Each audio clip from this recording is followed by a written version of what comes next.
Yeah,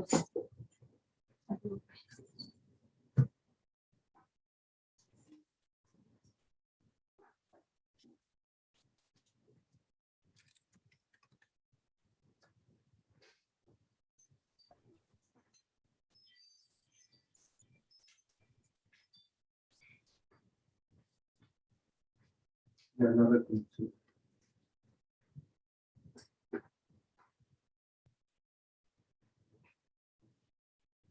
Karen, do I usually make you a co-host, or is it the court reporter? You can make me, I'm usually co-host also with the court reporter judge. Was our court reporter going to log in, Judge? No, it was, I think her last name starts with an A. Oh, okay.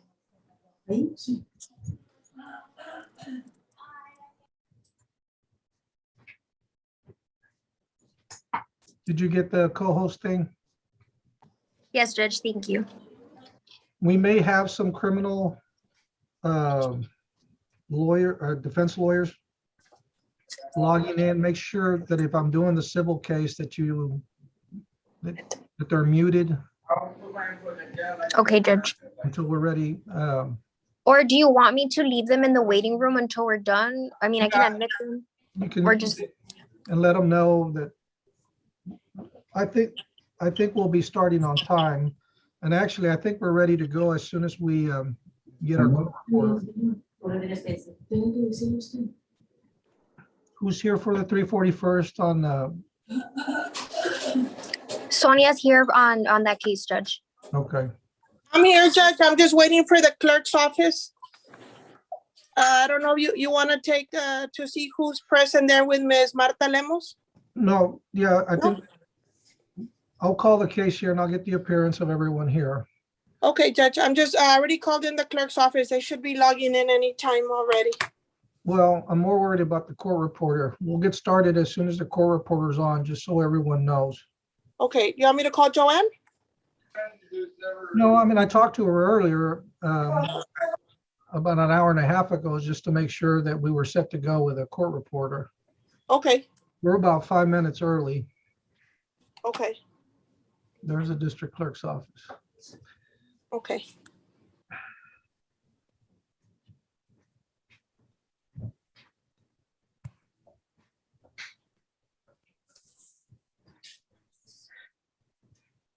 Just in case they need a reset, you want to put it on your calendar? A reset for what? Just in case that we need another date for this hearing. You want to go ahead and choose one of your dates? We won't be able to do anything without a court reporter. We got like 50 cases on the in custody docket. Okay, So that's Good going to afternoon, be, Judge. Can you hear me? It's Frida from the Yes. district clerk's office. Okay, perfect. we're just waiting for the court reporter. Yeah, you may want to call Joanne to make sure she didn't log on to Judge Lopez's. okay, let me go ahead and do that, Judge. Give me 1 second.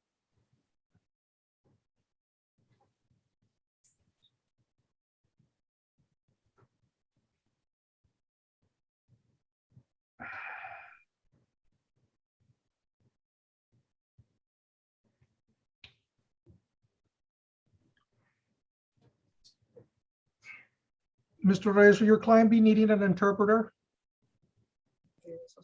Most probably, Judge. Okay. And Ms. Limos and Mr. Mercado, are you all going to require an interpreter? ¿Puedes hablar en español, por favor? Sí, sí van a necesitar un intérprete. en Sí, español. por favor.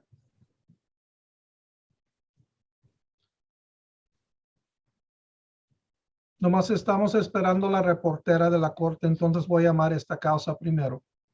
Ok, gracias. Judge, I had to log on Judge, with my device, so I don't know if you can make me co-host, please. Who? Karen. Oh, again? Yes, because I had to log in on my tablet. Okay. Judge, I just spoke to Joanne. She said that she's calling the lady.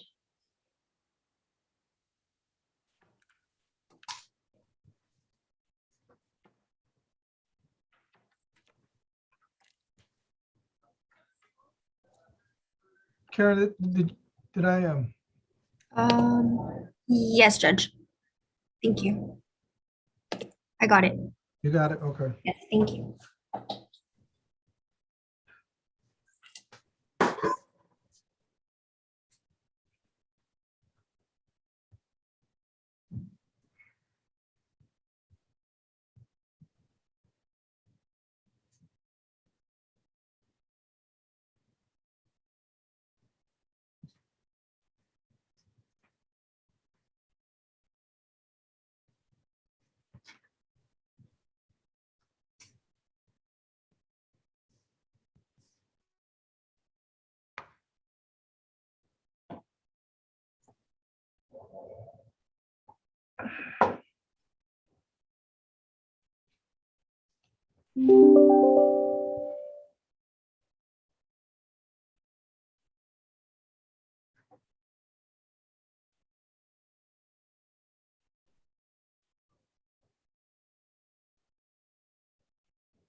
Judge, Yes.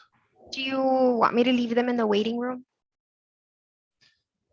We can just let them know. I mean, they're early for right now. Let them in about 10 or 15 minutes Okay. or we can, I don't, they may or may not have their first defendant. I can send them a message. Who contacted Joanne? What did she say? Sonia did. I did, Judge. She said that she was gonna call the lady. Let me call her back to see what response.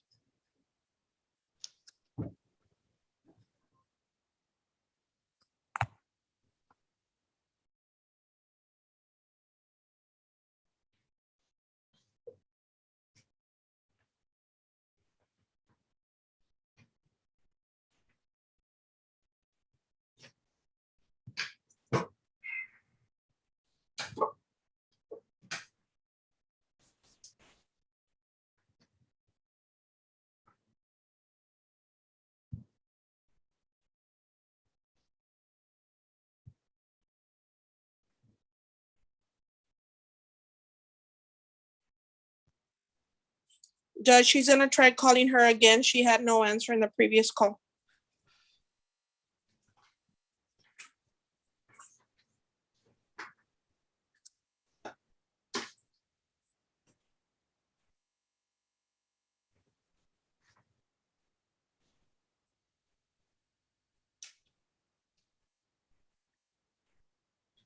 Okay.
Karen, Yes.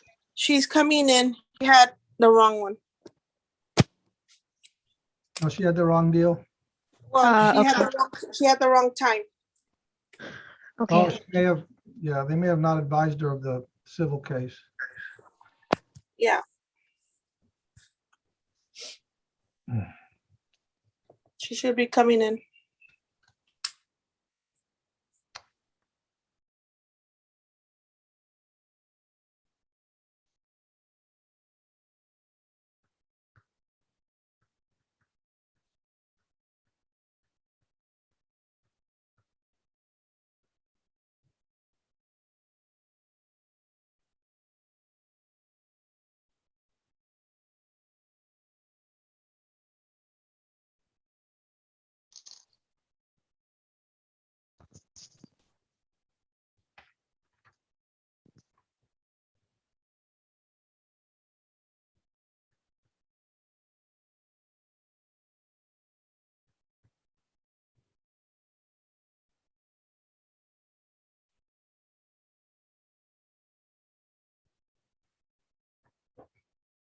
There we go. Annette, that's who would,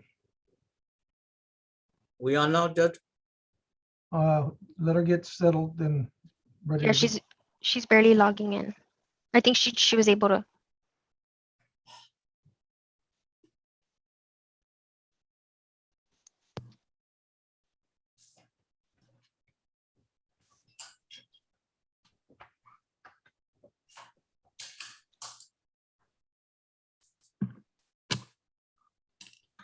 Let us know when you're ready, Annette.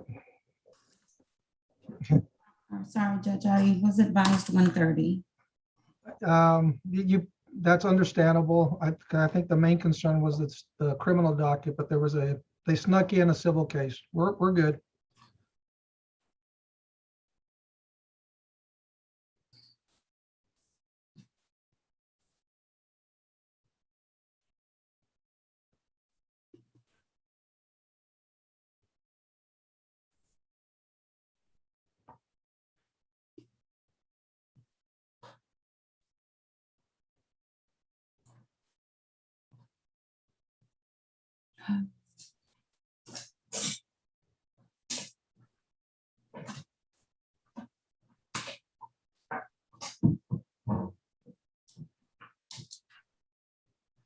Judge, you get me some water, please? I haven't had a chance to eat. Judges, whose docket is this for? It's just several Well- courts? Yes, it's several courts. It's going to be the 49th, Okay, that's fine. 341st, and the 106th. That's fine. But on, I guess, the rotating system we have now, this is actually my docket. My Okay. turn to do if that makes a difference. No, it's all right. I'll just use the 49th as my.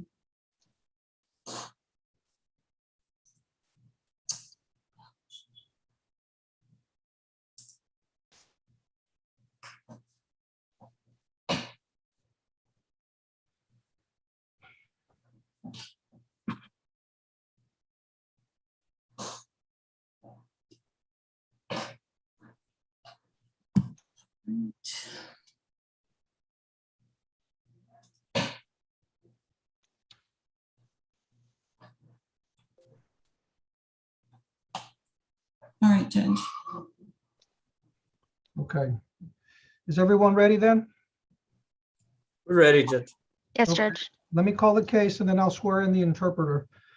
The court calls 2021 CVG 1492 D3 in the matter of Cynthia Salazar Lopez versus Carlos Eduardo Mercado and Marta Limos. Judge Andy Reyes on behalf of the plaintiff Cynthia Lopez, Salazar Lopez. Okay. And Ms. Marta Limos, you're representing yourself? Señora Limas, ¿usted se está representando usted misma? Su audio está apagado, si lo puede prender. Si yo me estoy representando, no tengo abogado. Yes, I'm representing myself. I don't have an attorney. And Mr. Carlos Eduardo Mercado, you're representing yourself? Y señor Carlos Mercado, ¿usted también se está representando a usted mismo? Sí. Yes. Okay. Karen, can you please raise your right hand so I can take your oath? Yes, Judge. Do you solemnly swear that that you shall translate from English to Spanish and Spanish to English to the best of your ability, so help you God? I do. All right, thank you. Okay, we're here on the requested injunctive relief filed by the plaintiff in this case, Cynthia Salazar Lopez. Nosotros estamos aquí en la medida cautelar solicitada por la demandante Cynthia Salazar. Normally I wouldn't explain this, but since you're unrepresented, you need to understand that today's hearing has nothing to do with me deciding who is going to win this case. Normalmente yo no estuviera explicando esto, pero como usted se está representando ustedes mismos, entonces ustedes tienen que saber que el día de hoy no estamos aquí para ver quién va a ganar La causa. la causa. We're here to determine what is the best solution while the litigation is going forward. Estamos aquí para determinar cuál es la mejor solución mientras esta litigación procede Okay. adelante. Any decision I make is not a comment on who should win the case. Cualquier decisión que yo haga no es un comentario sobre quién debería de ganar este caso. And, okay, Mr. Reyes, I do want to inform you that Ms. Limos and Mr. Mercado, I believe, were before me in a separate proceeding that had absolutely nothing to do with this case. They asked me a procedural question regarding submitting evidence, and I gave them two options. I am representing to you that the merits of this case were not discussed. I have no problem with that, Judge. Okay, I just wanted to disclose that. I have no problem with it, Judge. And just in reviewing the court file, there were no exhibits submitted aside from the ones you did. Those are the ones that were submitted by myself, Judge, on behalf of the plaintiff, Ms. Lopez. Okay, Judge, I guess if I'll just give you a shorthand rendition of, well, let me save the party some time. okay, And I have read your petition and your amended petition and your request for relief. You need to interpret this. Yes, Judge.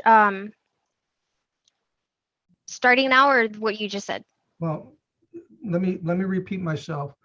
The court has read the plaintiff's petition and amended petition. La corte, la tribunal ha leído la petición y la petición que fue modificada. Correct. And my understanding is that there was basically an understanding or implied contract between the parties to purchase the home together, according to your pleadings. Mi entendimiento es de que hubo un acuerdo en la compra de la casa, en cual se iba a comprar la casa juntos.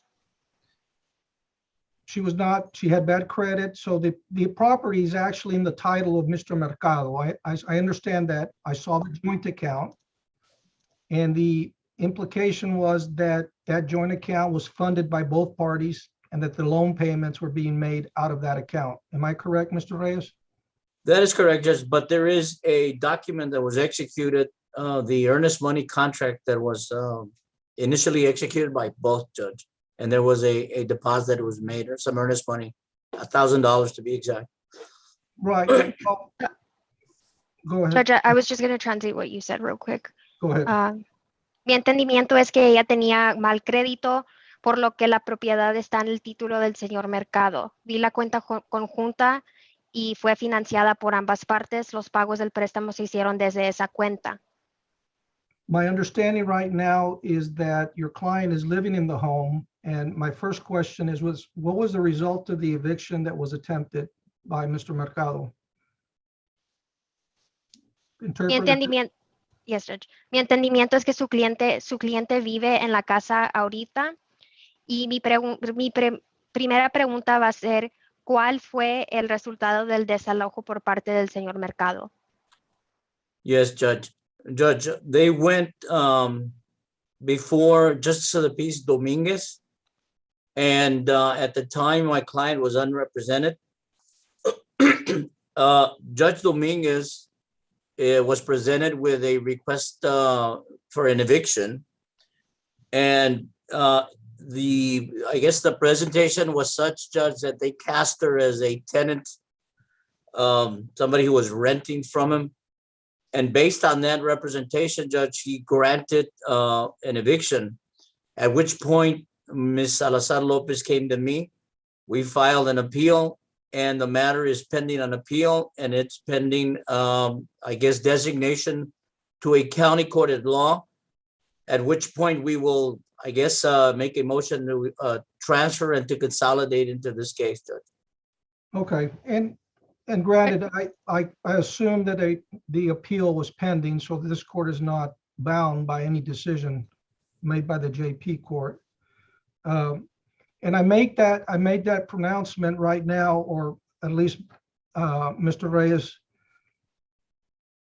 to kind of put you, at least to let you and your client know that the court right now, in just reviewing the pleadings, is inclined to grant some sort of injunctive relief to your client for the pendency of the litigation. But I do want to hear from Ms. Limos and Mr. Mercado regarding the status of the agreement they had with the plaintiff regarding the purchase of the house.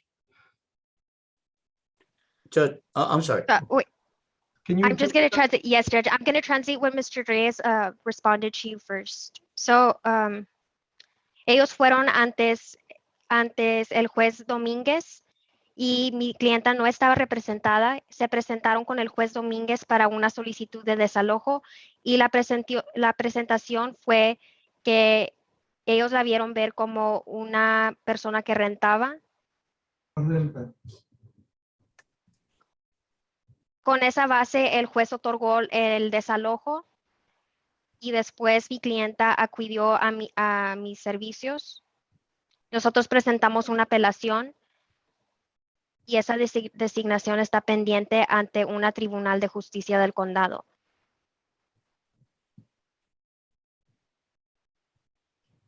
Mr. Mercado, since you're unrepresented, I don't know how you want to proceed. I mean, I have some questions that I wanted to direct at him. I didn't know if he wanted to give us, well. Judge, may I say something before we go any further? Sure.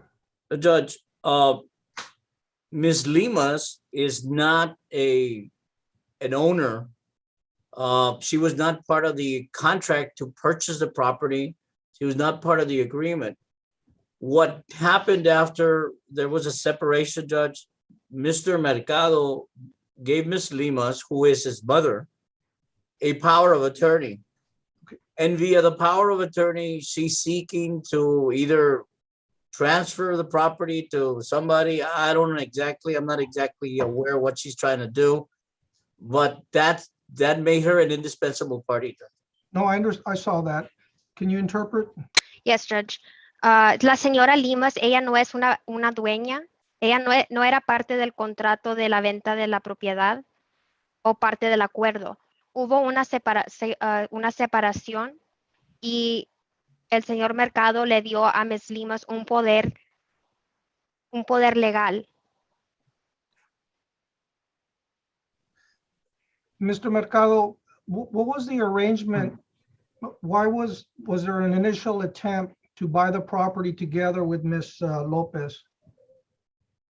Señor Mercado, ¿cuál fue el arreglo? ¿Había un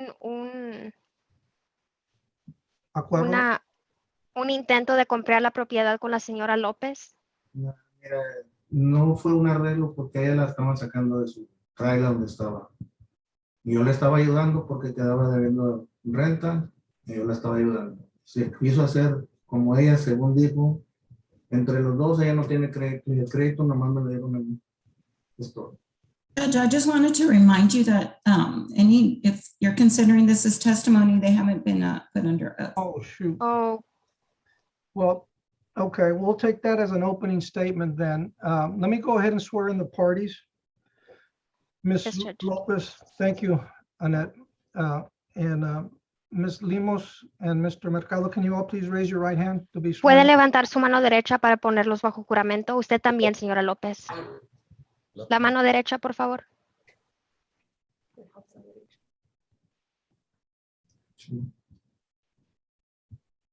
Frida, we can't hear you.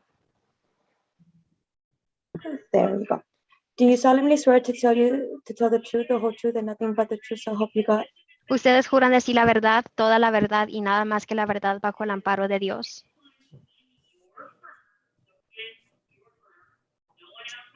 Tienen que decir sí o no. Sí. Sí. Yes. Judge, there is a third party that's present with Mr. Mercado. I don't know who that is. I'll ask right now. Mr. Mercado, who's the lady sitting to your left? Señor Mercado, ¿cuál es la señora que se sienta al lado izquierdo de usted? Yo soy Linda Cecilia García. Yo I'm, le atesto. I'm Linda Cecilia García. Is she going to testify? ¿Ella va a dar un testimonio? Sí. Yes. So we swear her in too, Judge. Yes. Can you, Ms. Garcia, can you please raise your right hand? Señora García, ¿puede levantar la mano derecha? Do you solemnly swear to tell the truth, the whole truth, and nothing but the truth, so help you God? ¿Usted jura decir la verdad, toda la verdad y nada más que la verdad bajo el amparo de Dios? Sí. Yes. Judge, I think we can readily dispose of this witness, Judge. The matter which we anticipate she's going to testify about had nothing to do with the contract, the agreement that was done, Judge, for the purchase. She used to be the landlord for my client prior to the purchase of the property, Judge. And Let's do this, Mr. Reyes. Why don't you call your witnesses, and I'll suggest you start with Mr. Mercado and ask him questions about the earnest money, what happened as far as any. yes, agreement. Judge. So, I'll invoke the rule with regard to the third witness, Judge. okay. Ms. Garcia, since you're a possible witness, the attorney has asked that you be excluded from the room until we call you, so you're going to have to leave the room, okay? Señora García, como usted es un posible testigo, el abogado Reyes ha pedido que usted sea excluida hasta que la llamen a usted. Si se puede retirar del cuarto por el momento. Sí, gracias. Yes, thank you. Okay, Mr. Reyes, you may proceed. I will, Judge. Mr. Mercado, good afternoon. Señor Mercado, buenas tardes. Buenas tardes. Good afternoon.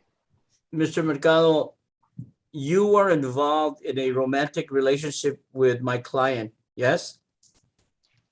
Señor Delgado, usted estuvo involucrado en una relación romántica con mi cliente, ¿sí? Sí. Yes. In fact, as recent as July of this year, you were living in the same house, the subject of this lawsuit, yes?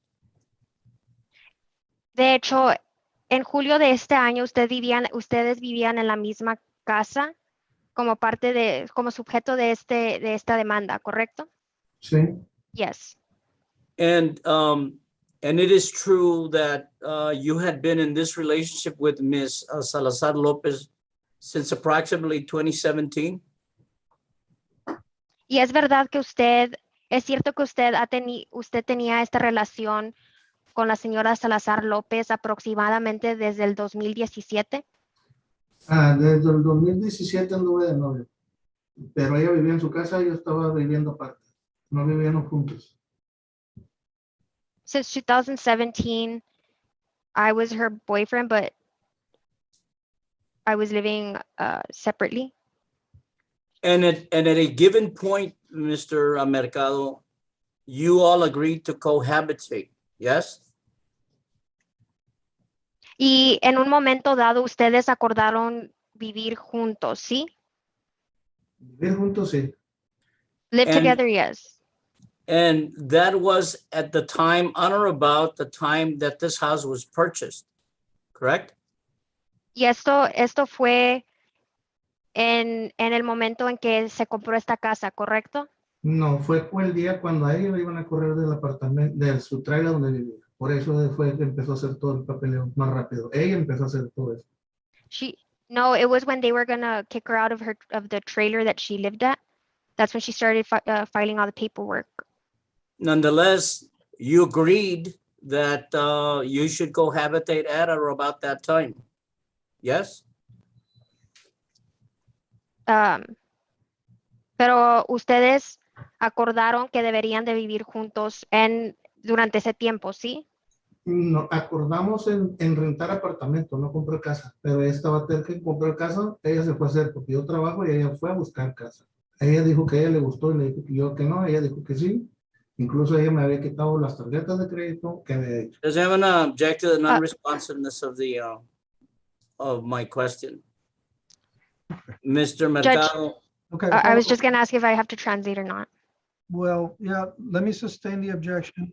And can you tell Mr. Mercado to try to answer the question being, Mr. Mercado, can you please answer the question that's being asked? And I'll give you an opportunity to explain yourself after Mr. Reyes is done with his questions. Señor Mercado, usted puede responder a la pregunta que se le está haciendo y yo le daré una oportunidad de responder ya después de las preguntas. Ok, disculpe. Okay, I'm sorry. okay, then the question was nonetheless, Mr. Mercado, whether you lived in an apartment or a house, you agreed to live together. Yes? But- La pregunta fue, sin embargo, tanto usted si vivían en un apartamento o una casa, el acuerdo fue que ustedes vivieran juntos, ¿sí? Sí. Yes. Okay. And now, at some point, for whatever reason, it was decided that a house would be bought. Y ahora, en algún momento, por cualquier motivo, se decidió que una casa sería comprada, Yes? ¿sí? Sí. Yes. And the selection of the home was done by Miss Salazar Lopez, correct? Y la selección de la casa la hizo la señora Salazar López, ¿sí? Sí. Yes. And when she presented to you the home, you agreed that it should be bought by the two of you. Yes? Y cuando ella le presentó la casa, ustedes estuvieron de acuerdo en comprar esa casa, ¿sí? No. No. Judge, at this time, I would offer my exhibit 1, and I would ask the court to take judicial cognizance of my notice of intent to use documents that were produced, Judge. There was not enough time to get an affidavit from the custodian of records, but pursuant to the rules, Judge, Texas Rules of Civil Procedure, not 193.7, I have given notice of intent to use documents that were produced in support of this request for injunctive relief. So I'll offer by exhibit 1, Judge, which is the earnest money contract. Okay. Mr. Mercado, the plaintiff is offering plaintiff's exhibit 1, which is the earnest money contract. Do you have any objections to me looking at that? Señor Mercado, el abogado está ofreciendo la exhibición número 1, que es el contrato de earnest money. ¿Usted tiene alguna objeción a que yo vea esos documentos? No. No. Okay. Exhibit 1 will be admitted. Judge, and if we can share the screen so that I can ask Mr. Mercado a couple of questions. I'll try to be as direct as I can. Please. Judge, for the people. Can we share the exhibit?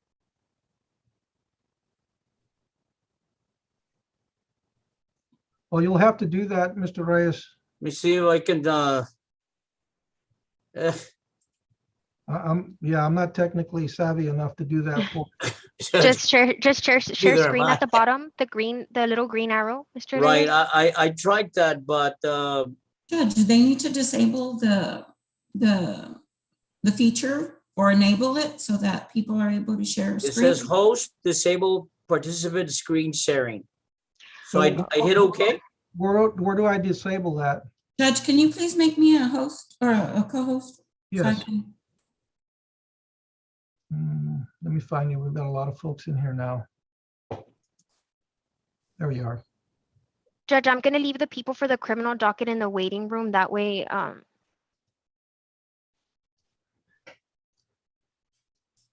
Okay, it's enabled, I think now. Can you try, sir? Okay, do we have the documents? I think you would have to, if you have them in PDF format, sir, you need to do You that. know, Judge, I'm not that savvy either, so I don't know how to do that, Judge, but, well, if I could just represent, Judge, since you have had an opportunity to I view that. have your pleadings in front of me, Mr. Reyes. Okay, and so then let me try as best as I can, Judge, to question Mr. Mercado on this. Mr. Mercado, it is true that there was an earnest money contract signed by you and Ms.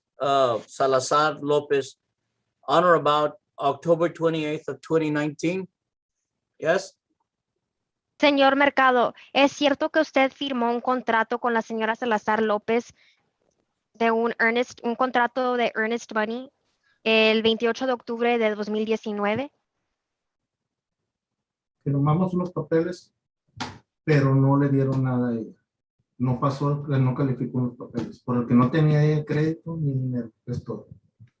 We And signed I'll some object to the papers. non-responsive. Okay. Go ahead. Sustain, re-ask the question, Mr. Yes. Reyes. It is true, Mr. Mercado, that you signed an earnest money contract on or about October 28th of 2019, where both you and Ms. Lopez Salazar signed that contract, yes? Señor Mercado, ¿es cierto que usted y la señora Salazar López firmaron un contrato de earnest money, un contrato de garantía el 28 de octubre de 2019? No sé qué contrato me está explicando ahí. I don't know what contract you're explaining to me. Well, let me see if I can do it this way, Judge. I don't know if it'll come out, but Excuse me, Judge, maybe I can go ahead and share my screen. When did you file it? Was it with the notice of intent? yes. Let me try and, do you want me to try, Judge? Yes. It does say here that it's disabled, Judge. It doesn't let me share the screen. Okay. Let me see what I can do on my part. Maybe if you make Frida co-host, Judge, because I have the option and I'm co-host.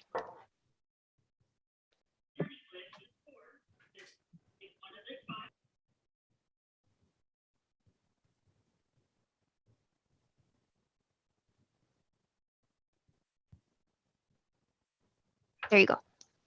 All right. Perfect. Would it be, let me just double check. Would it be that one? It will be, I hit number 1 and it gave me the document. Mr. Mercado, let me show you what has been offered and admitted into evidence as Exhibit 1. And I'll represent to you that this is the earnest money contract that I've been talking about. And I would refer you to number 1 where it says parties. You want to translate? Yes. Señor Mercado, le voy a enseñar el exhibito número 1 que ha sido admitido por la tribunal. Este es el contrato de earnest money. Y si usted puede leer la parte número 1 donde dice partes. You see your name here, Mr. Mercado?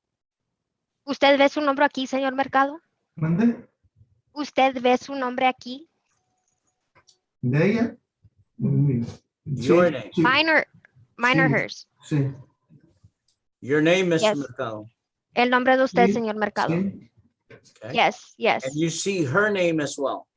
Y usted ve el nombre de ella también. Sí, pero no fue aprobado ese papel. Yes, but it wasn't approved, that paper. I'm asking you if you see her name, Mr. Mercado. Yo le estoy preguntando si usted ve su nombre, señor Sí, Mercado. sí, El lo nombre de ella. Sí, lo miro. Yes, yes, I see it. And if we look at right below that in 2A, where it says the address, it gives us the address where you were living, correct? Y si nosotros miramos hacia abajo en donde dice 2A, dice la dirección de donde usted vive, ¿correcto? Sí. No Yes. vivo ahorita ahí, pero No. sí es la dirección. I don't live there, but that is the address. Okay. I don't live there And- right now. Correction. And if we go further down, can you move it up a little bit? And if we go further down where it says number 5, earnest money,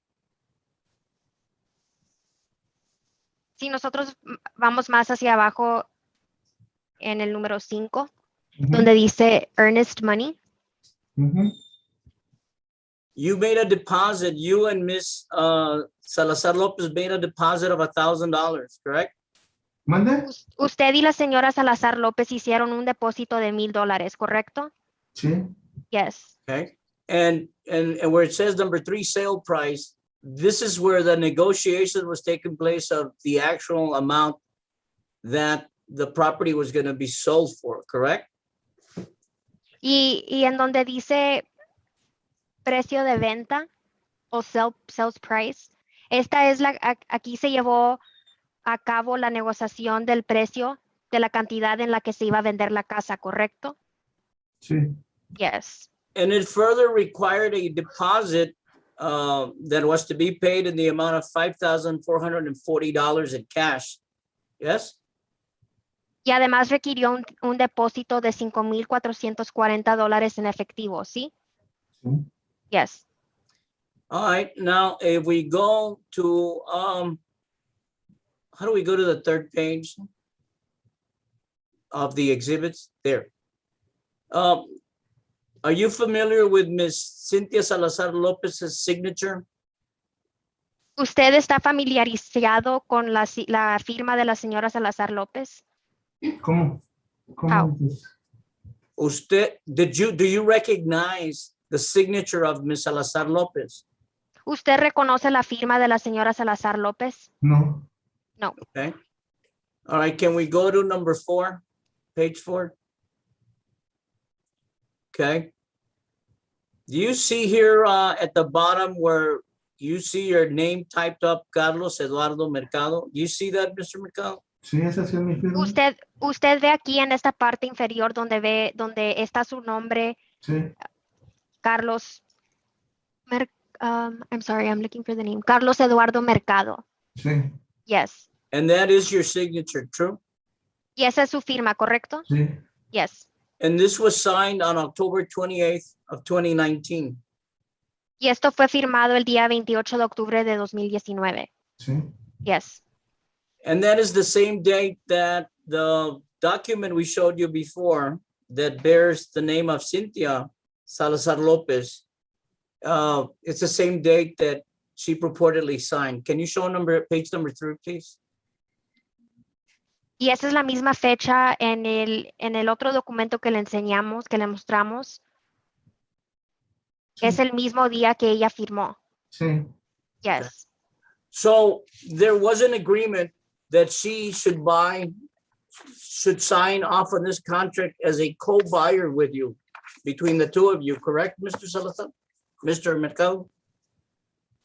Entonces sí hubo un acuerdo entre los dos en donde ella firmaría como un Owner, as a buyer. como un dueño, como un Sí, pero comprador. no fue ella. Eso no pasó. Yes, but that didn't pass. I understand that, Mr. Mercado. Mr. Reyes, can you get back on the screen here? I'm sorry, which one, Judge? Yeah, take the document off. Okay. Am I back on, Judge? Yes, you're back on. Okay. Perfect. All right. You- Mr. Mercado, Mande. and this is addressed to all parties right now. It was very important for me to tell you the purpose of this hearing. Go ahead and translate.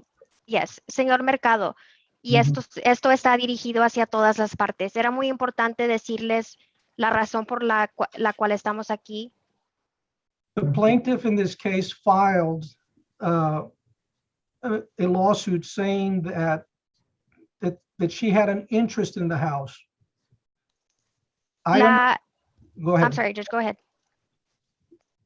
I understand that she's not on the title and probably won't be, but that's not what this lawsuit is about. El demandante presentó la demanda diciendo que ella tenía un interés en la casa. Entiendo que su nombre no está en el título y probablemente no va a estar. You are clearly an owner of this property. Usted es claramente un dueño de esta propiedad And will always be, so long as you keep paying. y siempre lo será, tanto usted siga pagando. The lawsuit is a request that she has inverted some of her own monies into helping to pay off the loan. La demanda es una solicitud que ella ha invertido parte de su dinero para ayudar a pagar la deuda. Part of the lawsuit that was served on you had bank accounts, a joint bank account with your name on it and her name on it. Parte de esta demanda tenía cuentas bancarias, una cuenta de banco conjunta con su nombre de usted y el nombre de ella. And the receipts are that indicate that they were using that money, both of y'all's money, to pay off the loan. Y los recibos indican que estaban usando ese dinero, el dinero de ambas partes, para pagar esa deuda. I am not going to decide whether she's entitled to get any part of the house. Yo no voy a decidir si ella tiene algún derecho de recibir alguna parte de la casa, But clearly some of her money has been used to pay off the loan that you got. pero claramente parte de su dinero se está utilizando para pagar el préstamo que usted agarró. And let me ask you that question. Is it your testimony, Mr. Mercado, that she did not pay any money toward the loan? No, ella no. Señor Mercado, ¿es su testimonio de que ella no pagó ningún dinero de ella para pagar esa deuda? Mire, con todo respeto, no, mi Mr. mamá me Mercado, dice- perdón, nada más le voy a pedir Sí. que si por favor puede contestar en pausas para traducir todo correctamente. Ok, Okay, thank you. mira, lo que te voy a decir, mi mamá me hizo un préstamo porque un regalo que fue para poder calificar. Más aparte, eso que está diciendo, ella no ingresaba dinero. Y la tarjeta yo la hice y la puse para poder ver si se podía. Y ella no ingresaba nunca dinero en la tarjeta. El que trabajaba soy yo nomás. Mr. Mercado, you do have a joint account with both your names on it that's being used to pay the loan. Yes or no? Señor Mercado, ¿ustedes tienen una cuenta bancaria conjunta que se está usando para pagar esta deuda, sí o no? Ya no la tengo esa cuenta. I don't have that account anymore. Okay. Did you, and I know we discussed this, did you submit any documentation for me to review on this case?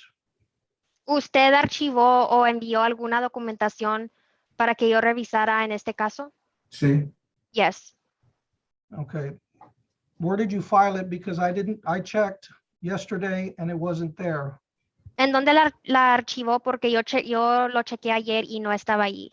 Ayer fueron a entregar todo el papelería. Yesterday they went to turn in all the documents. Frida, you're on mute. Sorry about that, Judge. We do have 12 exhibits in Odyssey. Well, I'm going to review them later, but I'm going to finish with my pronouncement of what I'm going to do right now. Mr. Mercado, I'm going to review your exhibits. Señor Mercado, voy a revisar sus exposiciones. Ajá. Again, I want to make it clear that I'm going to make a determination on the injunctive relief right now. De nuevo, quiero ser claro, voy a tomar una decisión sobre la medida cautelar en este momento. After I review your exhibits, Después de revisar sus exposiciones, and this is only for the purposes of how the living arrangements are going to go forward while you litigate whether or not Ms. Salazar López, Judge. Salazar Lopez made any payments for the purchase of the home. Y esto es solo para los propósitos de cómo los arreglos de vida van a seguir adelante mientras ustedes están en litigación sobre los pagos que la señora Salazar López hizo. ¿Puedo hablar? Well, hold on. Explico- No, espere. Okay. I will also give you some friendly advice.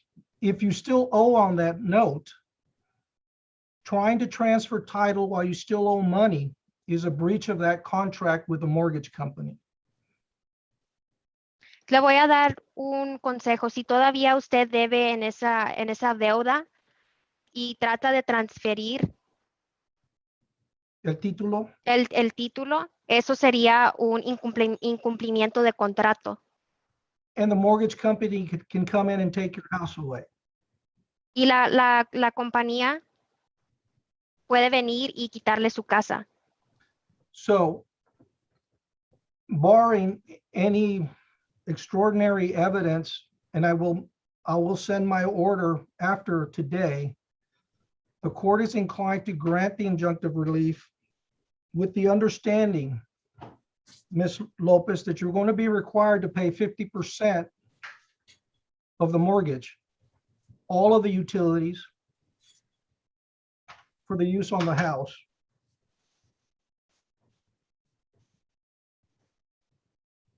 Judge, on that note, Judge, do you want to translate? I'm going to translate what Judge just ruled on. La tribunal va a otorgar medidas cautelares en el entendimiento de que la señora López, Salazar López, tendrá que pagar 50% de la hipoteca y de los gastos de la casa. All of the, Todos All- los gastos de la casa. and I'm talking about utilities. Y estoy hablando de utilidades. During the pendency, there will not be any attempt to alter the title as it stands now, which means it will stay with Mr. Mercado. Durante la tramitación de esta demanda no habrá un intento de transferir el título. El título se va a quedar con el señor Mercado. Now, Mr. Mercado, I know this may seem frustrating, but you will be given the opportunity to show that whether she did or did not pay any money toward the purchase of the home. This is temporary, and I will advise the parties as follows. Judge, I'm just going to translate that first part. Yeah. Señor Mercado, yo sé que esto es frustrante, pero se le dará la oportunidad de enseñar si la señora López no ha pagado de su dinero. ¿Puedo hablar tantito o no? Hold on. Oh, espere. And I'm going to, the clerk, I'm going to ask that we set this for a status hearing in about 2 weeks.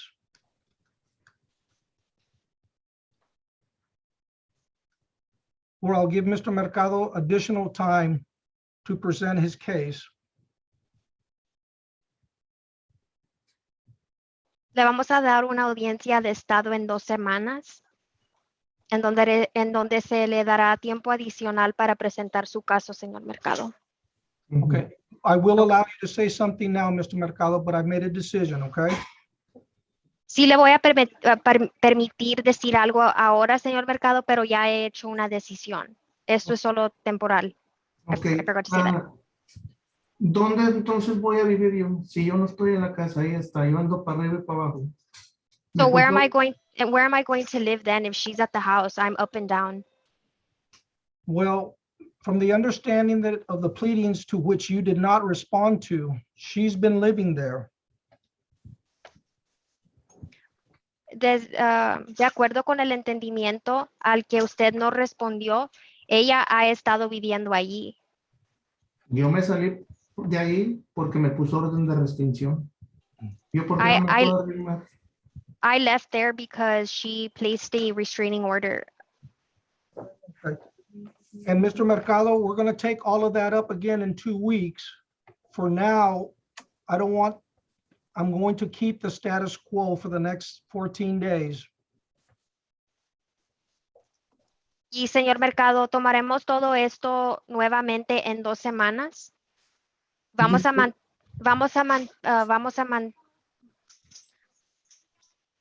I'm sorry, a mantener. Yes, vamos a mantener el status quo. Ok, mira, no se han pagado ni la luz ni el agua. Ella no ha pagado nada, se debe. Se cambió de compañía y yo soy el que tengo, está todo mi crédito. Judge, So the light and water hasn't been paid. Everything is under my credit. Okay, I have just ordered that she pay the utilities, so we will take that up. And part of this, Mr. Mercado, is because I did not have an opportunity to file those exhibits. And I remember when we discussed this, I told you to do it sooner rather than later, because I was checking so that I could have a complete picture of this case. You file them, if you file them today, there just wasn't enough time. I've got 50 other cases that I had to review that are waiting right now. So for right now, I've made a decision. I will be sending notice so that I can get another court reporter for later and coordinate with the 341st so I can reconvene on this case and see if I need to alter the decision I've made just now, okay? Señor Mercado, yo le he ordenado a la señora Salazar López que ella pague los servicios públicos y parte de eso se debe a que no tuve la oportunidad de revisar esas exhibiciones. No tengo ni llaves para abrir el correo tampoco y está abriéndome las cartas. I don't have keys to open the mailbox either, and she's opening my mail. Mr. Reyes, I'm going to order your client that any correspondence directed toward Mr. Mercado be turned over to him unsealed or unopened, excuse me. not a problem, Judge. Judge, if I may, on the point about the utilities, Judge, this thing about they're not being paid, Judge, what they did was they turned off the utilities. Even after this court issued that injunctive temporary restraining order, Judge, they went and they turned off the utility, Judge. And I have cause to be filed the proof where my client not only opened up the services, she paid if there was anything that was owed, which wasn't, Judge, but they wrongfully went and turned it off, Judge. Okay, we can take up an accounting of what's owed back and forth at the next hearing. Very well, Judge. I have filed those receipts, Judge. There I are. saw Exhibit G, I saw that. Okay, so. Judge, may I just let Ms. Salazar know about the correspondence of the mail? Yes. Señora Salazar López, cualquier correspondencia dirigida al señor Mercado se debe de ser entregada sin abrir al señor Mercado. That's not a problem, Judge. Okay. Judge, can we have the translation about the bills that Yes. or the utilities that were shut down by them? Hold on. Yes. Let me make this pronouncement to both sides. Very Okay, well. Judge. Any accounting or claims of money owed regarding utilities, be prepared to present those at the next hearing. Cualquier contabilidad o reclamo de dinero adeudado con respecto a las utilidades estén preparados para presentar esa documentación en la próxima audiencia. And Mr. Mercado, to be fair, if you can show to the court when we reconvene that she has not paid any money toward the purchase of the house, the court will reconsider its current orders. Y señor Mercado, para ser justo, si usted puede demostrarle a la tribunal que la señora Salazar López no ha pagado dinero hacia la compra de la casa, entonces en ese tiempo Voy a considerar de nuevo.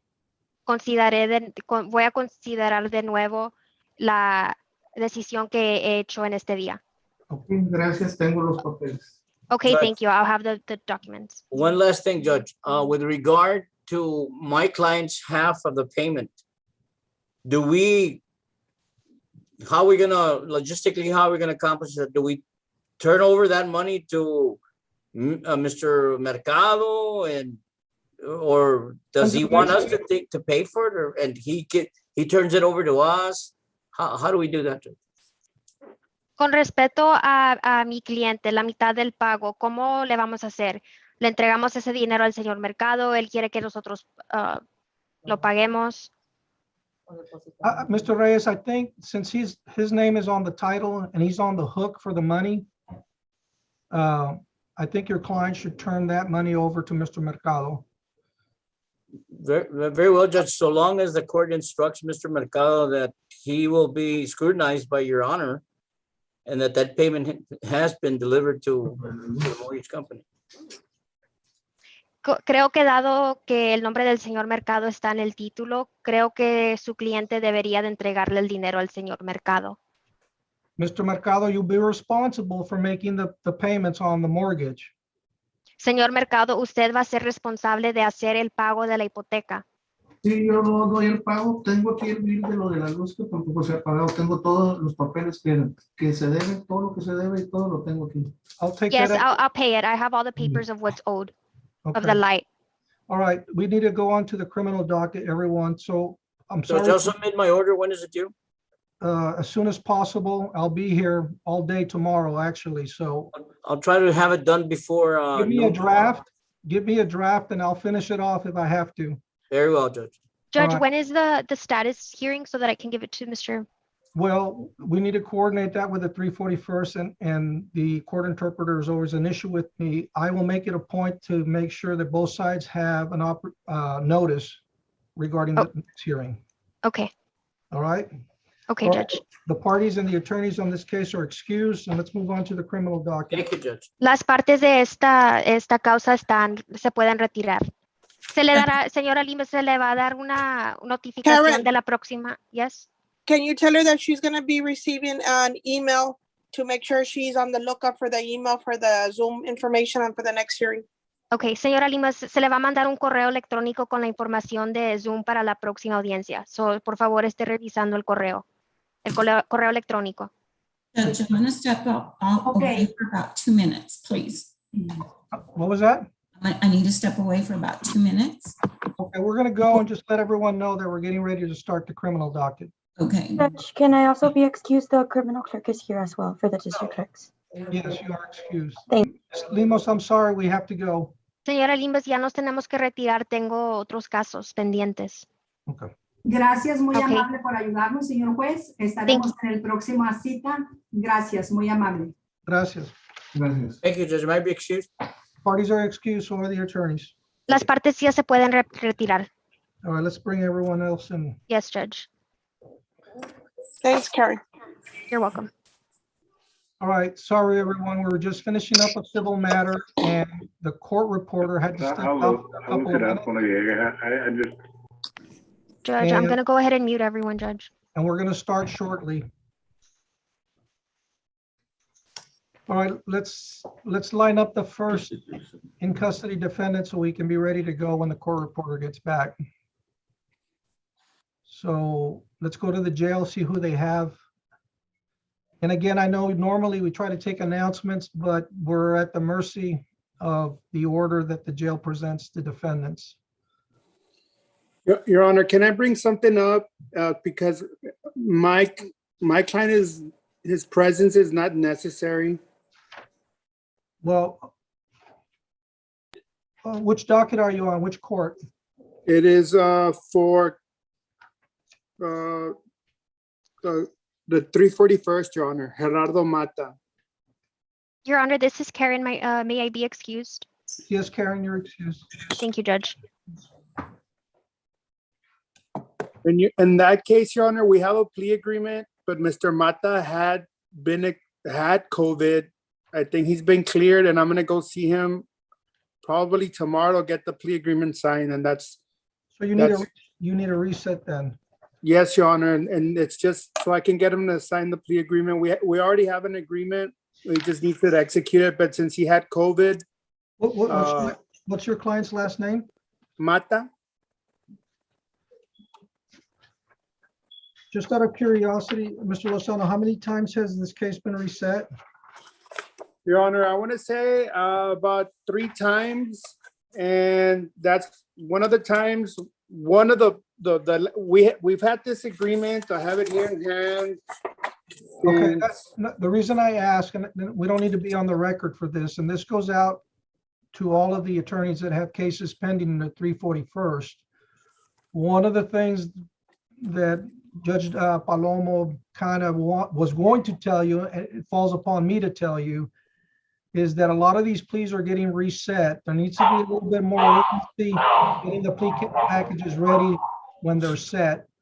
So I'll say that once to everyone. I don't have to say it on the record, but just just know that the next time you come before me or Judge Palomo, if your case has been set 3 or 4 times, you're going to have to do some fancy tap work and explain to the court, why it should be reset. Yes, Your Honor. And I understand, Mr. Lozano, this is not just geared at you, but I don't want to keep saying this, but I did receive instructions regarding that. What do we have for Mr.? We don't need to reset this on the record. Is your client in custody, Mr. Lozano? Yes, Your Honor, he is. Okay, so I guess they might still bring him out. Your Honor, we can reset him for September 2nd at 8:30 with Judge Palomo. That's the next in custody docket. Okay, let's go ahead and do that. And if they bring him out, we'll let them know, Mr. Lozano. Just be mindful of what I just said. Yes, Your Honor, I plan to see him tomorrow. All right, is that the only case you have? Yes, Your Honor. All right, you're excused.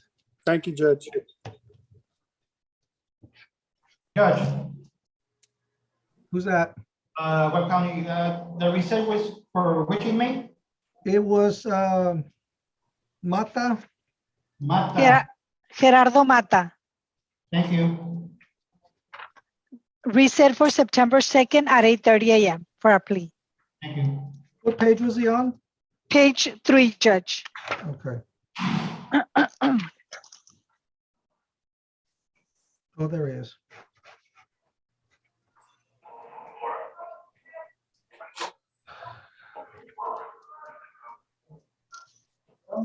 Judge. Who was that? We had the second floor. Who was ready to go to the second floor? Give me a few minutes, Judge, I'll go get him. Okay, well, go ahead and bring him in, but I think the 4th floor is ready. Okay. Let's go. We'll be back to the second floor here. Who do we have on the 4th floor? 406, Juan Alvarez Navarro, Juan Gabriel Alvarez Navarro, 406.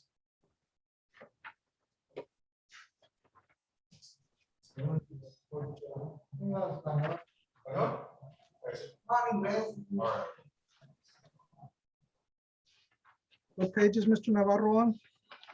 Your Honor. That is page 3, Your Honor, at the 406 docket.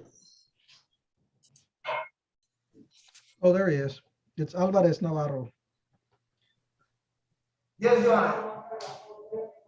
Mr. Navarro, you understand English? Yes, Your Honor, yes. Okay, and you're here with the public, who's here for the Public Defender's Office? Gerard Cantu for Public Defender's Office. Good afternoon, Mr. Cantu. We're here Good on initial appearance, I guess, arraignment. Is there an announcement for your client? Yes, Your Honor. At this time, Mr. Alvarez Navarro pleads not true, waives the reading of the allegations on the motion to revoke, and requests a final hearing. What do we have for Mr. Navarro and Mr. Cantu? September 16th, Your Honor, at 9:30.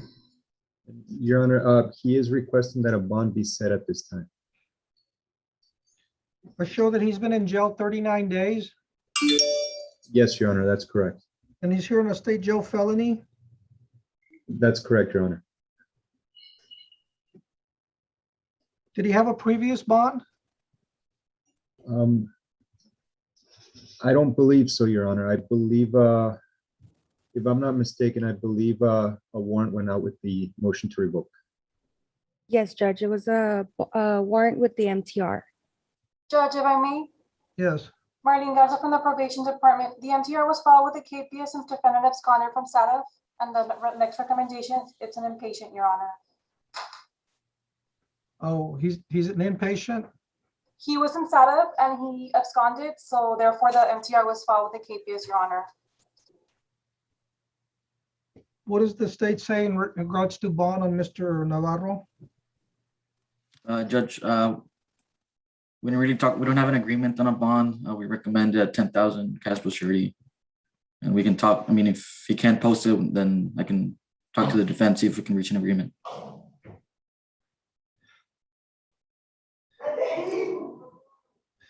Normally, Mr. Navarro, I wouldn't go that high on a bond on a state jail felony, but you have shown a little bit of a propensity to not show up, or you absconded from the facility. What I will do is I will set your bond at 8,000 cash bail surety. It's all right, Your Honor. Thank you, Your Honor. Okay, you need to stay out of trouble, and if you get out, you need to make sure you come back. It will not be this easy next time, I promise you. And Your Honor, if I could request his phone number in case he bonds out, Your Honor. Yes, Mr. Navarro, can you give us your phone number? Yes, 956 229 5422. 5422, 229-5422. All right, Mr. Navarro, good luck. Thank you. What's the next hearing, Your Honor? Oh, September 16th at 9:30.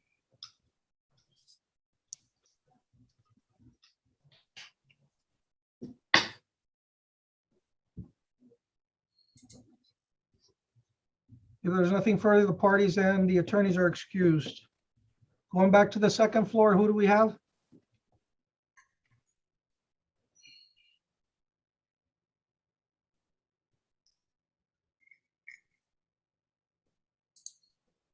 Your Honor, 341st, Escobedo Jose Daniel.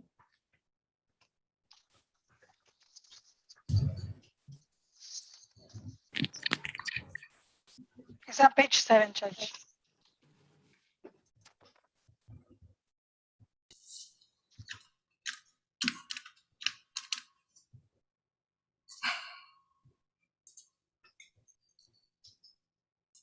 The court calls 2020 CRO 1437 D3, State of Texas versus Jose Daniel Escobedo.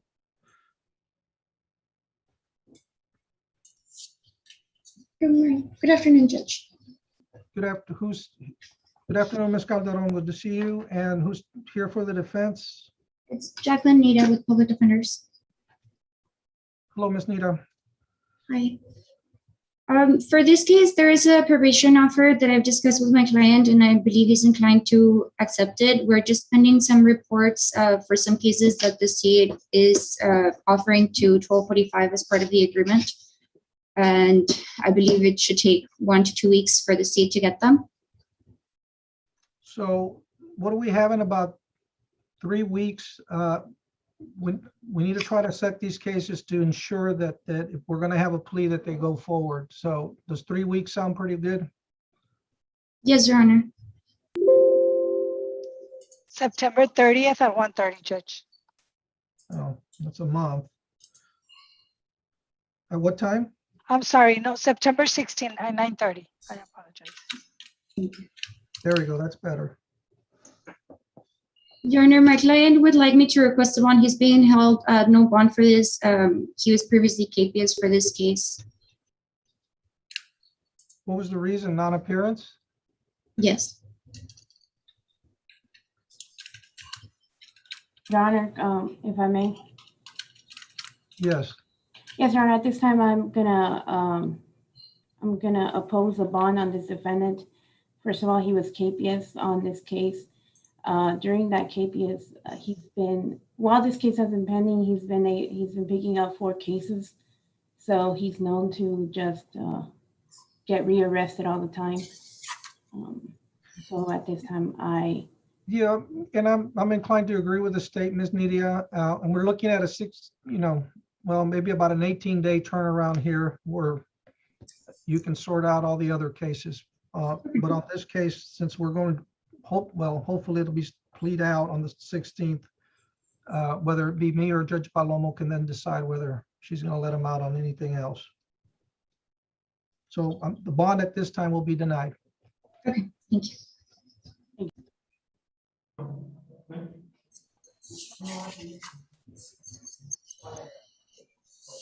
Okay, Mr. Escobedo, we'll see you here back on the 16th, okay?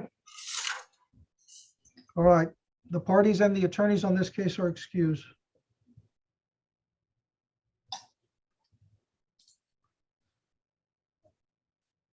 Back to the 4th floor. 341st, Ricardo Dominguez, 341st, Ricardo Dominguez.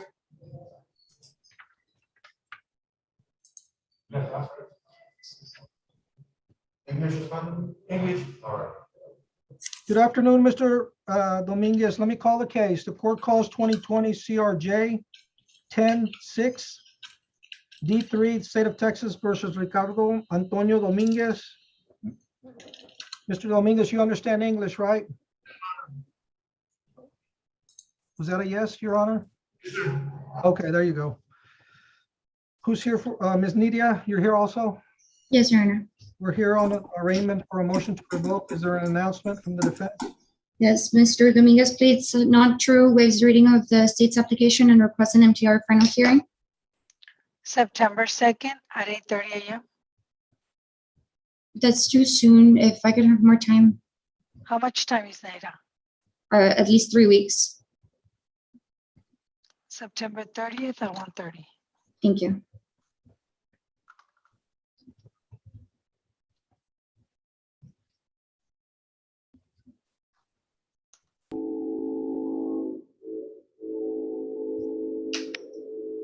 Anything further on this? No, Your Honor. All right, the parties and the attorneys, do you have something to say, Mr. Dominguez? Yes, sir. Can I request on my behalf of bond? Because I don't got no bond right now.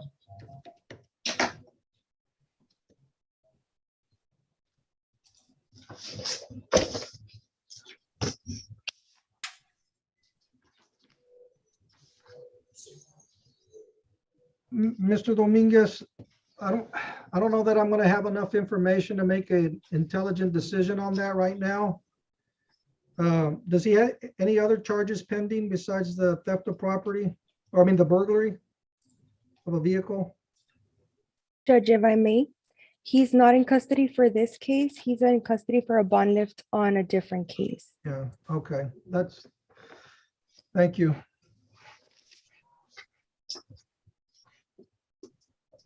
Mr. Dominguez, I'm going to deny a request for a bond right now, okay? Sorry about that, but we'll see you back here on the 30th of September.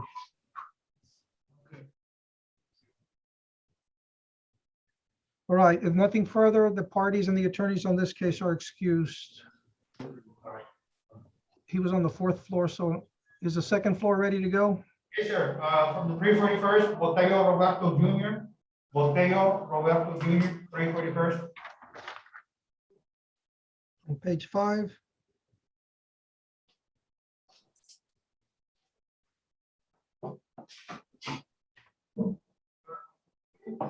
Ms. Nidia, has the plea package been submitted? Yes, sir. Let me see.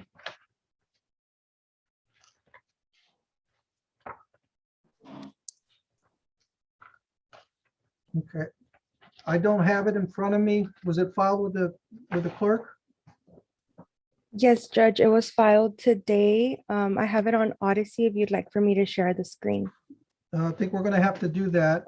Let me get Mr. Botello sworn in first. Mr. Botello, do you understand English? Yes, sir. Yes, Your Honor. All right, can you please raise your right hand so the clerk can swear you in? Do you solemnly swear that the testimony you will give in this cause is the truth, the whole truth, and nothing but the truth, so help you God? Yes, ma'am. Okay. Mr. Botello, is your true and correct name Roberto Botello Jr.? Yes, sir. Yes, Your Honor. And you're here with your attorney from the Public Defender's Office, Ms. Jackie Nada. Have you had an opportunity to talk to her about your case? Yes.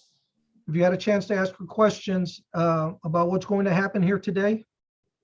No. You haven't? What? Have you had a chance to talk to her about what's going to happen here today? Sure. Yes. I've been informed that you've entered into a plea agreement with the state of Texas. Is that correct? Yeah. And you want to go forward with that plea today? Yeah. You want to enter your plea today? Yeah. Okay. If you can answer yes or no when I ask those types of questions, because sometimes yeah is not that clear. Is that a yes? Yes. Okay. Have you been satisfied with the work that Ms. Nada has done for you in this case? Yes, sir. Okay. And Ms. Nada, do you believe your client is competent to go forward today? Yes, Your Honor. Okay. Mr. Botello, even though you've signed the plea package, there's certain rights by signing that package that you've given up, and I have to cover those with you to make sure you understand that you're giving up certain rights that you have if we go forward today. The first right is that you have the right to remain silent, and you don't have to enter into a plea agreement. Do you understand that? Yes, sir.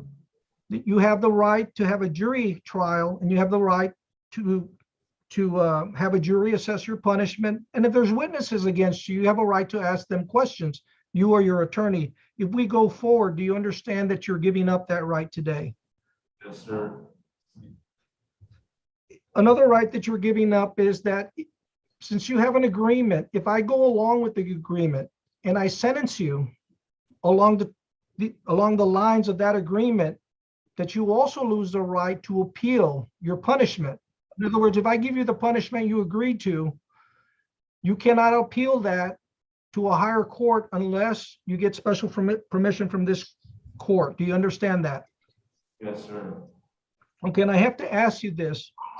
Are you a US citizen? Yes, sir. Okay. And even though you're telling me you're a US citizen, I still have to tell everyone that if you are not a US citizen, pleading guilty could affect your ability to stay in the United States, that you could be denied re-entry, or you could also be denied the right to become a naturalized citizen. Do you understand all these consequences if you plead guilty? Yes, sir.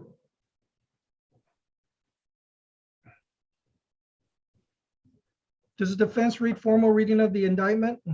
Yes, Your Honor.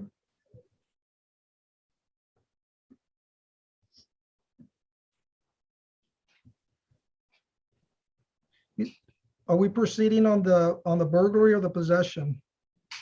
Or on both? It's just a burglary of a building, just count one. Oh, just count one?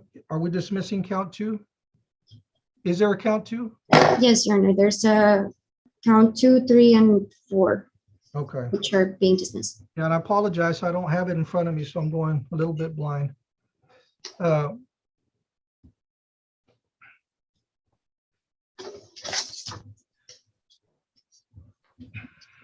Mr. Boteo, as to the charge on the indictment of burglary of a building, which is a state jail felony, how do you plead, guilty or not guilty? Guilty.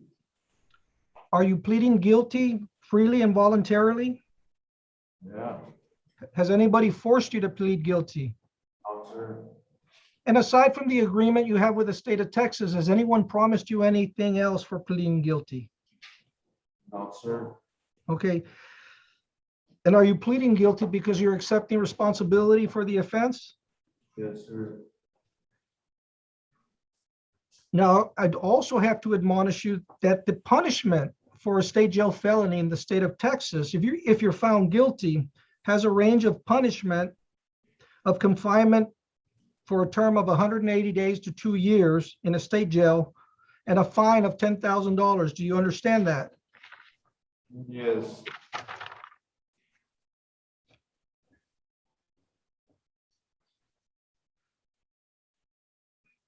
Is the state offering in any exhibits?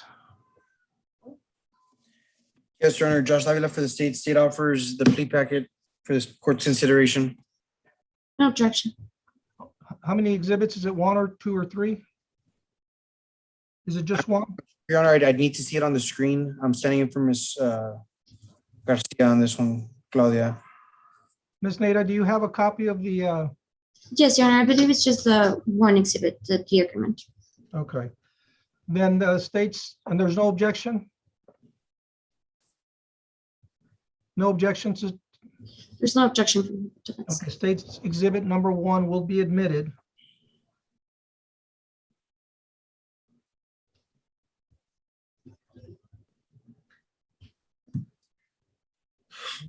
Mr. Boteo, based on your testimony and the evidence before the court, I'm going to now go forward, I guess, and I should admonish you again. Having discussed everything we just talked about, you still want to go forward with your plea of guilty? Yes, sir. Okay. So as I was saying, based on your testimony and the evidence before the court, I'm going to accept your guilty plea. I find that it has been made freely and voluntarily. and I'm going to find you guilty of the offense of burglary of a building, which is a state jail felony. Is there anything we need to cover before moving on to the sentencing portion? No, Your Honor. What is the, what are the terms of the agreement? Judge, he's pleading to 2 for 5 or 2 years to serve probated for 5 years. Restitution in the amount of $2,339.75. 90 days to serve as a condition. The drug and alcohol evaluation, anti-theft class, 250 hours of community service. And the state moves to dismiss counts 2, 3, and 4. Mr. Boteo, does that sound like the agreement you had with the state of Texas? Your Honor. Okay. Mr. Boteo, the court is going to sentence you along the lines of the agreement that you made with the state of Texas, which is to serve 2 years in a state jail. However, that will be probated for 5 years. You will be required to make restitution as part of your conditions of probation, which is the $2,399, how much? 1 second, Judge. It was $2,339.75. Oh, it's $39.75. And also, the court will also approve that as a condition to you being put on probation, you will serve 90 days. The defendant will be given credit for time served. The court will also dismiss or approve the dismissal of counts 2, 3, and 4. Probation, what else do we have? Yes, Your Honor. He'll be processed by the end of today, Your Honor. Okay. Are there any court costs or anything that we need to address? Yes, Judge. Court cost is $525, $500 attorney fee, and a $50 Crime Stopper fee. The court will so approve those costs.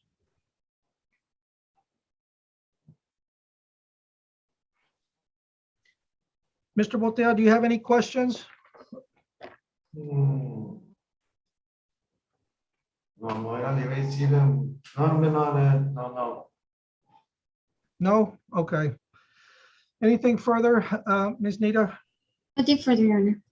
Thank you so much for helping me out with that. So I guess Sonia, will you make sure I get a copy of that so I can sign off on it possibly tomorrow morning or this afternoon?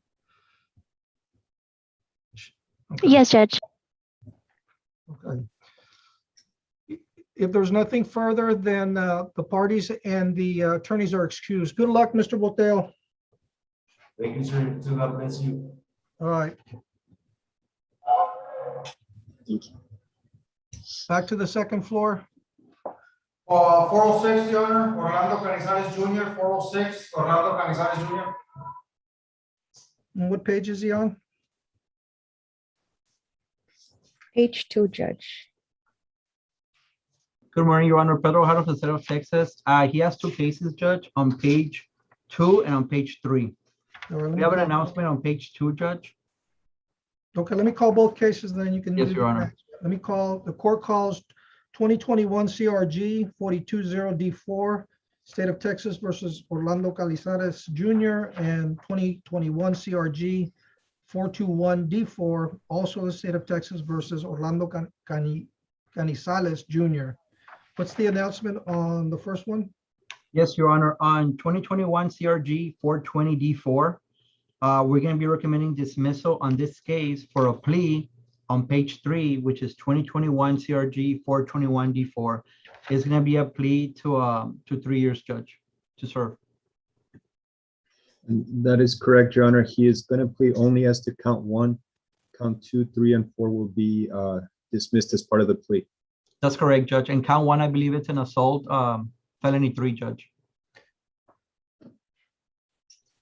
And I believe the motion to dismiss and the plea packet were e-filed, Judge. So you should have that. Well, on the first case ending in 420, 420D4, the court will grant the dismissal. Thank you. And are we ready to go forward on the, On 421? yes, on 421? Yes, Your Honor. I believe, again, I believe that the plea was already e-filed with the fingerprints. Okay. Again, we'll probably have to do it the same way we did the other one since I don't have it in front of me, but we'll muddle through. Mr. Canizales, do you understand English? Yes, Your Honor. Okay, Mr. Canizales, I'm going to ask you to raise your right hand to be sworn in. Do you solemnly swear that the testimony you will give in this cause is the truth, the whole truth, and nothing but the truth, so help you God? Yes, ma'am. And Mr. Cantu, you're here for the defense? Yes, Your Honor. Okay. Mr. Canizales, is your true and correct name Orlando Canizales Jr.? Yes, Your Honor. And you're here with your attorney, Mr. Cantu? Yes, Your Honor. And you had an opportunity to talk to him about your case and he explained to you what's going to happen here today? Yes, Your Honor. Are you satisfied with the services Mr. Cantu has provided? Yes, Your Honor. Mr. Cantu, do you believe your client to be competent to go forward? Yes, Your Honor, I do. Okay. As I mentioned earlier, Mr. Canizales, the announcement is that you're ready to go forward with a plea of guilty today, but there are certain rights that you're giving up if we do go forward. And I'm going to cover a few of those to make sure you understand which rights you're giving, some of the rights that you're giving up today. And the first is that you don't have to plead. You have the right to remain silent. Do you understand that?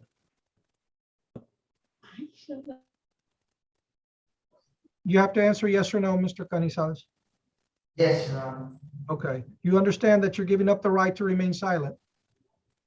Yes, Your Honor. Okay. You also have the right to a jury trial and you have the right to have a jury assess punishment. If there are witnesses against you, you have the right, you and your attorney, to ask them questions about the proof against you. If we go forward today, you understand that you're giving up these rights as well. Yes, Your Honor. Also, because you have a plea agreement, if I go along with that plea agreement and sentence you along the lines of the agreement you have with the state, you cannot appeal that decision to a higher court unless you get special permission from this court. Do you understand that? Yes, Your Honor. And Mr. Canizales, I have to ask everyone this. Are you a U.S. citizen? Yes, Your Honor. And even though you're telling me that you are, I'd still, again, have to tell everyone that if you are not a U.S. citizen, pleading guilty could affect your ability to remain in the United States. You could be denied re-entry and the right to become a naturalized citizen. Do you understand that? Yes, Your Honor. And having discussed all these rights and the consequences of pleading guilty, do you still want to go forward today? Yes, Your Honor. Does the defense waive formal reading of the indictment? Yes, Your Honor, we waive the formal reading of the indictment.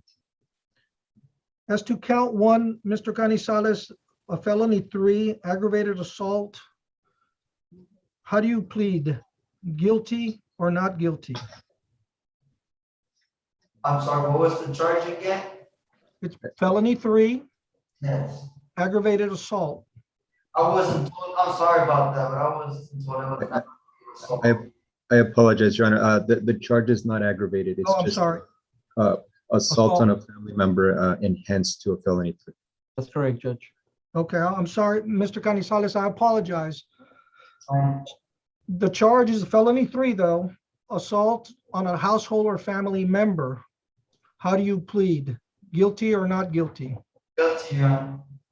Are you pleading guilty freely and voluntarily? Yes, Your Honor. Has anybody forced you to plead guilty? No, Your Honor. And aside from the agreement you have with the state of Texas, has anyone promised you anything else for pleading guilty? No, Your Honor. And are you pleading guilty because you're accepting responsibility for the offense of assault? Yes, Your Honor. Do you understand that when a person is found guilty for a felony 3 in the state of Texas, the range of punishment that you could receive is confinement in a state prison for a term of 2 to 10 years and a fine up to $10,000. Did your attorney explain that to you? Yes, Your Honor. is the state offering any exhibits into evidence? Yes, Your Honor, this time I would like to submit State Exhibit number 1 on 2021 CRG 421D4. Any objections? No objections. In exchange for the defendant's plea of guilty to an assault felony 3, Judge, they recommends punishment to be assessed for 3 years to serve in prison, Judge. Department of Corrections. And well, okay. All right. We'll get to that here in a sec. Mr. Canizales, then, having explained all of this to you, then you do want to go forward with your guilty plea, right? Yes, Your Honor. Okay, and I'm going to accept your plea of guilty. I find that it has been made willingly and voluntarily, and I find you guilty of the offense of assault on a household or family member, which, as we discussed, is a felony 3. The court is also going to go along with the agreement that you have with the prosecution in this case, and going to sentence you to a term of 3 years in the Texas Department of Corrections. Counts 2, 3, and 4 will be dismissed. Do we have any other assessments? Judge, just for the record, the victim in this case did sign a complaint withdrawal form, Judge. Just for the record. And Signed a what? I didn't catch. A complaint withdrawal form, or I believe it was an affidavit of non-prosecution. Okay.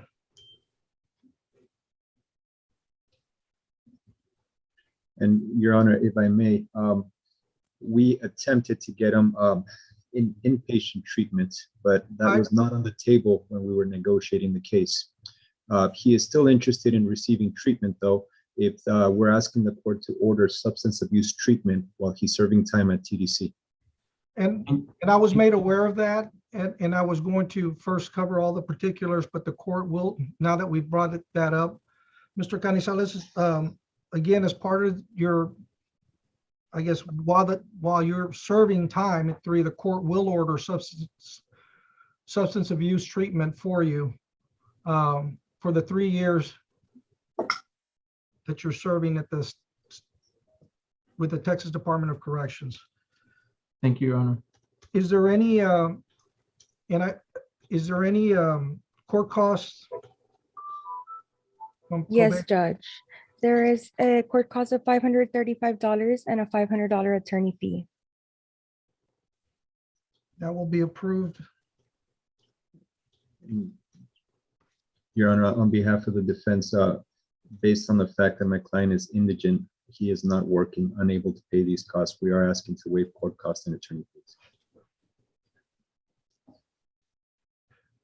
And he is going to be in there for 3 years. And the last thing I think we need to do is pile on after he does his time.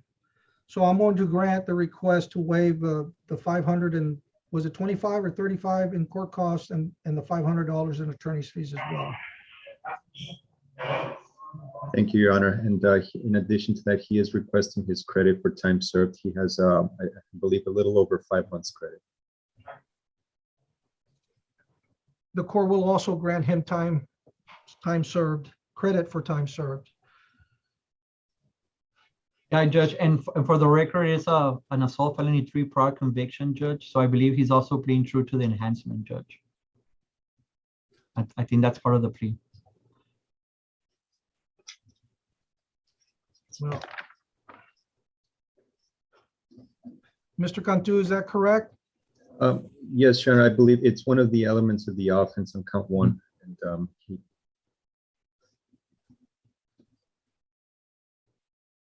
Well, do we need to recover that with him, Mr. Canizales? No, Your Honor, I understand. Okay. Do you understand that your charge was enhanced because you had a prior conviction? Yes, Your Honor. Okay. Do you have any questions about what happened here today or from your attorney or from the court? No, Your Honor.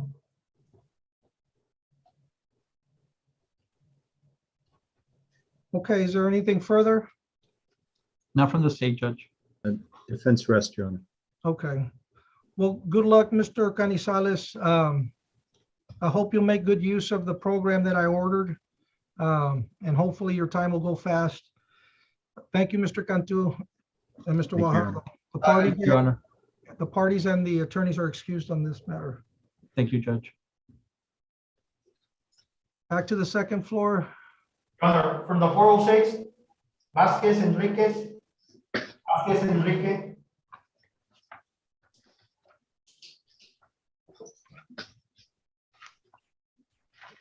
Page 6, Your Honor.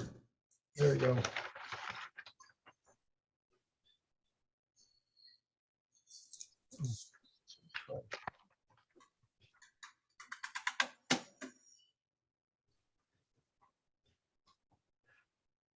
The court calls 2018 CRN 1118 D4, State of Texas versus Enrique Vasquez. Mr. Vasquez, can you hear us? Yes, sir. Can you understand English, obvious? Yes. Gerard Cantu for the defense, Your Honor. And who's here for the state? I believe it would be Ms. Julia Rubio from Special Victims.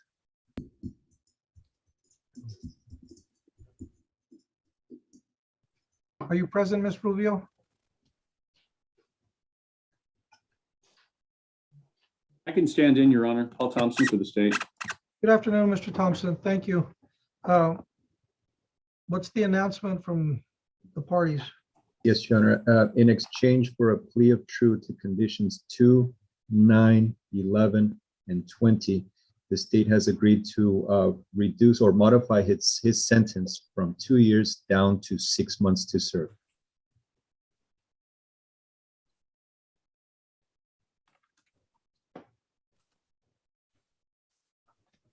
And we're ready to proceed? Yes, Your Honor. Mr. Vasquez, can you raise your right hand to be sworn in, please? Do you solemnly swear that the testimony you will give in this cause is the truth, the whole truth, and nothing but the truth, so help you God? Mr. Vasquez, the District Attorney's Office of the State of Texas had filed a motion to revoke your probation. They're indicating that you violated certain terms, and specifically, they've represented that you violated terms number 2, 9, 11, and 20. Have you talked to your attorney about the consequences of pleading true to those conditions? I have, Your Honor. Okay. And as to violation of conditions 2, 9, 11, and 20, how do you plead, true or not true? True. And you're pleading true, freely, and voluntarily? Yes, Your Honor. Okay.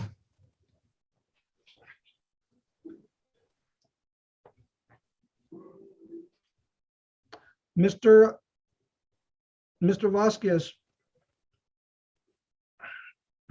having pled true, I'm going to find that you pled true willingly and voluntarily, and I'm going to approve the agreement between the defense, your attorney, and you made with the state of Texas, which is to modify your term of incarcerations from 2 years to 6 months.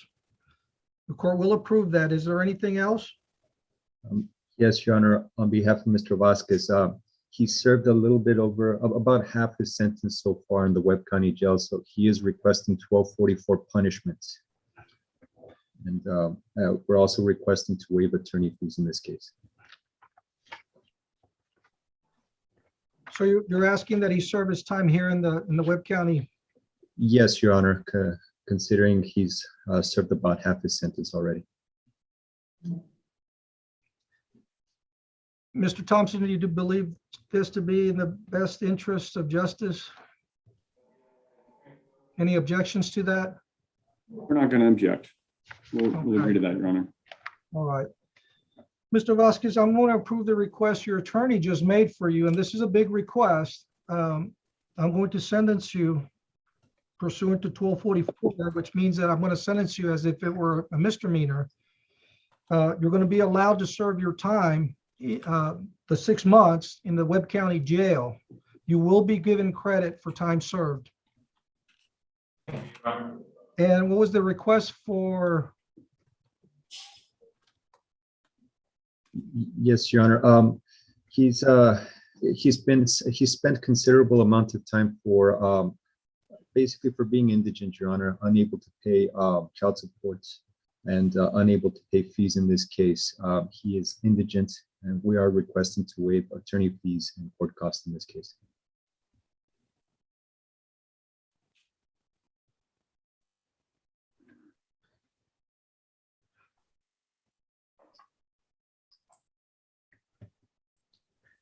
All right, Mr. Cantu, the court will approve your request for waiving court costs and the attorney's fees in this case.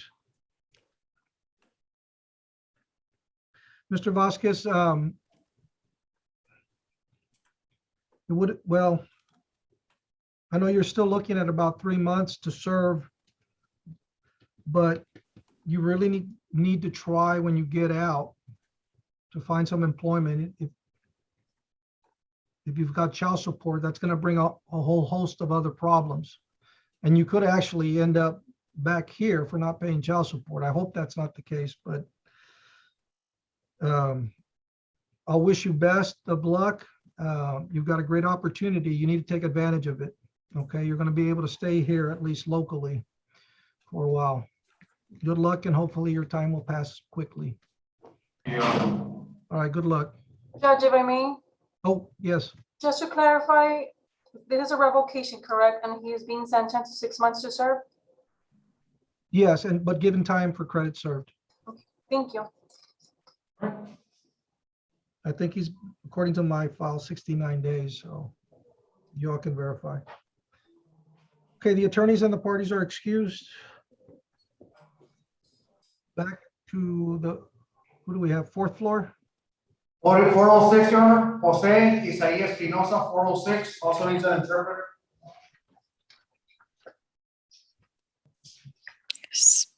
Is there, Karen? Or is it different? This is Rosario. Good afternoon, Rosario. Had I sworn you in yet? No. All right. Can you please raise your right hand?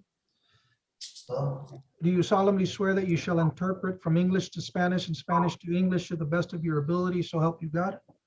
Yes. All right, thank you. I'm sorry, what page were we on?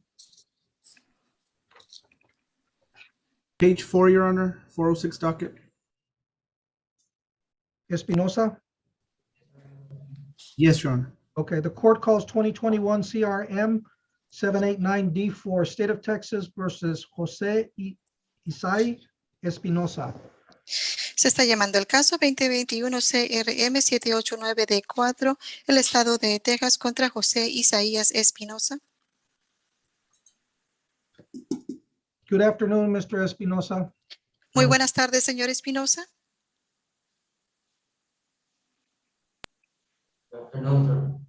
Okay. Do you need an interpreter? ¿Necesita usted un intérprete? English, Your Honor. He's advising English now. Okay. Can you have him get closer to the computer? He's a little far away. Can't hear him, please. I lost him. Uh-oh, yeah, we all lost him. Yeah. Deputy, if you don't mind, can you please get the defendant closer? He was advising to speak a little louder as well. Yes, he's going to. Yeah, just speak up, sir. Thank you. You understand English, Mr. Espinosa? Yes, sir. Okay, good afternoon again. Good afternoon, sir. Okay, we're here for arraignment, so I'm going to ask your attorney if he has an announcement for you. Yes, Gerard Cantu for the defense. And yes, Your Honor, at this time, Mr. Espinosa pleads not guilty, waives the reading of the indictment, and requests pretrial settings. He is also requesting that a bond be set, Your Honor.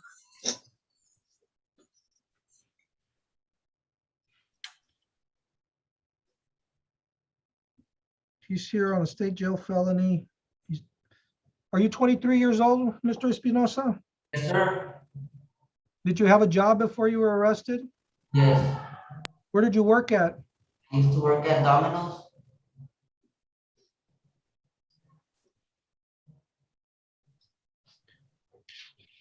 Let's get the settings and then we'll consider the bond here in a sec.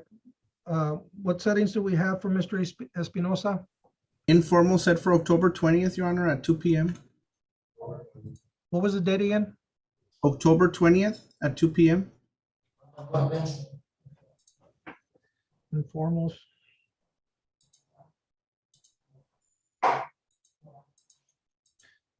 Mr. Espinosa, do you think you have a job waiting for you if you get out? Sir, I'm willing to look for a job. Why can't you go back to Domino's? Did they fire you? I'm gonna go back because I just got out because I wanted to, but I was working good and I decided to get out. But I'm willing to do anything so I can do better. Do you live by yourself or do you live with your parents? I live with my grandparents, sir. How long have you lived there? All my life.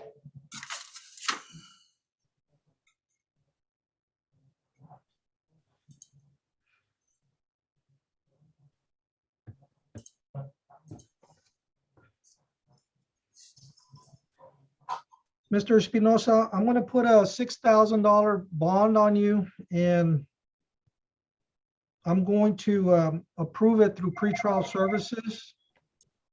But I'm going to require you to report to them every 2 weeks, okay? Yes, sir. All right. So Sure. they'll let you know how to report. Yes, sir. Judge, may I? Carlos Para for pretrial services. Yes. Okay, so Judge, just for the court's information, Mr. Espinosa was previously placed on supervision with our office. I bailed him out on July 19th, and this was for a case with indictment, and he failed to show up at all. So I gave him numerous phone calls. He never showed up. And then on August the 5th, that's when he was not present in court, and the case was issued for failure to appear in court. Did you hear all of that, Mr. Espinosa? Sir, I usually will, when I didn't went, I called that I was gonna go, but I told them that was my grandparents, my grandfather, he needed to go to an eye surgery, like, right? And but I didn't show up, and then they requested me another day, and I didn't show up because he couldn't take me. But that's not an issue, I could go by myself, but Well, you're going to have to go by yourself, Mr. Espinosa, because basically what Mr. Parra is telling me, and I work with him a lot, that, you know, I should reconsider whether I should put a bond on you or not, but I'm going to leave it. But I'm going to leave the bond that I placed on you, but you're going to have to report every 2 weeks.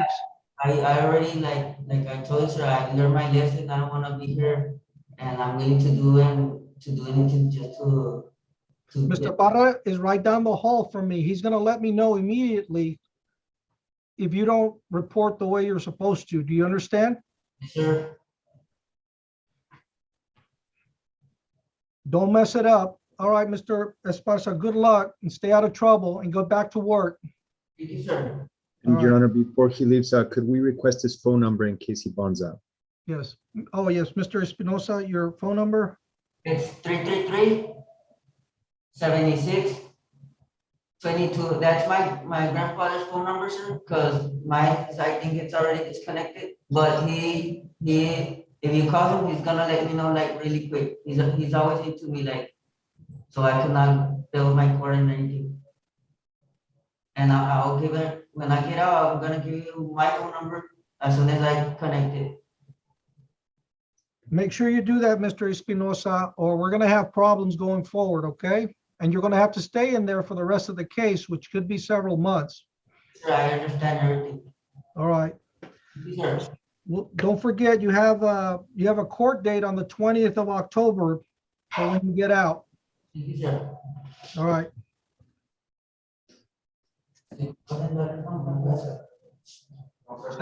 Second floor. Your Honor, from the 341st, Cabrera Perez Martin. Cabrera Perez Martin, can you see an interpreter? Buenas tardes. Good afternoon, sir. Let me find the case. Muy buenas tardes, señor. Permítame encontrar su causa. Judge, he's on page 7. I was told that he was held in federal custody here at the Webb County, that he needed a writ. That's why I reset it.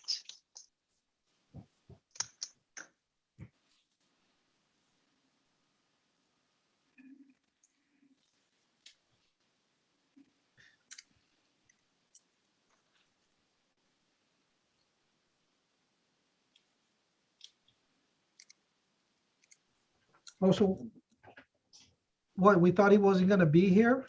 What does it say reset till 9:30? Because he needed a writ, Your Honor. I was told that he was held here by in federal custody, Your Honor, here at the Webb County.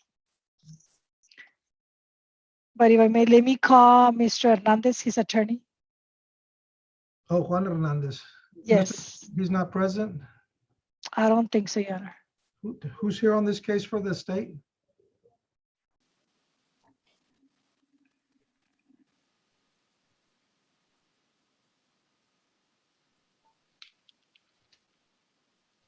Judge, I guess I can do it. I don't know. What docket is it on, Judge? What court? It's in the 341st, and I show that it's set for final pretrial.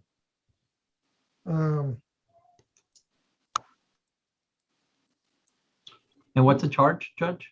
If you don't It's mind me asking. aggravated assault with a deadly weapon, felony 2. Okay. I guess I can do it, Judge. Well, we can't really do anything if his attorney's not here. Oh, okay. So do we reset it? Well, I had to note that it was reset. Let me just ask, is he being housed somewhere else? He's housed in the Webb County Jail. He's currently under federal custody. Okay. I needed a writ. My apologies for taking him up. And the attorney is Juan Hernandez, Judge? Yes. Can you give me the cost number again, Judge, please? The cause number is 2020 CRD 110D3. Thank you. All right. So he's in federal custody, so we need a writ. Yes. Okay. Do we know where he's at? Well, they're telling, I'm kind of confused. They're telling me he's being housed in the Webb County Jail. Oh, so he's here. Okay, so we He's don't here. need a writ. I mean, unless they're gonna move him to, Judge, maybe we can just recall it at the end of the docket. Maybe the coordinator can call Mr. Juan Hernandez. I think they're calling him now. Okay. Let's leave him there for a few and move on to the second floor, and we'll come back to see if Mr. Hernandez logs on. Thank you, Your Honor. Let's do that. Who do we have on the second floor? Robles, Moises, David, David, Moises, David, Robles, 49. Moises, David, Robles, 49. ¿Está bien? All right, nomás habla. It's on page 2, Judge. I see that. Okay. Mr. Diaz, are you Good here? morning. Good afternoon, Judge. Good afternoon, Mr. Diaz. Let me call the case real quick. 2000 CRB 1428 D1, the state of Texas versus Moises David Robles. Joey Tez for Mr. Robles. Judge, if I may, I don't know if Judge Lopez had a chance to talk to you about this case. No, he did not. Okay, I don't know if Mr. Diaz wants to pass it so Judge Lopez can hear it. This gentleman removed his ankle monitor. I think I think he was before me on another in custody. That was a while back, Judge. But yes, I would ask the court to reset it, to set us with a regular custody docket, custody docket that Judge Lopez will actually hear. He had been out on bond for a little while and they revoked his bond. And so we also need to get some settings to get him back on. I don't know as far as getting him back on the trial track, just because of how the situation is with no jury trials anyway. Alma, so when do you want to set it? Reset it for, yeah, September the 8th with Judge Lopez at 1:30. Hold on. At 1:30? Yes, Judge. Is that, how big of a docket is that, Alma? It's an in custody docket. Or do you want to have a hearing? No. The reason I'm saying is I have a sentencing in federal court, and as of right now, it might be in person.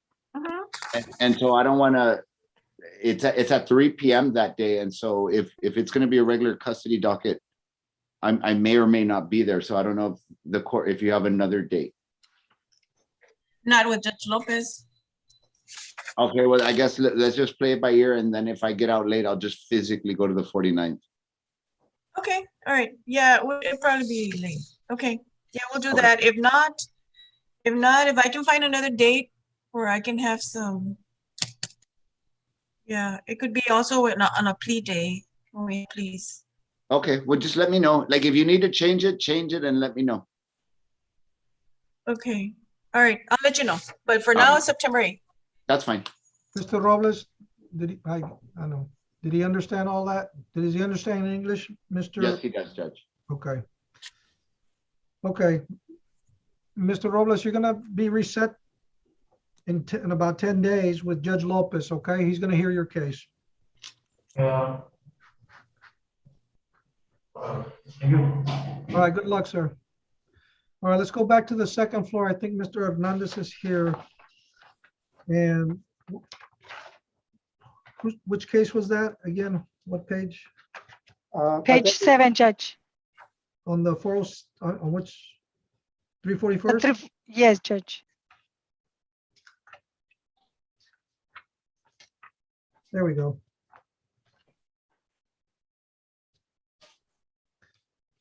Good afternoon, Mr. Hernandez.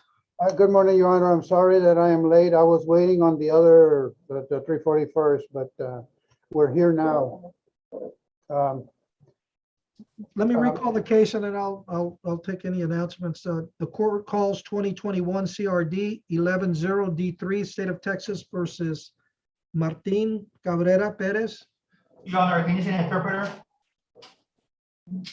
Se está llamando el caso 2021 CRD 110D3, el Estado contra Martín Cabrera.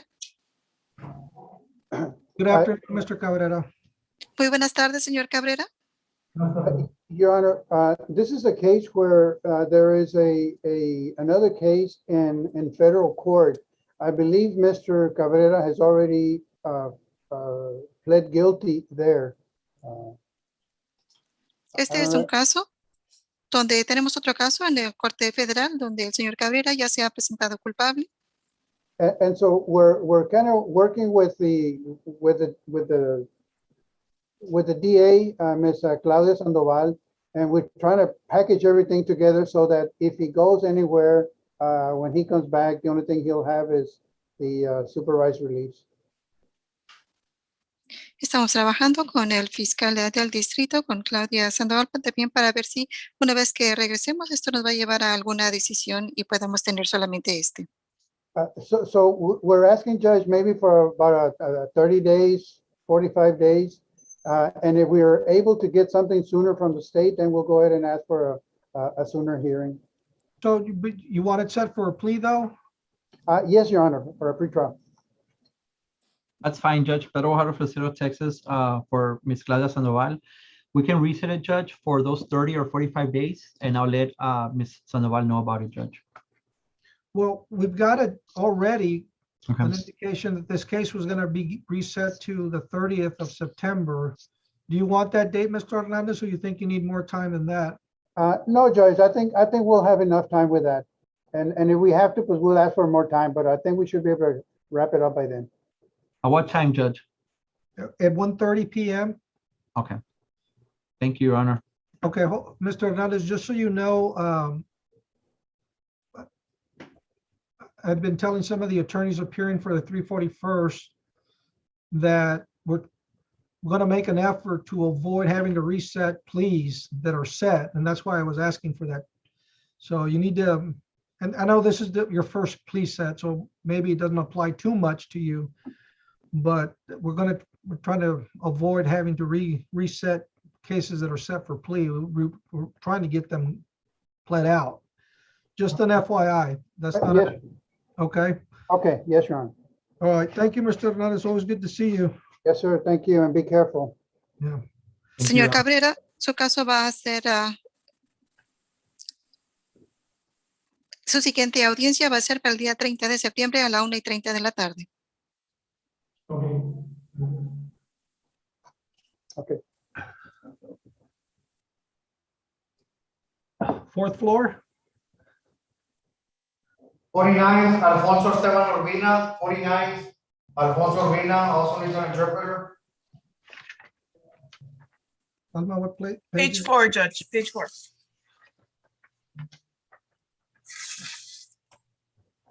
Your Honor, if I may. Yes, who's that? Good afternoon, Judge Valerie Villarreal with pretrial. Judge Mr. Ernest Garza is being reappointed on the MTR. It'll be on the second, page 4. No, I have the case, but Okay. I'm having trouble understanding. So he has not been appointed, or he's going to be appointed, Mr. Garza, to represent him on the MTR, Judge, that's correct. Hold on.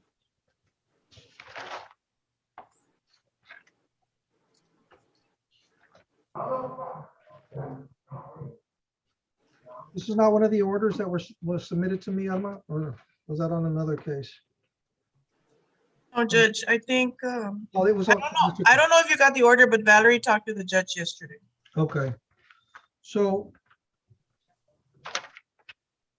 then the order approving Mr. Garza as his attorney is granted.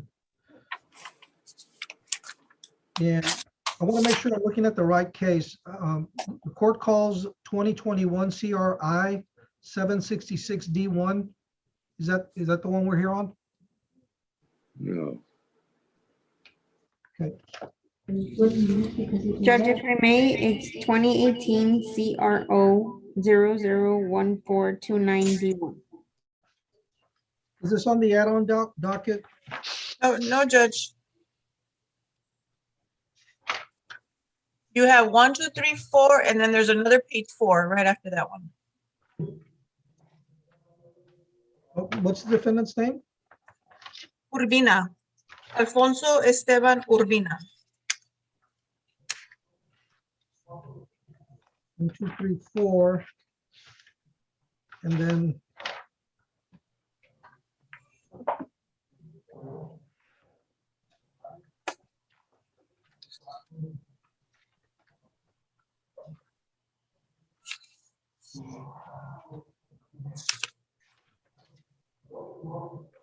I'm sorry, I don't have that.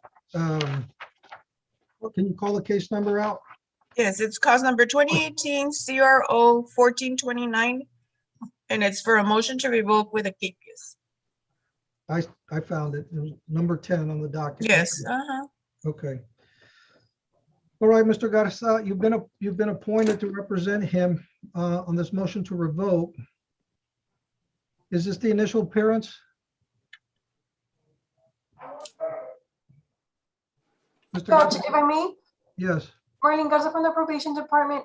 We just received a flash notice, Your Honor, and we will be amending the MTR to include the offense. Okay, so we need to reset this then? Yes, if possible, Your Honor. Mr. Garza, did you hear that? Yes, Your Honor. Your Honor, I believe I have this client tomorrow morning also, if I'm not mistaken. Well, with which judge? But Judge, D1, the 49th, Your Honor, I'm sorry. That case was originally in the 341st, and I believe it was transferred to the 49th. The 1429, was that transferred? No. 1429 is the one you're hearing today. Okay. He has a case, I've been told he has a case tomorrow morning, 2020 CRD 1627 D1. That one was transferred from the 341st. Oh, okay. That's set for a status tomorrow. Is that the new charge? Mr. It's gonna be Garza, amended into this one? well, if he said for tomorrow, then we need to reset that case together with this one. That's what I would like to do. And if it's, he's not going to be getting out, but I would like to run them together. And there's no sense in coming up tomorrow if he's in custody, and let's do both of them today and reset them together. Can you do that, Alma? Yes, the other cause number is 2020 CRD 1627. Okay. Alma, Mhm. sorry to interrupt. This is Robert Gutierrez from the state. He has, I'm seeing right now, about 3 or 4 open cases as well. So if we can get like a good reset, like 30 to 45 days, so I can request all the reports from the agencies so we can try and get one offer that would wrap up all his pending cases. I think he has like 4 in the CC courts and then 4 unfiled cases as well. I have no objections to that, Your Honor. So well, you want to do something in October then, Mr. Garza? Well, it's up to Mr. Gutierrez. I don't know how long it's going to take him to get those reports, but I would wrap up everything that he has in the event that he's going to do time. I don't want to leave anything hanging. October would work, Judge. Okay. I don't know, what do we have? I don't have, Raquel, what date do you have in October? I can't find my. October, let me double check. October 14 at 8:30. That would work perfect, Judge. October 14th it is. Thank you very much.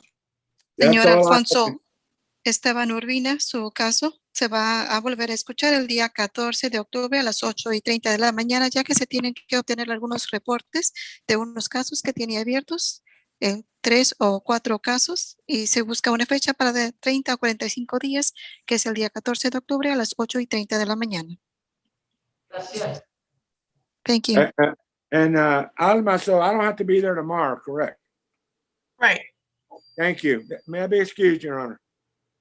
You may, Mr. Garza. Thank you. Thank you. Go Horns. Yeah, let's go. Thank you, Judge. And apologies to the interpreter. Wouldn't have gone that long-winded. That's okay. Thank you. That's fine. She didn't interpret Go Horns in Spanish. All right, who do we have on the second floor? Honor, from the 49th, Guevara Santos Jose. Guevara Santos Jose, 49. That's on the add-ons, Judge. I got He it. has two cases. Let's Yes, see. Your Honor, I'm here, Judge, on that one. Hello, Your Honor. Joaquin Rodriguez for the state. There's going to be 2 pleas. There's 2 plea packets, and the rest are going to be dismissals. That is correct, Judge. I have the plea pack. Let me pull them out here. Yes, sir. Your Honor, can you see the interpreter? Okay. Well,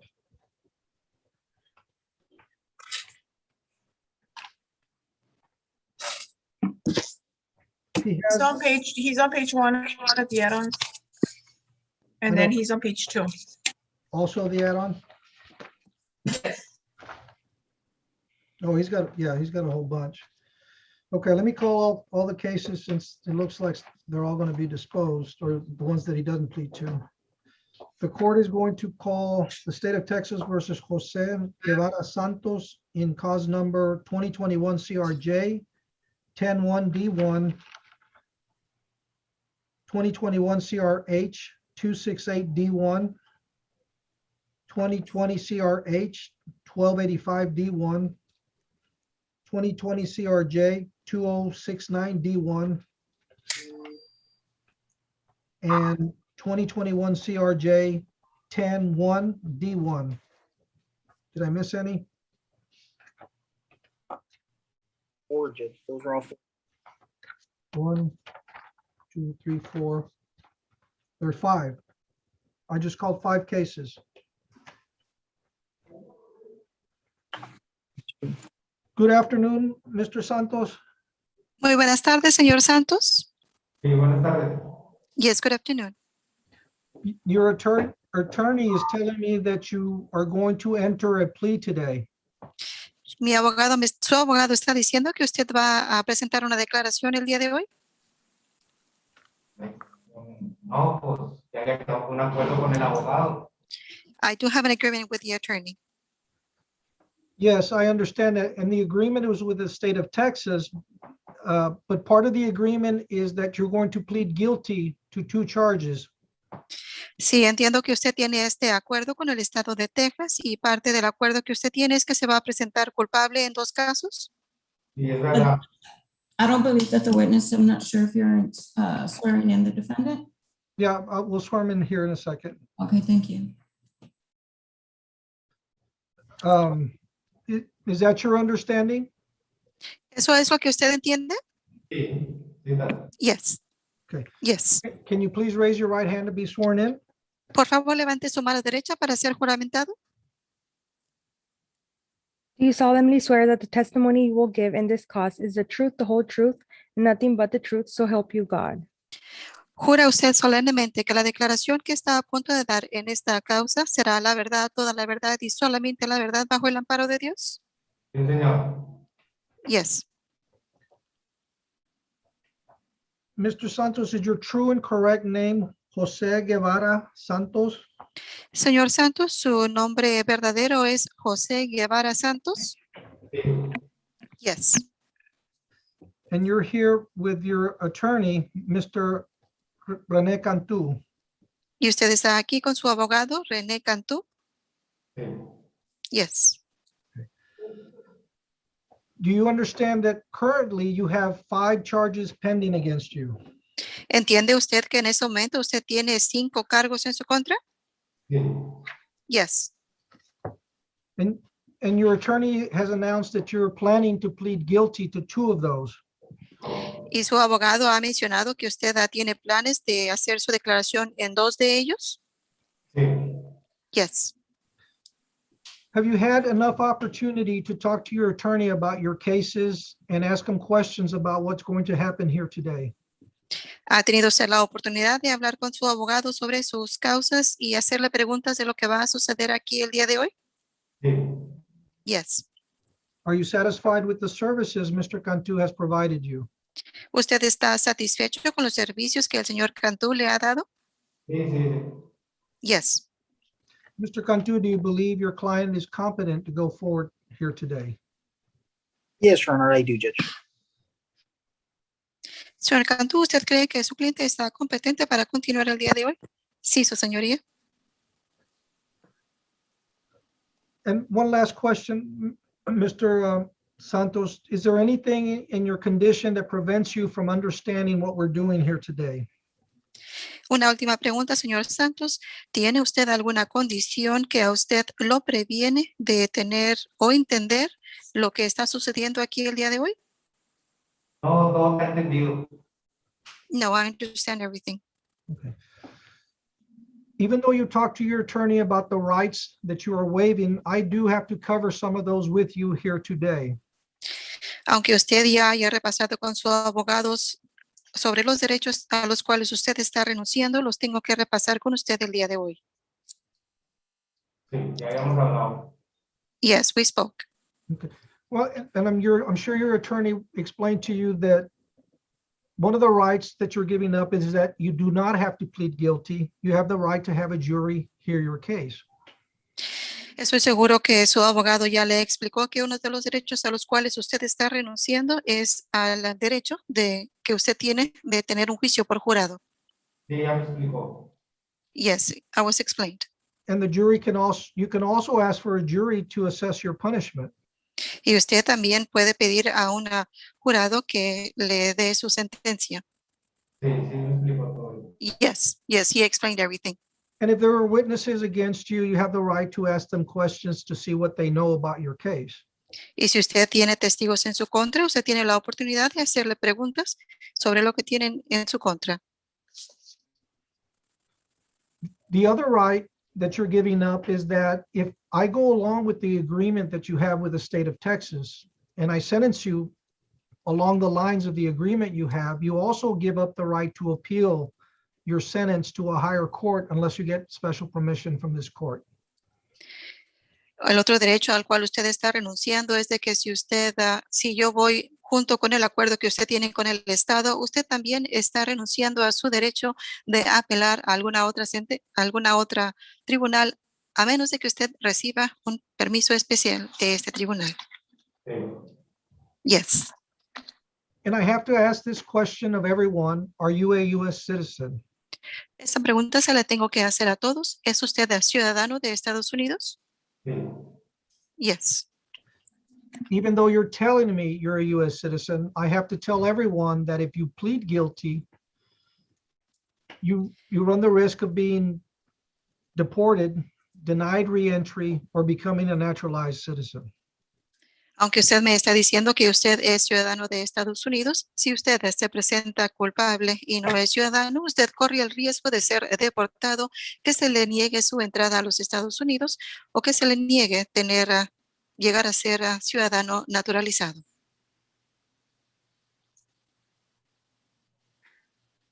Do you understand that? ¿Entiende usted esto? Yes.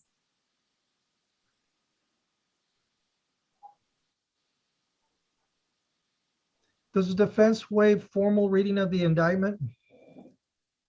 Yes, Your Honor, Judge, I've gone over the indictments with him in all the cases. He knows what the charges are and the ranges of punishment, Judge. So yes, we'll waive reading of the indictment, Judge. ¿Está renunciando usted a la lectura de todos sus cargos? Sí, estamos renunciando a la lectura de todos los cargos, ya que he repasado con él cuál es el rango de castigo para todos los cargos. Mr. Santos, originally, the indictment was for a felony 1. Señor Santos, originalmente la acusación era para una crimen menor 1. But in the following cases, which is 2021 CRH, pero en los siguientes casos, que es 2021 CRH, 268D1, 268D1 and 2020 CRM, y 2020 CRM, 1285D1, 1285D1, you'll be pleading to the lesser included offense of robbery felony 2. Usted se está presentando para la ofensa menor, que es robo, crimen menor número 2. On both of those. En esos dos casos. So, Mr. Santos, I have to ask you as to the charge of felony 2 robbery on those 2 counts, how do you plead, guilty or not guilty? Así es que, señor Santos, le tengo que preguntar en cuanto al cargo de crimen menor 2, que es robo, ¿cómo se declara usted? ¿Culpable o inocente? Guilty. Are you pleading guilty freely and voluntarily? ¿Usted se está presentando culpable libre y voluntariamente? Yes. Has anybody forced you to plead guilty? ¿Alguien lo ha obligado a presentarse culpable? No. And aside from the agreement you have with the state of Texas, has anyone promised you anything else? Aparte del acuerdo que usted tiene con el estado de Texas, ¿alguien más le ha prometido alguna otra cosa para presentarse culpable? No. Are you pleading guilty because you are in fact accepting responsibility for the 2 offenses? Usted se está presentando culpable porque usted, de hecho, es responsable por las 2 ofensas? Yes. I have to tell you, Mr. Santos, that the range of punishment for being found guilty of a second-degree felony in the state of Texas is confinement in a state prison for 2 to 20 years and a fine not to exceed $10,000. Le tengo que decir, señor Santos, que el alcance de castigo por medio de ser culpable por estos 2 causas será confinamiento de 2 a 20 años y hasta una multa de $10,000. Do you understand that? ¿Entiende usted esto? Yes. And having discussed all of this with me, do you still want to go forward with your guilty pleas? Después de haber hablado conmigo todo esto, ¿usted todavía quiere continuar con su declaración de culpable? Yes. Is the state offering states exhibits 1 on both cases? Yes, Your Honor. ¿El Estado está ofreciendo el documento de prueba en los dos casos? Sí, su señoría. Mr. Cantu, any objections? Señor Cantú, ¿alguna objeción? We have no objections, Your Honor. Ninguna objeción, su señoría. States 1 will be admitted in both cases. Documento de prueba 1 va a ser admitido en los dos casos. Mr. Santos, based on your testimony and the evidence before the court, I'm going to Señoras, go ahead. señor Santos, basándonos en su declaración y las pruebas que se han presentado ante este tribunal, The court finds you guilty of the offense of robbery, felony 2 in cause number 1285. usted se le está declarando culpable en la causa de crimen menor número 2, que es en la causa número 285. And also finds you guilty of felony 2 robbery in cause number ending in 268. Y también se le declara culpable en la causa que termina en 208, que es crimen menor 2. I am finding that your plea has been made willingly and voluntarily. Y encuentro que usted está haciendo esta declaración libre y voluntariamente.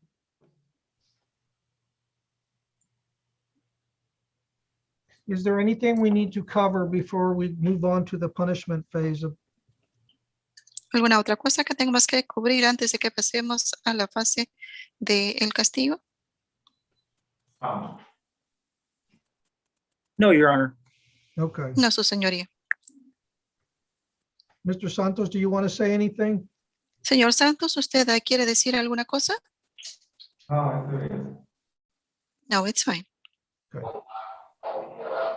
Mr. Santos, the court is going to follow the agreement that you have with the state of Texas.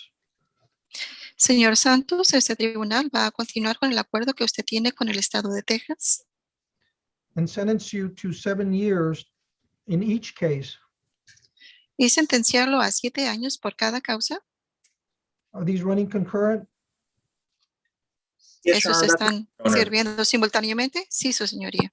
Okay. The court will approve that as well. The court also agrees to dismiss cause number 2021 CRJ 101 D1. Este tribunal también va a estar de acuerdo para quitarle el caso CRJ 101D1. Also dismiss 2020 CRJ 2069 D1. También el caso 2020 CRJ 2069D1. And note that the prosecution has not accepted for prosecution the tampering with evidence case.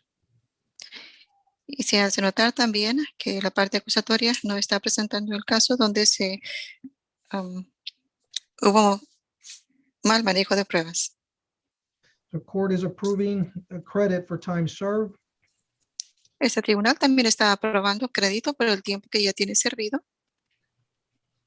And there's a note here, I guess he's serving time right now in 268. Y aquí hay una anotación, ahorita está sirviendo por el caso 268. Yes, Your Honor, he is, Judge. Okay, and that would Sí, apply su to both, señoría. and that will obviously apply to both cases. Yes, Your Honor. Y esto aplica obviamente para los dos casos.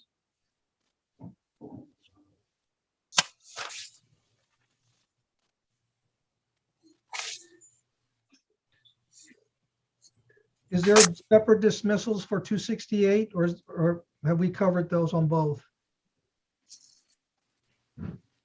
¿Hay alguna otra cosa para el 268 o ya los cubrimos los dos? Beg your pardon, Your Honor. The same in 268 are the same recommendation in 1285. Okay, yeah, I didn't Yes, want, Your I didn't know there were separate other cases I needed to cover. Probation, do we have anything?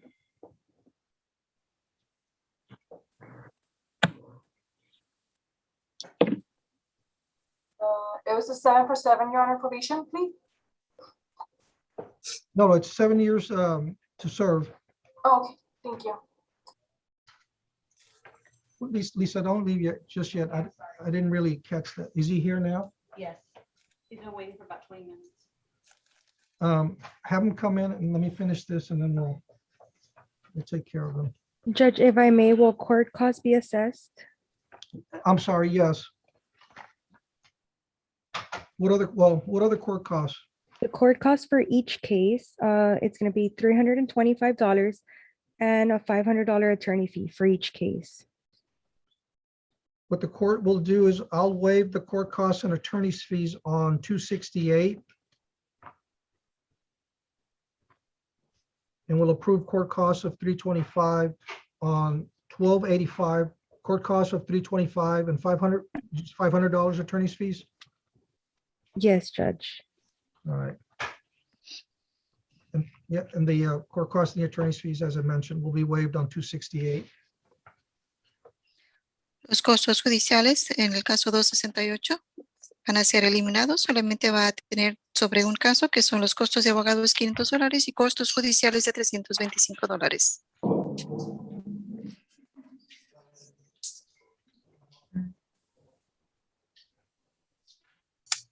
Anything further? ¿Alguna otra cosa? Nothing from the state, Your Honor. Nada. Oh, Your Honor, I believe you. I'm sorry, Mr. Cantu? No, Your Honor, I believe you covered all of the topics, Judge. Okay. Good luck, Mr. Santos. I hope your time passes quickly. Muy buena suerte, señor Santos. Espero que el tiempo se le pase pronto. Muchas gracias por su trabajo. Que pasen buena tarde. Thank you for your work. You have a good afternoon. Can we take there may not be about time. We're going to take about a 5-minute break and I'll be right back. I'm not going anywhere, so I'll be back in 5 minutes sharp, hopefully. Yes, sir.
I know it's not 5 minutes, but we'll sit here and wait. Who do we have next, just so we can kind of line up?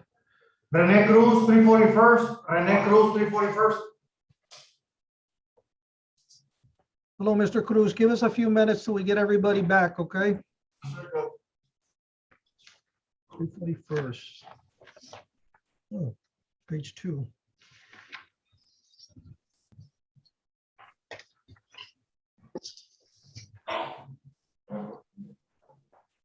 Mr. Cruz, do you understand English? Yes, sir, I do. Okay, let's wait for everyone to get back. Is, I'm here, Your Honor. okay, yeah, no, but I gave the court reporter a 5-minute Oh, break.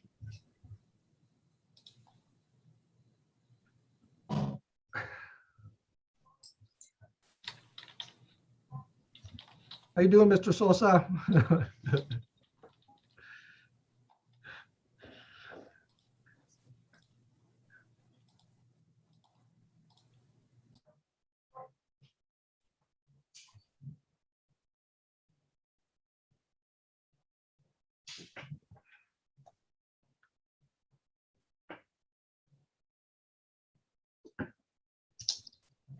Oh, shoot.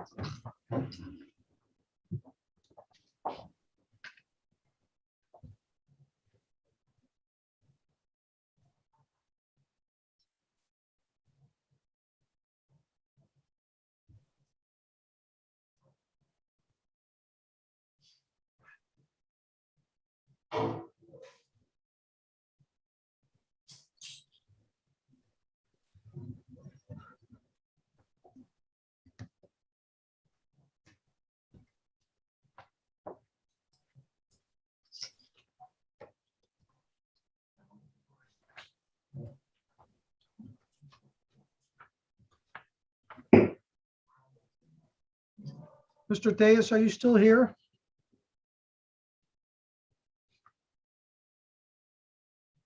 Yes, Judge. Is the only other matter you have left is the motion to substitute? I have a motion to sub as well as a walk-in on, I was gonna try to walk in a case. Joey Anthony Gomez. We have him on the docket. But he's not in custody. Yes. Is he on? He's online. Okay, He's there on the, he unmuted himself right there. okay, It's on page 4, Judge, in our docket. On the, yeah. okay. Well, let's take care of Mr. Cruz real quick, because it's just Okay. arraignment. And No, then that's not a problem, Judge. we'll do that. I'm here. I have time. I've got all sorts of stuff going on here, so I'm, Oh, You okay. also have Estrada, though, right? Okay. yeah, Estrada's the motion to sub. That's the one that the judge was talking about, but yes. Okay. So let me call are you ready, Ms. Escobar? Okay. Back on the record, the court calls 2017 CRM 1303 D3, the state of Texas versus Rene Cruz. Good afternoon again, Mr. Cruz. Good afternoon, Judge. We are here on arraignment for a motion to revoke. Ms. Nada? Yes, Mr. Cruz pleads not true, waives the reading of the state's application and requests an MTR final hearing. September 30th at 1:30. Thank you.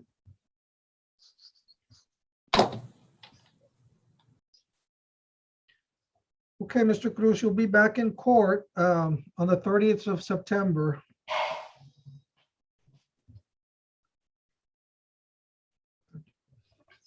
Anything further? Under the state, Your Honor. All right. Then the parties and the attorneys are excused in this matter. What happened to my screen?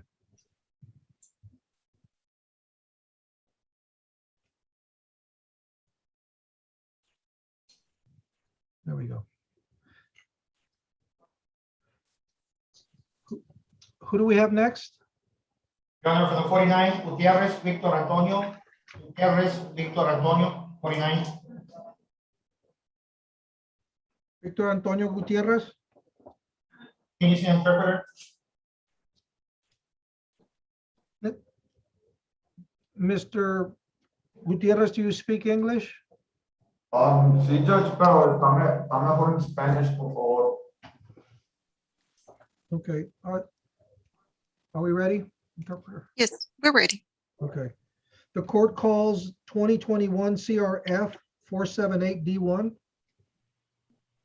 Se está llamando el caso 2021 CRF 478D1. And I don't see Ernest Garza, is he on?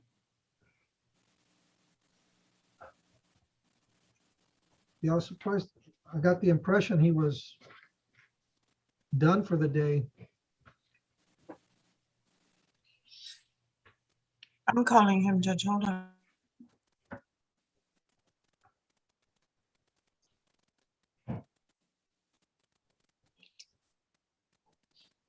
No está Ernest Garza, se le va a estar llamando. Un momento.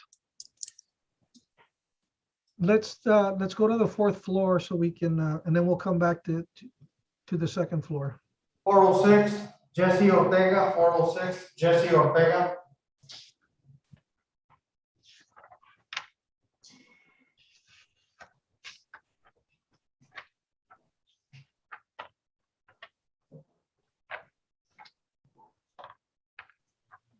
Judge, Yes.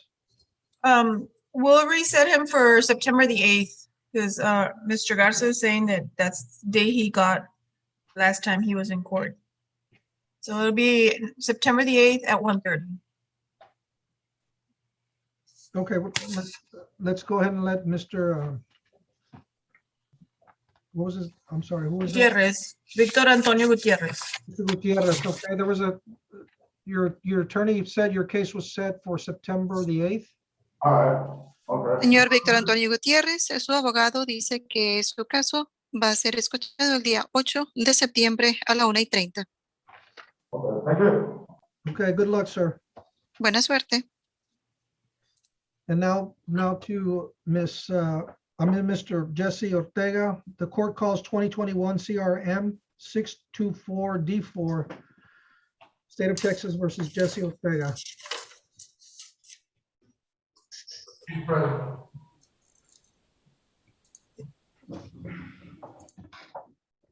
Ms. Nita, are you here for Ortega?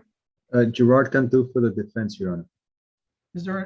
Is there an announcement? Yes, Your Honor. At this time, Mr. Ortega pleads not guilty, waives the reading of the indictment, and requests pretrial sentence.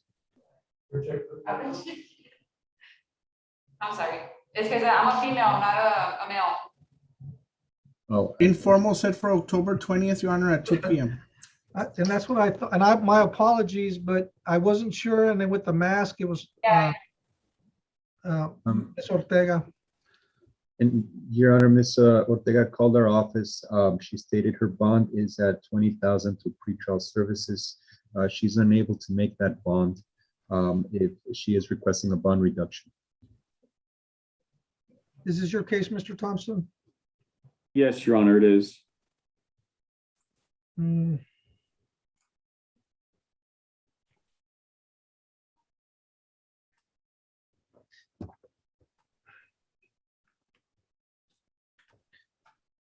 She already had 20,000 through pretrial services? According to my notes, yes, Your Honor.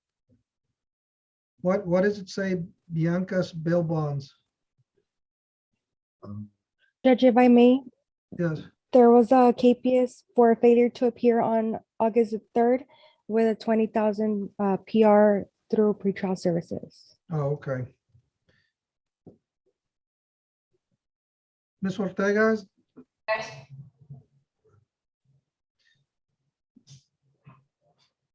what was the reason for your failure to appear? I wasn't notified that I wasn't aware that I had to show up.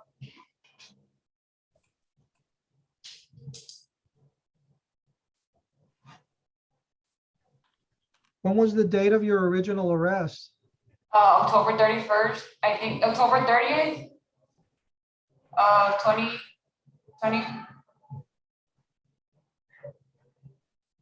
And I was in jail for a month, and then like right now, I'm already gonna be here a month, so it's like 2 months.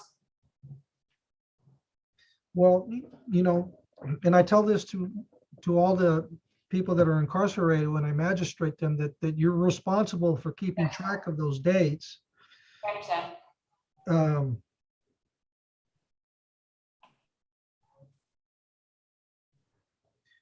What I will do, Mr. Cantu,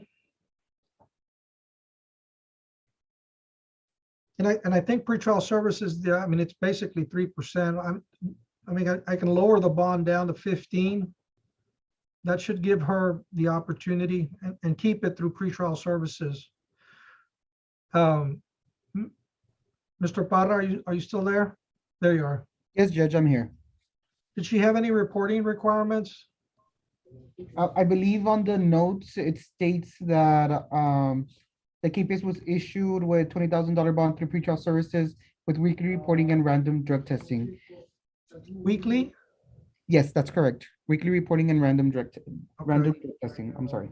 I'll go ahead and approve that. And I've just reduced your bond, Ms. Ortega, to give you a chance to get out, but you need to stay in contact with your attorney, one, and I'm going to ask you for your phone number right now. I've been trying to get a hold of him. I've been calling him like 3 times a day, but I haven't been able to get through to him. Can I ask, how does that pretrial stuff work? Well, the main thing that you need to know about that is instead of 10%, which is what they normally charge the regular bondsman, if you go through pretrial services, it's about 3%. So what's going to be the 3%? And I'll tell you right now.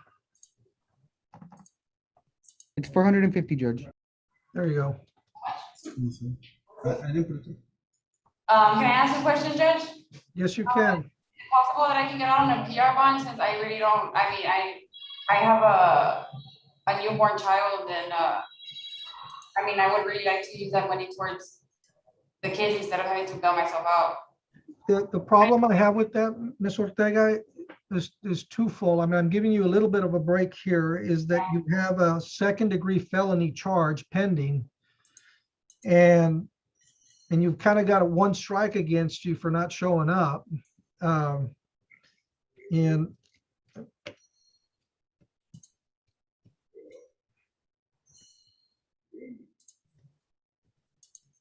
how old is your child?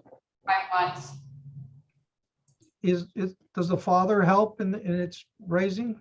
Yes, right now he's with my daughter, but I breastfeed, so I mean, I need to be out attending to my daughter. I mean, I know it's my responsibility to keep up with my. No, I asked if there was a father in the picture. Yes, there is. Your Honor, Paul Thompson for the state. In this case, we're offering a lesser included possession of a controlled substance state jail felony probation offer. Perhaps that might inform the court as to what a fair bond would be. I don't see an issue with maybe $5,000 or $7,000 in this particular case. It wasn't. It was closer on the low end to the high end of the drugs that was seized, and it was, I believe, it was for personal use. Okay, so that makes it easier. I will go ahead and do that. Lower it down to 5,000. That's significantly lower, Ms. Ortega, but yet, you can check this stuff online too. So you might want to inform yourself how that's done. But more importantly, stay in contact with Mr. Cantu's office. So the bond will be reduced, but you're still going to have the requirements to report to pretrial services as before, okay? So how much is that? I'm sorry, I don't know. 150? Okay. All right, Ms. Ortega, you've got a golden opportunity, and you have a bigger reason not to be in trouble again. So I'm waiting for you at home. So I'm hoping it'll work out for you. Don't mess this opportunity up. All right, and it sounds like you're going to get an offer that's going to allow you to stay out. So even more important that you stay in contact with pretrial services and your attorney. Okay, sir, I really appreciate it. Best of luck. If I may, can I just request your phone number? Oh, yes. It's 956 320, 8845. 8845. Thank you, Your Honor. And Judge Carlos Para for pretrial services, is that telephone number belongs to you, Ms. Ortega, or is that? No, that's my cell phone number. Okay, can I have a telephone number of a family member that I can contact for bond information? Oh, 956 482 9467. Thank you.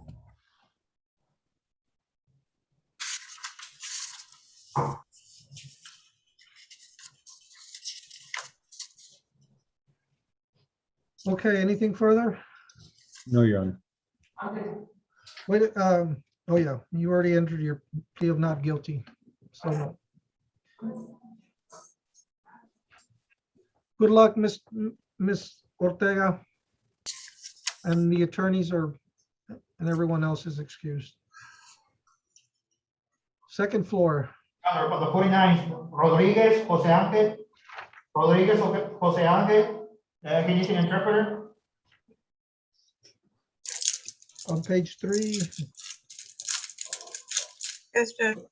the court calls 2021 CRO 633D1, the state of Texas versus Jose Angel Rodriguez. El caso es 2021 CRO 633D1 del estado de Texas contra José Ángel Rodríguez. Good afternoon, Mr. Rodriguez. Muy buenas tardes, señor Rodríguez. Good afternoon. Mr. Guajardo and Your Mr. Honor, that would be me, Brett Trevino for Mr. Rodriguez. I've been conferring with Mr. Guajardo. I have an offer. I just need to go and speak with Mr. Rodriguez to go over his case with him. So we're just asking for a reset, Your Honor. En este momento solamente estamos buscando un aplazamiento de fechas, ya que tuve una consulta con el señor Gerardo y tengo preparada una oferta y tengo que repasar el caso. Do you want a setting for final pretrial or plea? Well, Your Honor, it's set for evidence exchange, and this is a felony 3, so Would you want September 8th for a motion setting? yes, that would be fine. Okay, September the 8th at 1:30 for motion setting. La siguiente fecha es para el día 8 de septiembre a la 1:30. Es comparecencia para la evaluación del caso. Your Honor, he's in for this case and a case out of County Court 2. He's already has bond set on this case. He has a no bond set in the County Court 2 case. I believe that's correct, Judge. So, well then, do we need, I mean, he needs a bond then set for the case he has pending with Judge Villarreal? No, Your Yeah, but Honor, we can- Judge Villarreal will have to set that bond.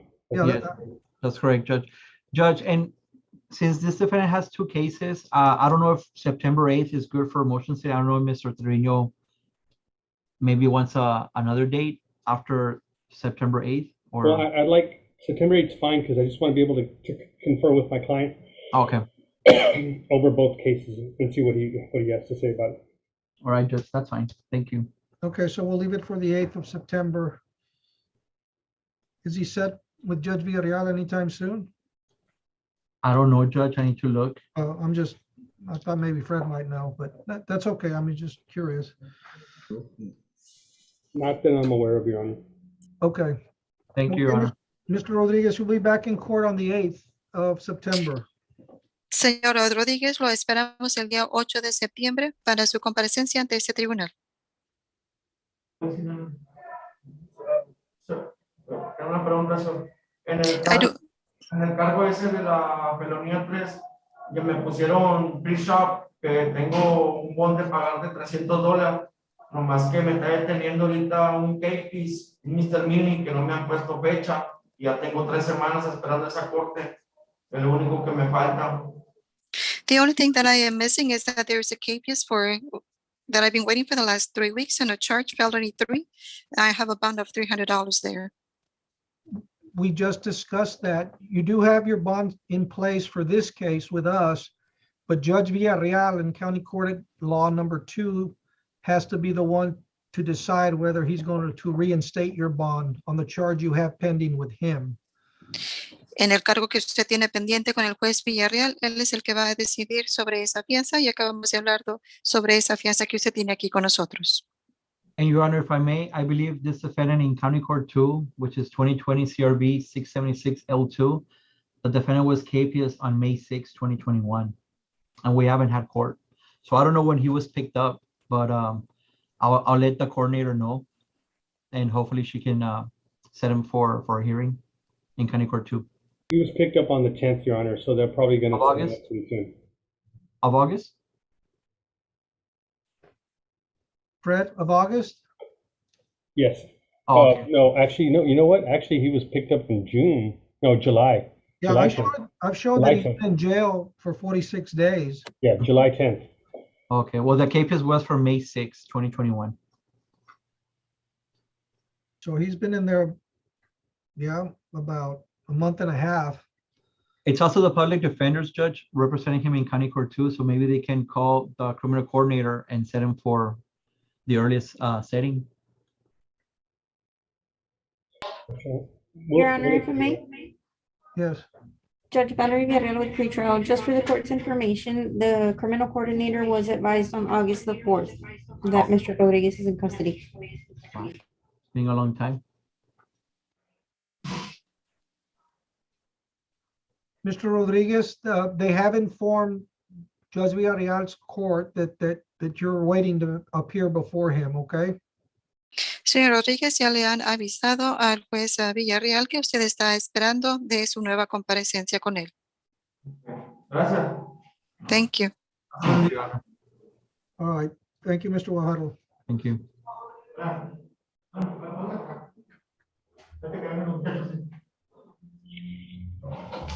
And let's go to the fourth floor.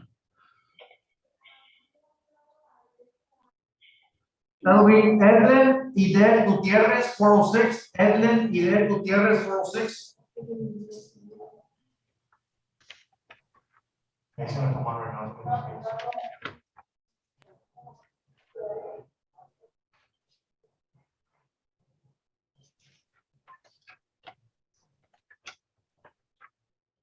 The court calls 2018 CRO 1121 D4 State of Texas versus Edelyn Idet Gutierrez.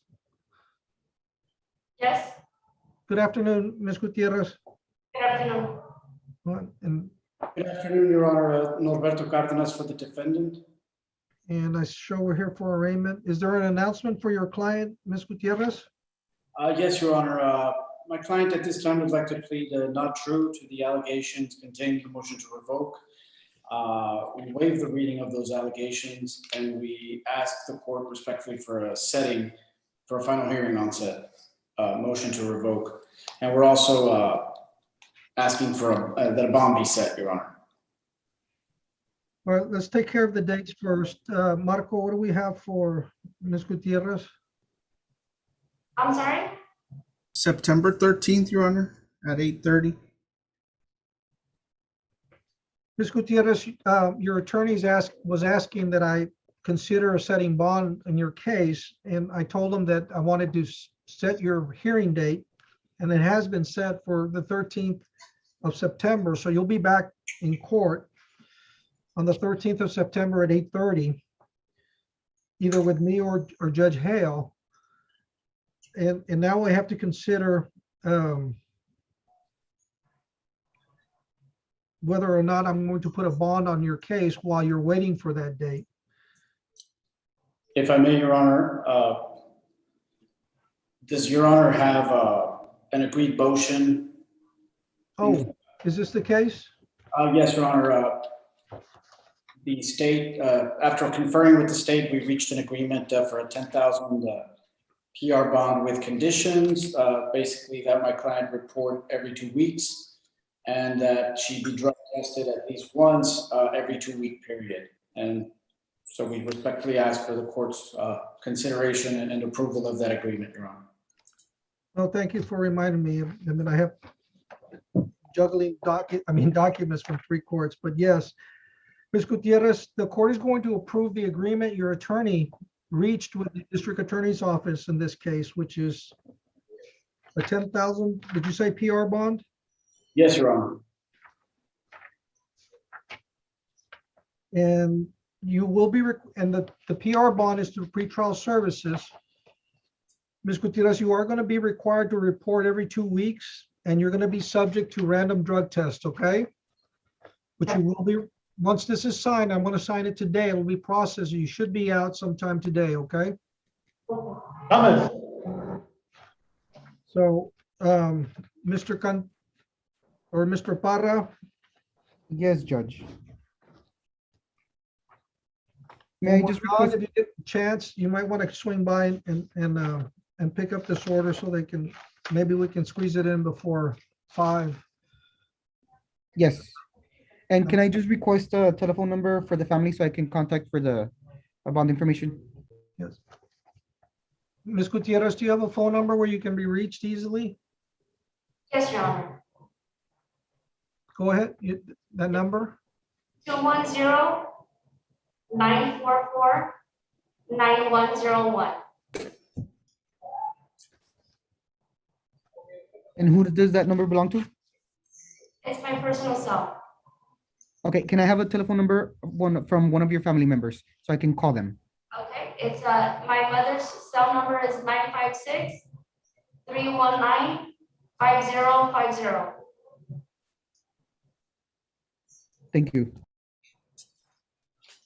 Your Honor, just an observation. I believe I wrote in the order that my client was to report to the probation department, but is that correct? Or does she have to report to pretrial services once every 2 weeks?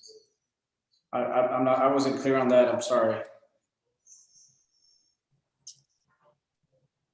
Well, all it says is reporting every 2 weeks, but somebody wrote in pretrial services, and that's what Okay. Okay, then that's fine.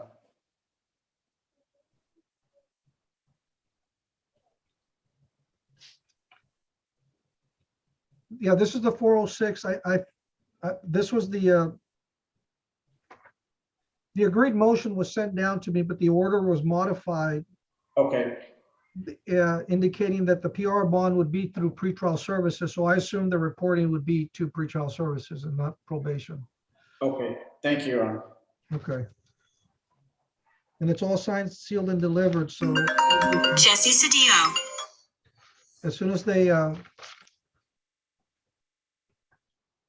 process it, she'll be released. Now, sometimes there's a delay, Ms. Gutierrez, so don't get impatient, okay? You're on your way out. Your Honor. Okay. That's all I have, Your Honor. If that's it, may I be excused? Yes, thank you so much. Judge, if I may, Yes. can I also have just a report to the probation department? Last reporting date is as of May 13, Your Honor, so she can be reminded to report to the probation office as soon as she is released. Oh, all right, hold on. Sorry about that. Can you bring Ms. Gutierrez back real quick? Is that her? I will tell Your Honor. Give her a couple of days. When do you want her to report? Monday? Yes, Your Honor, Monday's fine.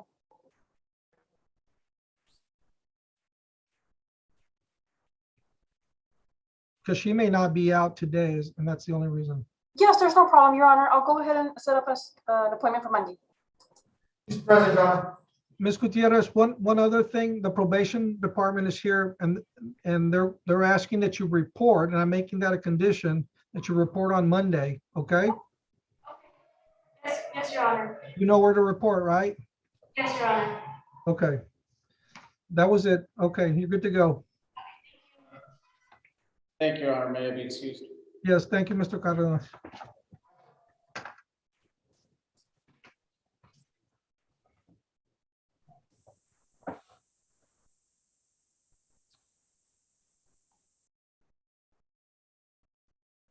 All right, Your Honor, on the May 31st, 406, Sprinkler, Thomas, Walter, 406, Chavez Lopez.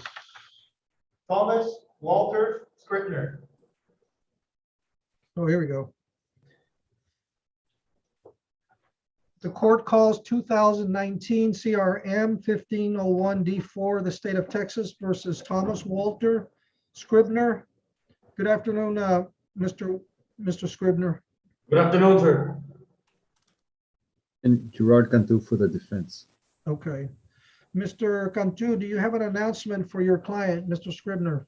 Yes, Your Honor. At this time, Mr. Scribner pleads not true, waives the reading of the allegations on the motion to revoke, and requests a final hearing.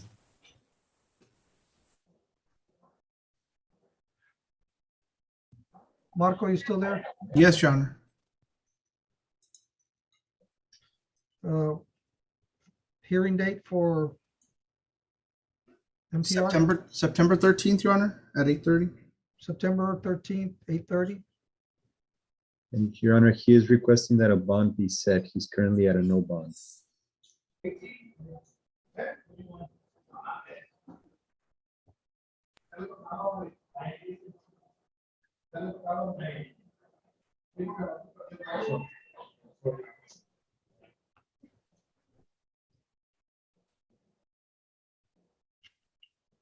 State jail felony.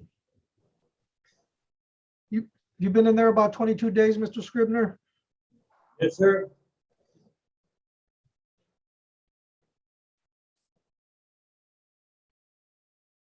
Probation, what was the, do you have any information as to the reason his bond was lifted? What was the violation? Yes, the MTR, Your Honor, was filed with the KPS since he was placed on probation on April 21, 2021 with the condition of drug court program, and he did not report ever since. So that was the reason that we filed the MTR. So that was actually my bond lift. Correct. Mr. Scribner, is there any reason you didn't report to drug court?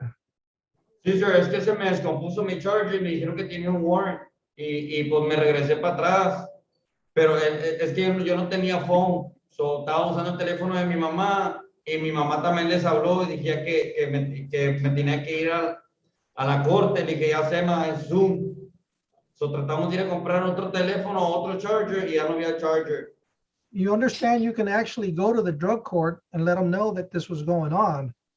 Sí, mi mamá también le había dicho, sir, y pues, pero yo me quería comunicar porque yo iba a pre-trial services every Wednesday, nunca fallaba, iba a las 8 de la morning, le enseñaba pictures de mi trabajo, todas las 8 de la mañana. Y ahorita porque pues estoy ayudándole a mi mamá y ahorita voy a tener twins, pero ya tuvo two miscarriage y quería saber si pues, me podía ayudar para poder ayudarle también a mi señora. If you're allowed to, are you going to try to come back to drug court? Yes, sir, I will. Se lo prometo, sir. I will. Well, you know, I'll know that because I'm the one running drug court if you don't come back. Okay, sir. Your Honor, Paul Thompson for the state. If the court's wishing to place him back in DCP and he's wishing to go in there, perhaps you could conditionally give him a bond with the condition that he participates in DCP.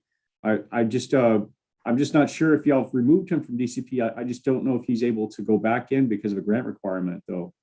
But if he hasn't been removed, then I see no reason why that couldn't be an option. When were you supposed to report? Mr. Scribner, when were you supposed to report to drug court? Tenía que ir cuando fui a corte. I know, how long ago? I don't remember, sir. No me acuerdo más o menos porque pues, ya tiene un ratito. Ms. Calderon, you don't remember the bond lift for Mr. Scribner? No, Your Honor, but if you give me a second, I can go ahead and look for it. But what we can do is if Mr. Thompson is fine with them going back, we can do a referral for him again to make sure that the program accepts him back. Judge, if I may, when defendant was placed in April 21, 2021, he failed to report for orientation at the probation department, so he did not report with us. Therefore, there's no conditions of probation signed, and he never reported to drug court program. No, I will, okay. I'm gonna give, I mean, Le pido que me dé una oportunidad, sir, para que mire que sí lo voy a hacer. Por favor. Voy a estar al pendiente, que ando pendiente con mi madre y pues con mis 2 hijos que voy a tener. Y luego como ya... Well, if you don't show, let me tell you what I'm going to do, Mr. Scribner. And if you don't show up again, I'm going to be signing the same order again that you get picked up, and you will not be getting out. I'm going to approve a 5,000 PR bond conditioned on you reporting to the drug court program. You're going to also have to report to probation on Monday. Does Monday work for you, Ms. Garcia, also, just in case we don't get everything processed? Yes, Judge. Okay. On Monday, you have to report to probation. And we're gonna have to do another referral to drug court, which is gonna be referred to my court. So if you don't show up, it's gonna be me again lifting your bond. So, Yes, sir. I won't let you down, sir. Le quería preguntar, es que tengo un TEF de hace mucho. My mom me quitó los cargos, ya. I don't think the theft will prevent you from attending drug court. That, No, pero, o sea, tengo un KPS y quiero, y pues ya, me falta que firmen un bond que me hicieron, que me falta el judge para firmar. well, yeah, that judge that put the KPS on you is gonna be the one that has to lift it, not me. Okay. So I'm gonna let you out on this one on a PR bond. And as I mentioned, condition on you reporting when asked to report to drug court. Yes, sir. Okay? Yes, sir. Thank you very much, sir.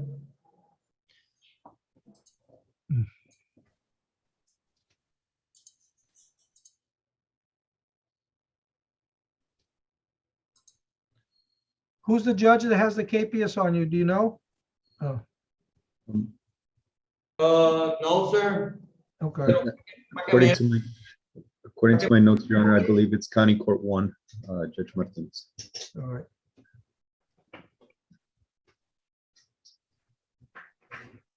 Well, you should be in front of that judge shortly, Mr. Scribner's, and we'll be seeing you soon then.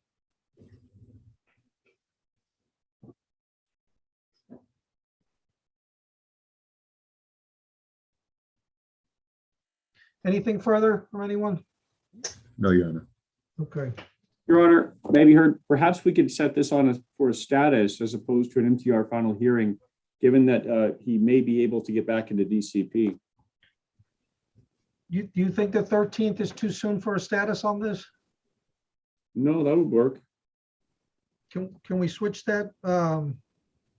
Alma? Alma, you there?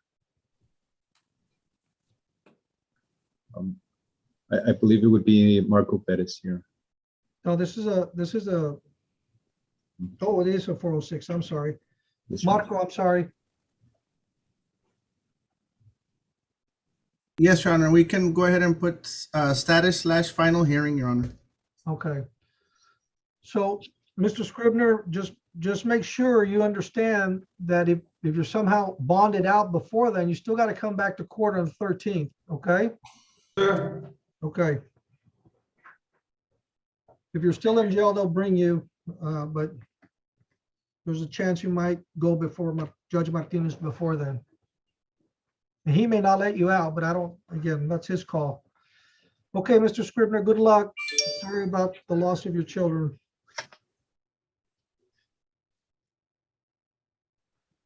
Let's go to the 4th floor. Amy Jeanette Sanchez, 406. Amy Sanchez, 406.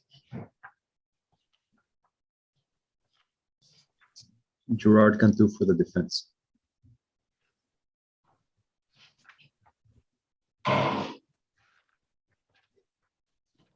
What page is Ms. Sanchez on? That would be page 2, Your Honor, the first Okay. case. I found it, okay. The court calls 2017 CRM 280D4, the state of Texas versus Amy Jeanette Sanchez. Good afternoon, Ms. Sanchez. You're here with your attorney from the Public Defender's Office. Is that you, Mr. Cantu? Yes, Your Honor. Is there an announcement that you have for your client? Yes, at this time, Ms. Sanchez pleads not true, waives the reading of the allegations in the motion to revoke and request a final hearing date. September 13th, Your Honor, at 8:30. Did you say November? September 13th at Oh. 8:30. And she is currently at a no bond, Your Honor. She is requesting that a bond be set. Paul Thompson, Your Honor, for the state. On this one, we are requesting a high bond if one is given. It looks like she's tested positive for alcohol and marijuana. She's missed unbelievably 14 months sporadically, which includes the last 3 months. She did not succeed on TAP. She did not succeed on SafeP. She did not get her GED. She did not go to DEP. And I believe she skipped out on DCP as well. All this while on zero tolerance. That's what the accusations are.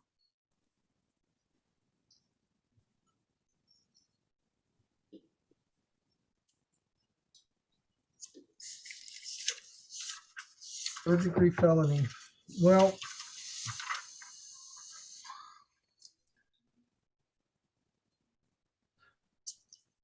Your Honor, may I speak? yes, you may.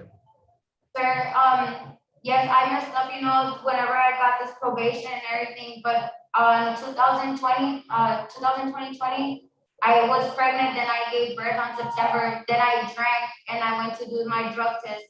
By then, it was probation officer, you got it or something like that, and I told him, so I told him that, well, honestly, I didn't even know I couldn't have drank alcohol. So whenever he told me that it was against like my probation rules or whatever, so I stopped drinking it, which was whenever I stopped with the alcohol, and then I got pregnant again. So right now I have a 1-month-old baby, and 1 month yesterday, and I have a 10-month baby as well. Wait, what did you say about yesterday? Yesterday, he just turned 1 month. I've been here for 10 days, and honestly, before all this, before I had my kids, I know you probably hear this kid rule all the time, but whenever I used to come to court, it was just whatever it is, I just did my time, and I didn't have nobody depending on me. But now I have 2 kids that depend on whatever I make out of my life now. So that's why whenever my probation officer told me, you have an MTR, the sheriffs are looking for you, I told her just to give me the weekend so I can get my kids settled. And I went and I turned myself in personally. Because How long was your term of probation when you pled out? I'm sorry? How long were you on probation for? I got probation on 2018. I know, but how many years of probation were you given? I think it was 2. Sounds like it might have been more than that, but. Judge, if I may, it was originally a 242 back in 2018, and it was extended, yes, out of the first 2 MTRs, they extended. Is this her first motion to revoke? Oh, no, it couldn't have been, no. No, Your Honor, it's her third. Her third? Ms. Sanchez, I'm going to give you an opportunity to bond out. I mean, you've obviously got a situation at home, but. Like I said, Your Honor, honestly, I didn't even care about the last times because I had nobody depending on me. I'm being totally honest with you. I had nobody that depended on me. It was just me, myself, and I didn't care about nobody else. I didn't care what happened to me. I didn't care. I used to think whatever, I didn't kill nobody, I'll be out one day. But now I have my kids that depend on me. Any other move that I make. Are you employed? It's gonna affect their life. Are you employed, Ms. Sanchez? No, sir, I was getting the unemployment. I was working for Converges before I got pregnant and the whole COVID situation thing.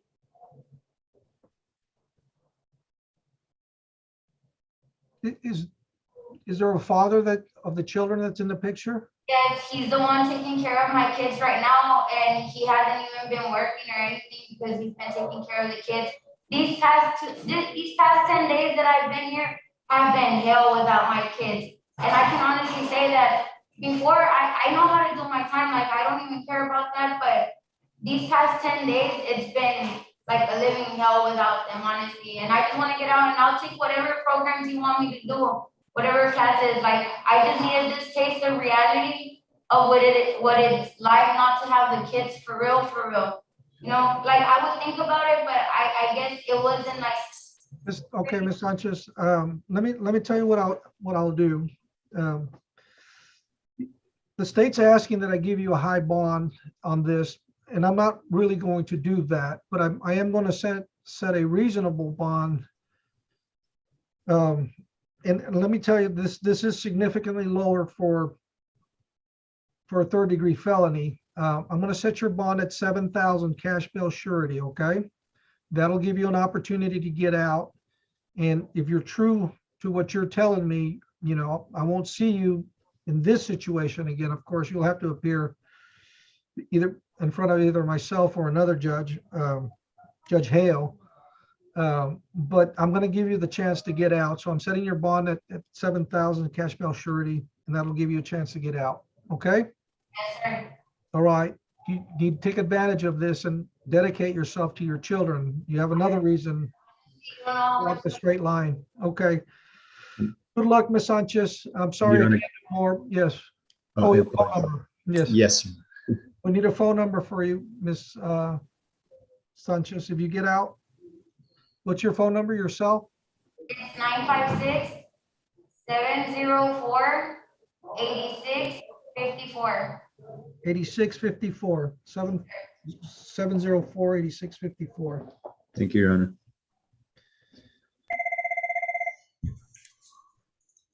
All right. Good luck, Ms. Sanchez. Sir.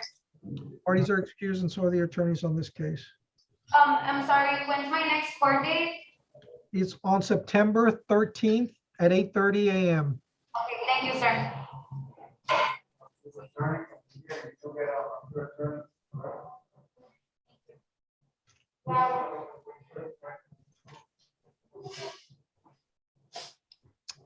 Who do we, where's? On your 341st, Garcia, Aguilar, Alex. Garcia, Aguilar, Alex, 341st.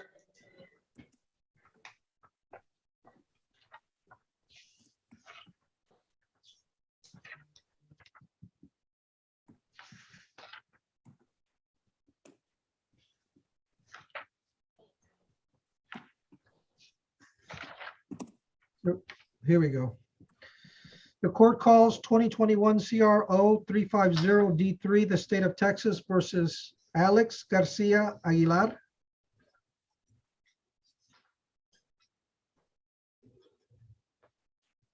Mr. Aguilar, do you speak English? Just a little bit. We can translate for you.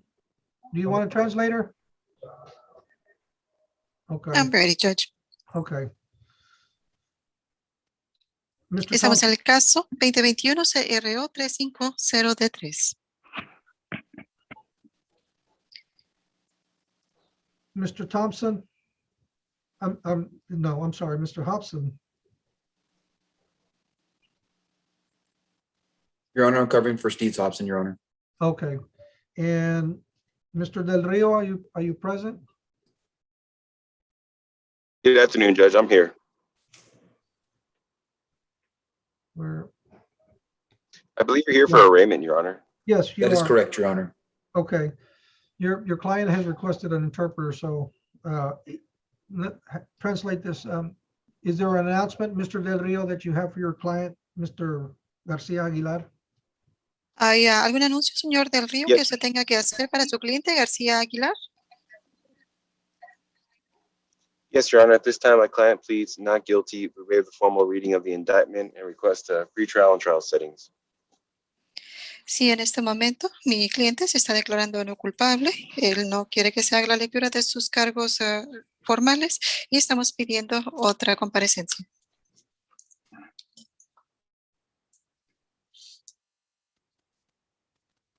His informal conference is September 9 at 1:30 p.m.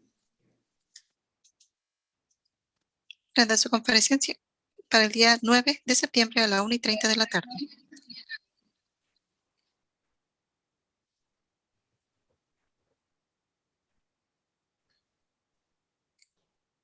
Anything further, Mr. Del Rio?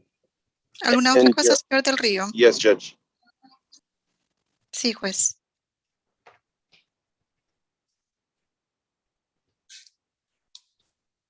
What, I was asking if there was anything further. Oh, I'm sorry, Your Honor, you cut out. No, nothing at this time. I believe he does have a bond in this case, but I understand, speaking with Mr. Hobson, that he has an INS hold. That is correct, Your Honor. So okay. Lo siento, pensé que mencionaba que si no había más. Entiendo que en ese momento él tiene una fianza, pero también entiendo que él tiene una detención por inmigración. Yeah, court will take no action on his bond at this time. En ese momento no se va a tomar ninguna acción en cuanto a la fianza. Okay, thank you, Mr. Del Rio and Mr. Rodriguez for standing in.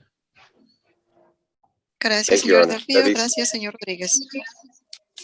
Good luck, Mr. Garcia Aguilar. Yes, and you're excused, and so are the attorneys. Thank you, Judge. Muchísimas gracias, señor Aguilar. Quedan despedidos. Fourth floor, Adrián Olalde, 406. Adrián Olalde, 406, also needs an interpreter.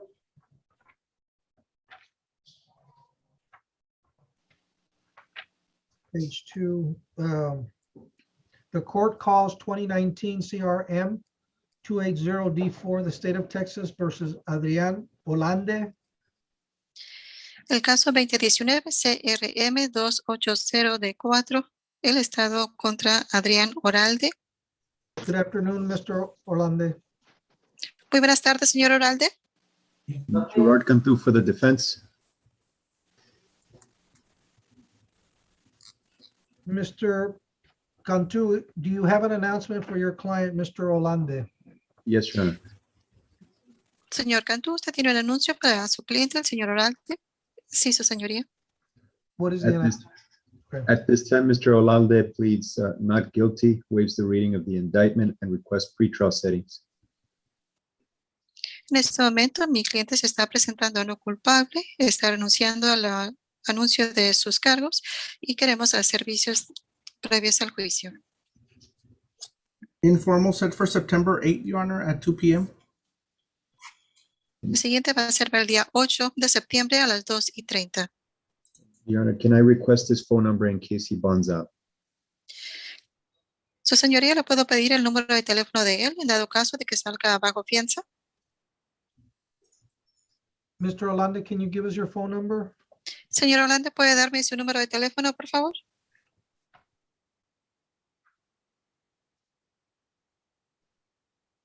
No tengo el número de mi mamá. I only have my mother's phone number. Can we have that then? ¿Me lo puede dar? Es 210-605-9184. 210-605-9184. Sí. 210-605-9184. Does your mother live here in Laredo?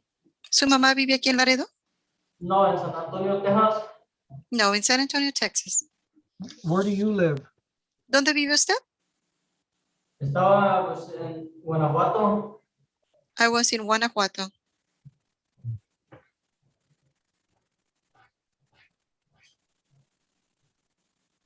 I guess that number will have to do, Mr. Cantu. Yes, Your Honor. Thank you. Good luck, Mr. Olalde. Muy buena suerte, señor Orlando. Hey, Mark, do you have the YouTube information for this?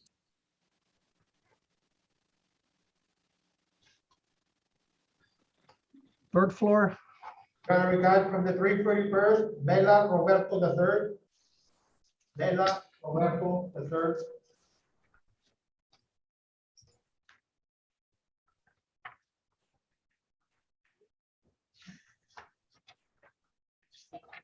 It's on page 1, Judge.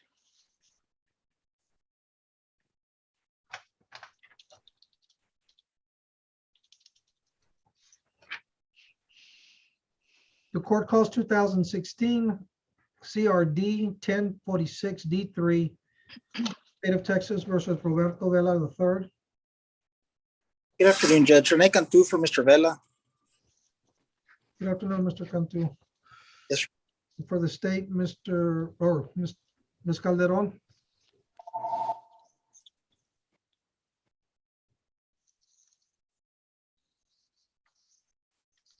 Ms. Calderon, is this your case? Apologies, we do have an agreement in this case.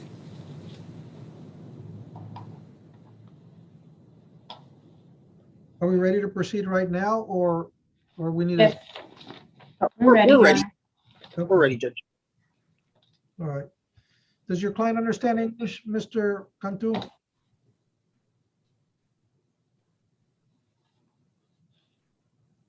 Mr. Cantu, can you hear me okay?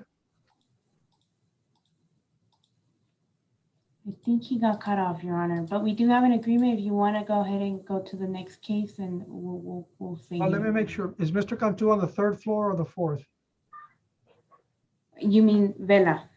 I'm sorry. Yeah, I'm sorry, Mr. Cantu. We can plead Mr. Cantu out. So, Mr. Vela, can you hear us? Yes, sir. Okay, I'm sorry. There we go. I was calling the wrong name. It's been a long afternoon. Mr. Vela, No, Your Honor. Sorry to interrupt you. Mr. Cantu, I believe, got cut off from the. Oh, Zoom. Mr. Cantu He's got not cut off. present. Yes. oh.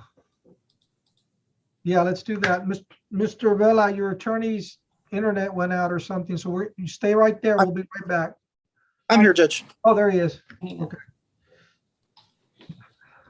Mr. Cantu, I just asked your client, I didn't realize you were cut off, if he spoke English, and he said yes. So, yes. Mr. Cantu, Mr. Vela, can you please raise your right hand and be sworn in by the clerk? Do you solemnly swear that the testimony you will give in this cause is the truth, the whole truth, and nothing but the truth, so help you God? And you need to answer in a loud voice. I didn't hear you, Mr. Vela. It's true. Okay, thank you. Ms. Calderon, what are the conditions of probation that he is claimed to have violated? I don't have the MTR with me, Your Honor. If probation can read those.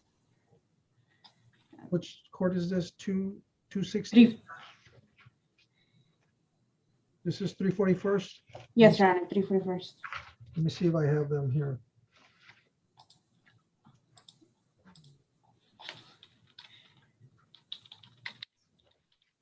I don't think so. No, Your Honor, I'll get it right now. I'm sorry. Mr. Cantu, do you have a copy of the Yes, motion to revoke? I do, Your Honor, and I explained it to my client as well.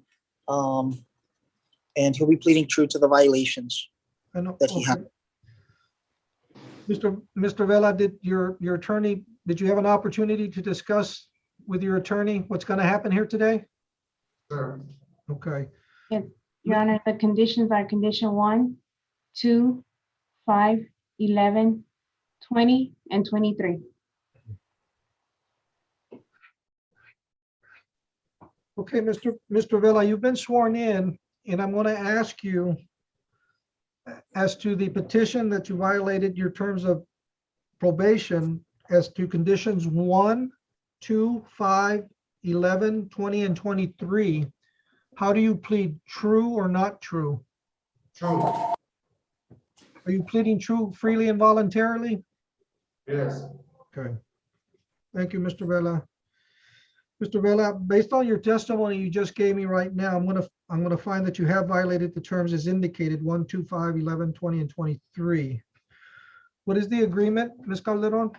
Yes, Your Honor, in exchange for the defendant's plea of truth, the state is asking to be revoked and be sent to state prison for 5 years. Also, in exchange of that, the state will not accept for prosecution DA number BP-1221-01672, which is a smuggling, felony 3, and an evading arrest class A. And we will also not accept for prosecution of possession of controlled substance, felony group 1, felony 2. And we have agreed to 1245, an evading arrest, Class A, and evading arrest with vehicle felony 3 that occurred on March 10, 2021 in Webb County.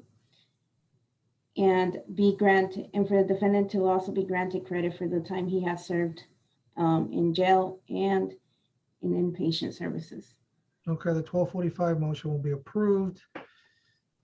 And we'll also take judicial notice that the state will not accept for prosecution the cases indicated. That's correct, Your Honor. And so, Mr. Vela, does that comport to your understanding of the agreement you have with the state of Texas? Yes, sir. So, is all my credit counting? Yes, I'm going to go along with the agreement and actually approve any time that you have served, you're going to get credit for it. Okay? I am going to sentence you to the 5 years as you agreed to with the state, but you will be given credit for time served, as well as the fact that the state is dismissing some cases and the court has taken into account another case, a felony 3, and I'm taking that into account as part of this sentence under their 1245 motion, okay? So that means that for all practical purposes, that case is over as well as the other cases that they mentioned, okay? So you're gonna have to serve some time, but your attorney actually,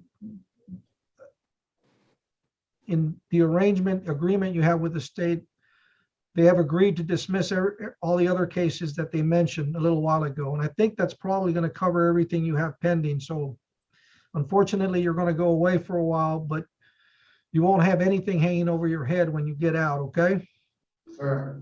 All right, Mr. Vela, well, good luck, and I hope that your time passes fast. Anything from probation or we need to cover? Judge, if I may, Your Honor, he also, I know Ms. Calderon also mentioned that he had some credit for being at an inpatient facility. I believe he also had 352 days, according to the email she sent me, for that time. So you're asking a credit also for the inpatient treatment, which was a 352? It's actually 326, Your Honor. 326? Yes. 326.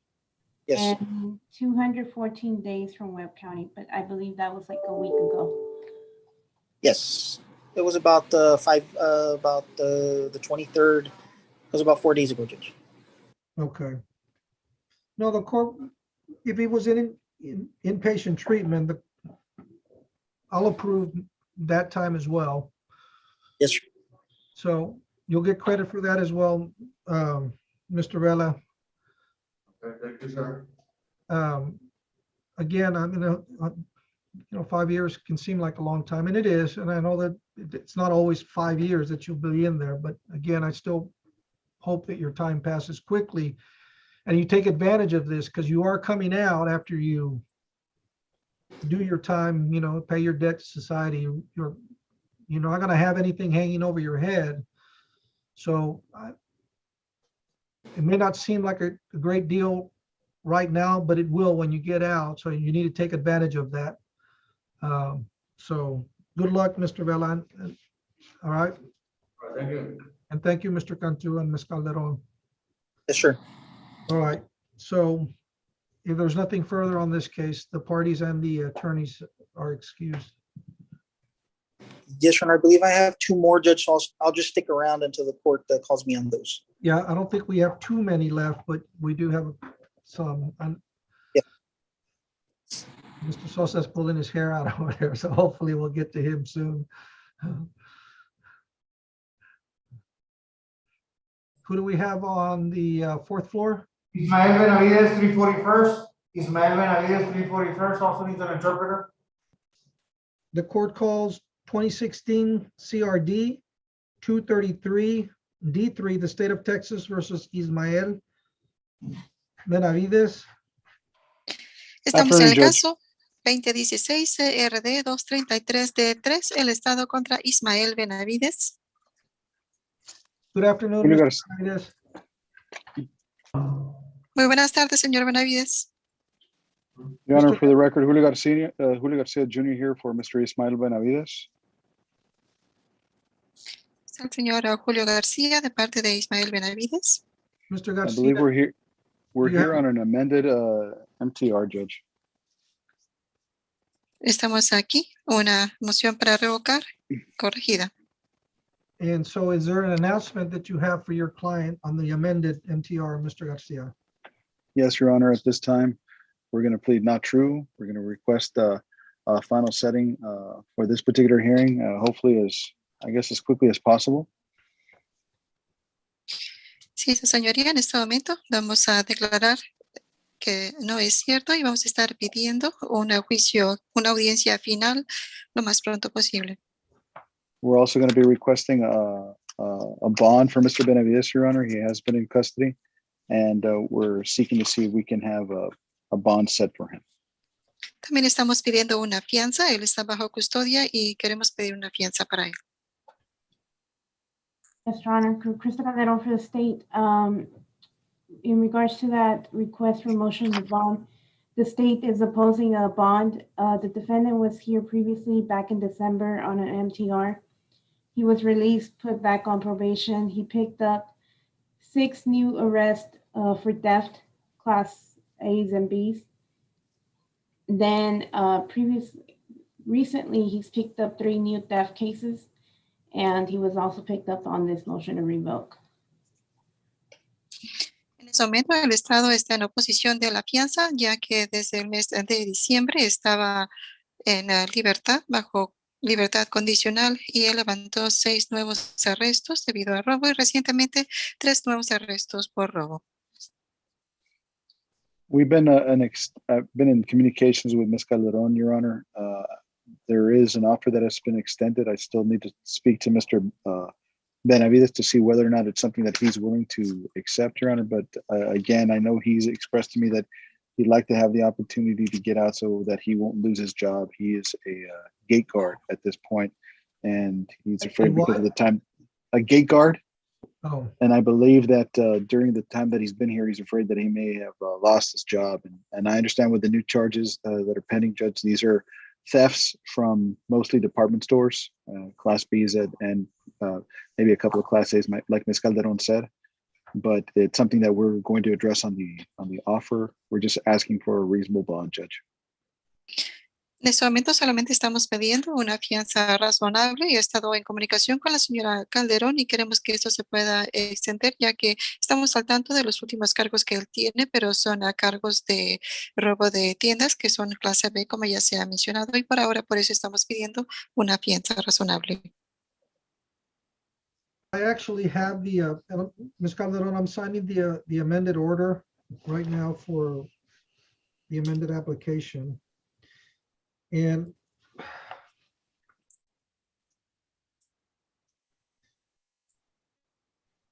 I think right now, Judge, he probably has about a month or close to a month.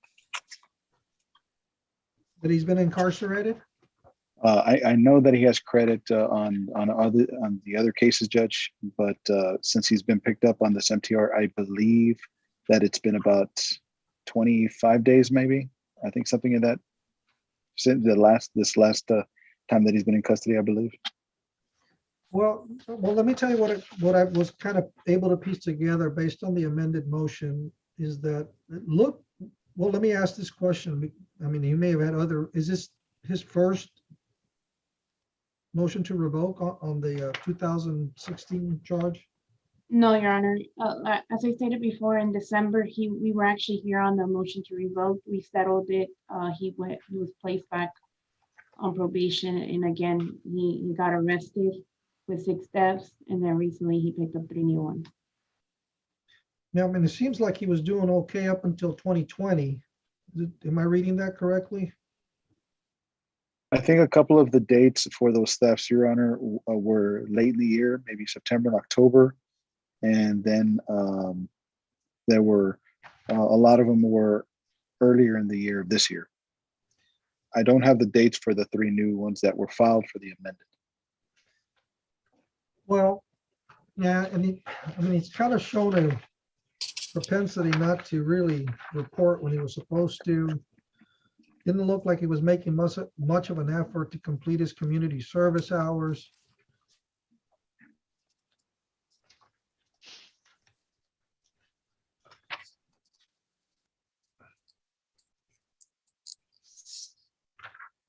And I think with that, Judge, I think the problem was initially that because he works sort of out of town, not in town, he had transportation issues. And I think it might have been best to do a 3 or 4 for 1 if possible to show that he was actually working, but I don't think that was ever done. I believe Judge Palomo doesn't allow that, Mr. Garcia, unless I'm they sorry. a certain amount.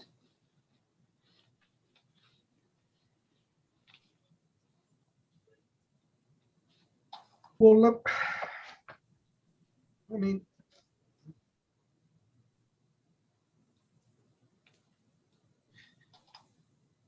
we're talking about, I guess, a 3rd-degree felony back in 2016. I'm going to give an opportunity, Mr. Garcia, but it is going to be a cash bail surety. And we're going to set it at 8,000. Tenemos el caso del 2016, que es un crimen menor de 3er grado. Le vamos a dar una oportunidad, le vamos a dar una fianza de garantía en efectivo de $8,000.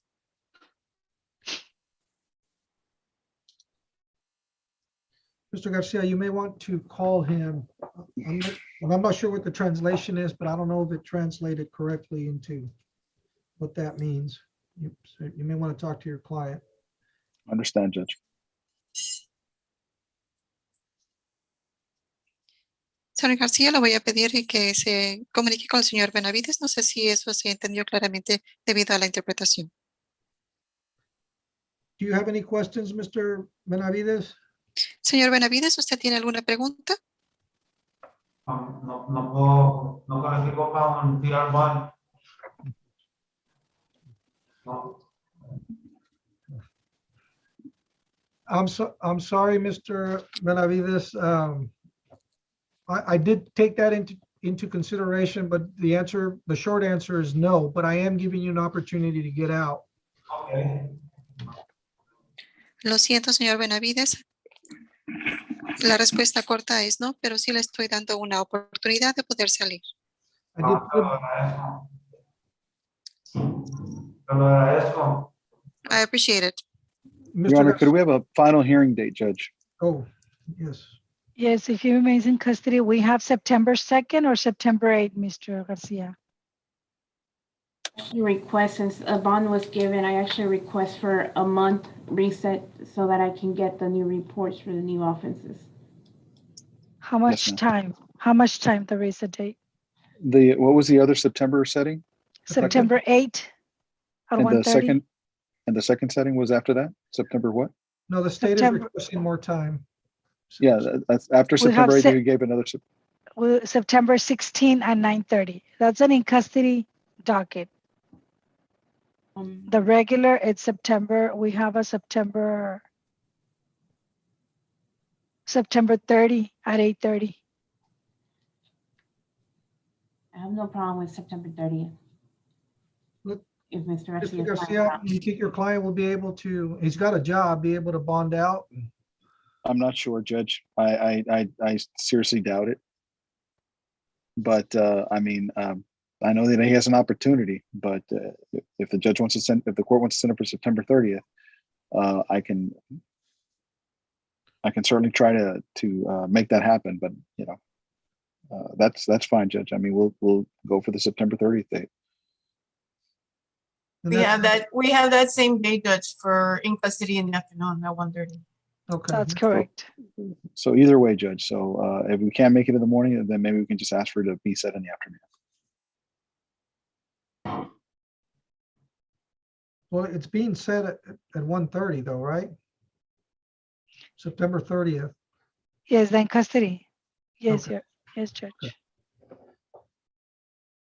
Judge, if I may, Yes, for clarification, it was 8,000 cash bill surety, correct? Correct. Perfect. Thank you.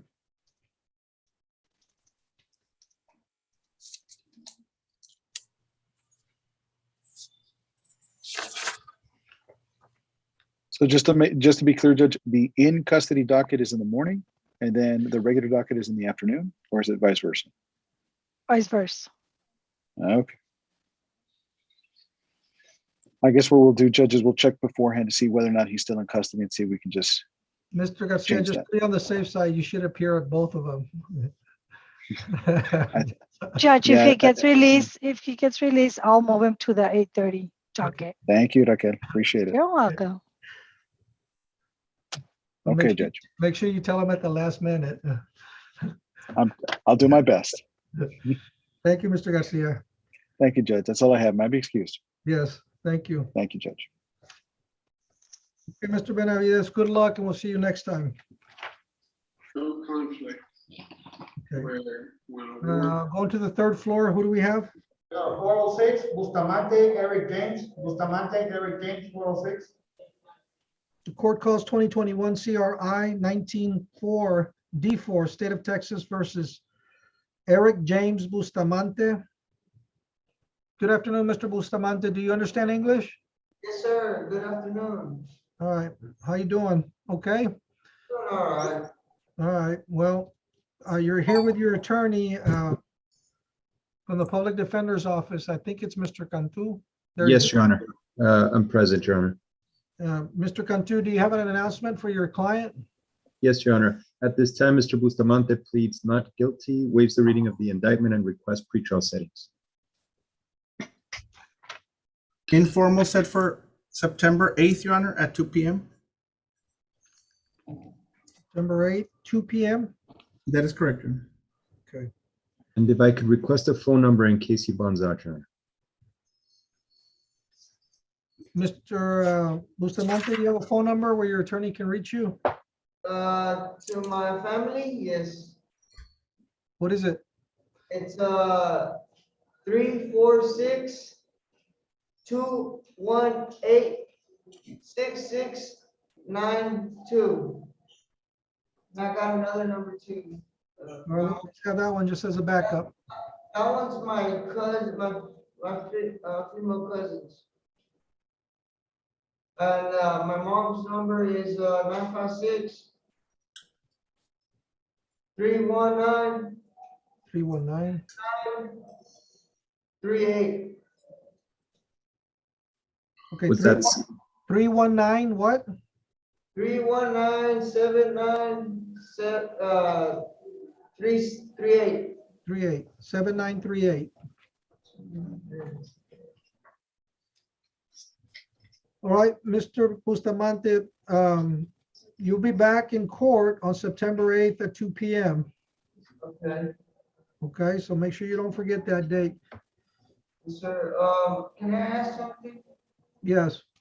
I don't live here in Laredo no more. I live in Houston.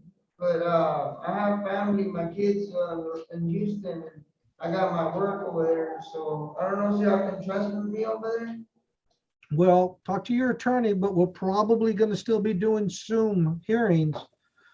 So you can be Houston, Dallas, or wherever. So long as you have a phone and know how to do the Zoom thing, you shouldn't have a problem. I got a phone. It's just my phone number. I don't know. It's down there in Well, you need to stay in contact with Mr. Cantu. Okay. And if you get out before you head on back, you'll be able to get the Zoom link before you leave, and how to do that. And he can, or, show you. It's very easy. Okay. Yes, sir. My family have computers and cameras like this. So Worst, don't miss court though. If you can't figure out the Zoom thing, you will have to come and appear. it Okay. works on the Zoom too. So Okay. Well, you should. We'll be doing Zoom here still in September. So, all right. Good luck, sir. yes, sir. Your Honor, that's all I have for the 406. Can I be excused? Yes. Thank you, Mr. Cantu. Thank you, Your Honor. Your Honor, myself as well, Your Honor. That's all for the 406. Is that you, Marco? I was about to ask you if you were okay on time. I know you had a prior appointment. Yes, Your Honor. We're currently done with the docket. I know that Ramiro Izaguirre was reset as per Mr. Armando Trevino. Okay. Okay. All right, and any staff members that are exclusive to the 406, you all are excused as well. Aren't they lucky? Yeah. For some reason, the 409th has been coming out really slow. I know. I gotta talk to the jail about that. Yeah. So, I think that's why. so who do we have on the fourth floor? Joanna Navarro, 341st. Joanna Navarro, 341st. Page 2. Joanna, here we go. The court calls 2019 CRD 45-6 D3, the state of Texas versus Joanna Navarro. Good afternoon, Ms. Navarro. Do you understand English? Yes, sir. And you're here with your attorney, either Estela Rodriguez or It's Jacqueline Nita, Your Honor. Ms. Nita? Okay. We have an agreement for this case to modify the conditions of probation to add safety and to withdraw the MTR. So, okay, so she's going to attend the safety classes, or that's the in custody. I mean, it's not called in custody. It's inpatient. Inpatient. That's what I was. So, Ms. Navarro, your attorney just announced that you have an agreement with the state that they're going to file a motion to withdraw the motion to revoke on the condition that you become an inpatient and complete the safety program. Yes, sir. Is that correct? Yes. Okay. I mean, I'm assuming the state will just have to file a motion to do that then. Does an agreement have to be put on the record or signed by the court? No, I don't. Do I? Ms. Nita? I Judge, believe we could just do the oral motion through the court that safety is added as a condition of probation and that the MTR is now withdrawn. Okay. So is the state in fact making a motion to withdraw the motion to revoke? Yes, Judge. Josh Lavila for the state making an oral motion at this moment. The court will approve that motion and then will amend the conditions of probation to include that the defendant, Joanne Navarro, will have to attend the safety classes as an inpatient. And just one quick question of probation, if she's going to require an extension or not. No extension will be required. However, they are recommending safety special needs due to mental health priors. Special needs. Give me the exact letters on the safety, the program, the inpatient. Substance abuse, facility punishment, facility. Wait, I'm missing one.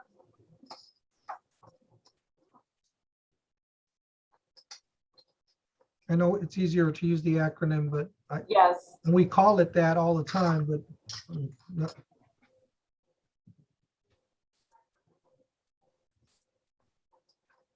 it's SAFT, right? SAFPS.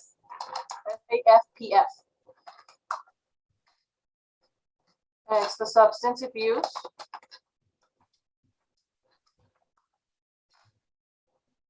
felony punishment facility. Special needs. Okay, then that will be approved. Ms. Navarro, is that your understanding of the agreement that you made with your attorney and the state of Texas? Yes, sir. Okay. Well, I will tell you that I've seen quite a bit of people go through that, and if you've never been through it, it does a lot of good. So hopefully you'll take full advantage of that. Okay. Thank you. And best of luck. Thank you. that's all for me, Your Honor. May I be excused? Thank you, Ms. Nita. Thank you. Okay, Ms. Navarro, good luck, and we'll hopefully see you, or won't see you in this situation again. Who do we have on the third floor? Your Honor, 341st, Ramos Luis Adrian.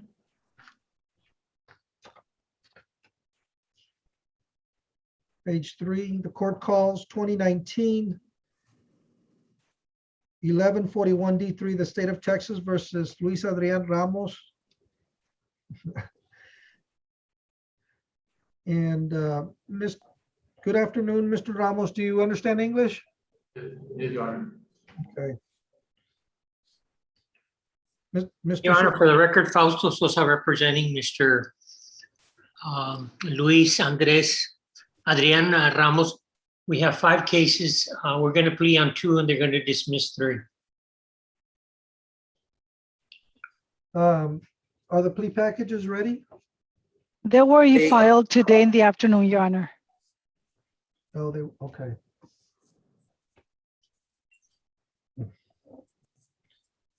All right, let me call the other,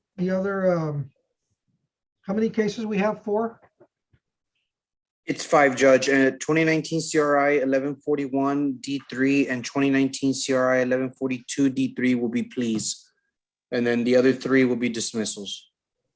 Okay, well, let me call all the cases though. That way we're clear on everything. So aside from the 1141 D3, the court is also calling 2019 CRI 1142 D3, 2019 CRI 1143 D3, again, I guess the same case. 2020 CRH 573 D3 and 2020 CRJ 736 D3. Did I get them all? Looks like it. Yes. Okay. So which were the 2 that he'll be pleading to today? He's pleading to 1140. He's pleading to 1141 and 1142. Okay. 1143 will be dismissed, and then the others will also be dismissed, taken into account under Penal Code Section 1245. However you want to do it. Okay. So let me get Mr. Ramos. Mr. Ramos, can you please raise your right hand so you can be sworn in? Do you solemnly swear that the testimony you will give in this cause is the truth, the whole truth, and nothing but the truth, so help you God? Okay. And before I need to ask your attorney a couple of more questions here, Mr. Ramos.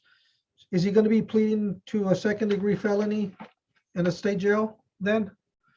Yes, Your Honor. Okay. Yes, Your Honor. Okay. Mr. Ramos, your attorney has made the announcement to me that you have reached an agreement with the state of Texas and are going to be pleading guilty to 2 charges today. Is that your understanding of what's happening? Yes. Okay. Can you please raise your right hand? Have we sworn him in? Yes, Judge. Okay. So first, let me ask you, is your true and correct name Luis Adrian Ramos? Yes, Your Honor. Okay. And you have 5 cases pending, but as I mentioned, you're going to be pleading guilty today to 2 of those. Is that your understanding? Yes. And you've had an opportunity to talk to Mr. Sosa about what's going to happen and ask him questions about your cases? Yes, Your Honor. Have you been satisfied with the services he's provided? Yes, Your Honor. Okay. Is there anything about your current condition, medical or otherwise, that I need to hear about that prevents you from understanding what we're doing here today? No, Your Honor. Have you been satisfied with the services he's provided? Yes. And Mr. Sosa, do you believe your client is competent to go forward today? Yes, Your Honor, he is. Okay. Mr. Ramos, when you sign a plea package, there's provisions in there where you're waiving certain rights, but I need to cover some of those before we go forward to make sure you understand that you are waiving some rights if you go forward and make a plea or make 2 pleas. So the first one is that you don't have to plead guilty to anything. You have the right to remain silent You also have the right to have a jury hear your case, and you have a right to have a jury assess punishment. If we go forward, you're waiving these rights. Do you understand that? Yes, Your Honor. And you also have the right that if there are witnesses that were going to testify against you, you and your attorney would have the right to cross-examine them and ask them questions about that during a trial, that you're waiving that right as well. Yes, Your If I go along with the agreement you have with the state of Texas and I sentence you, give you a sentence basically along the lines of your agreement, you also are going to lose the right to appeal that sentence to a higher court unless you get special permission from this court. Do you understand that? Okay. Also, I have to ask everyone this. Are you a U.S. citizen? Yes. And even though you're telling me that you are, I still have to admonish everyone that if you are not a U.S. citizen, you could be deported, you could be denied re-entry into the United States. And again, if you are not a U.S. citizen, you also could lose the right to become a naturalized citizen. Do you understand that?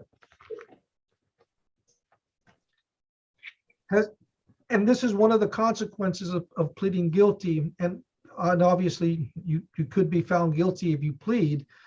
Has your attorney explained to you all the consequences then of pleading guilty? Is it your wish to go forward then with your pleas today? Yes, Your Honor. Okay. Mr. Ramos, as to the first cause of action, which is 2019 CRI 1141 D3, you've been charged with burglary of a habitation. Is the theft of the firearm count too, Mr. Sosa? Yeah, but he's not pleading to that, just to count one. Just the burglary, okay. I didn't know which one was, okay. As to the count one, which is burglary of a habitation, which is a second-degree felony, how do you plead, Mr. Ramos, guilty or not guilty? Guilty. Okay. And on the other charge, which is cause number 2019 CRI 1142 D3, a state jail felony charge, burglary of a building, how do you plead, guilty or not guilty? Guilty. Okay. Are you pleading guilty freely and voluntarily? Yes, sir. As to both pleas? Yes, Your Honor. And as to both, did anybody force you to plead guilty to those charges? And aside from the agreement that you have with the state of Texas, has anybody promised you anything else to plead guilty today? No. Okay, I'm sorry. Sometimes I can't hear you. Are you pleading guilty because you're accepting responsibility for those offenses? Yes, Your Honor. Okay. I have to admonish everyone that's pleading guilty that what could happen if you're found guilty in this case of a second-degree felony in the state of Texas could subject you to a term in the state prison for 2 to 20 years and a fine not to exceed $10,000.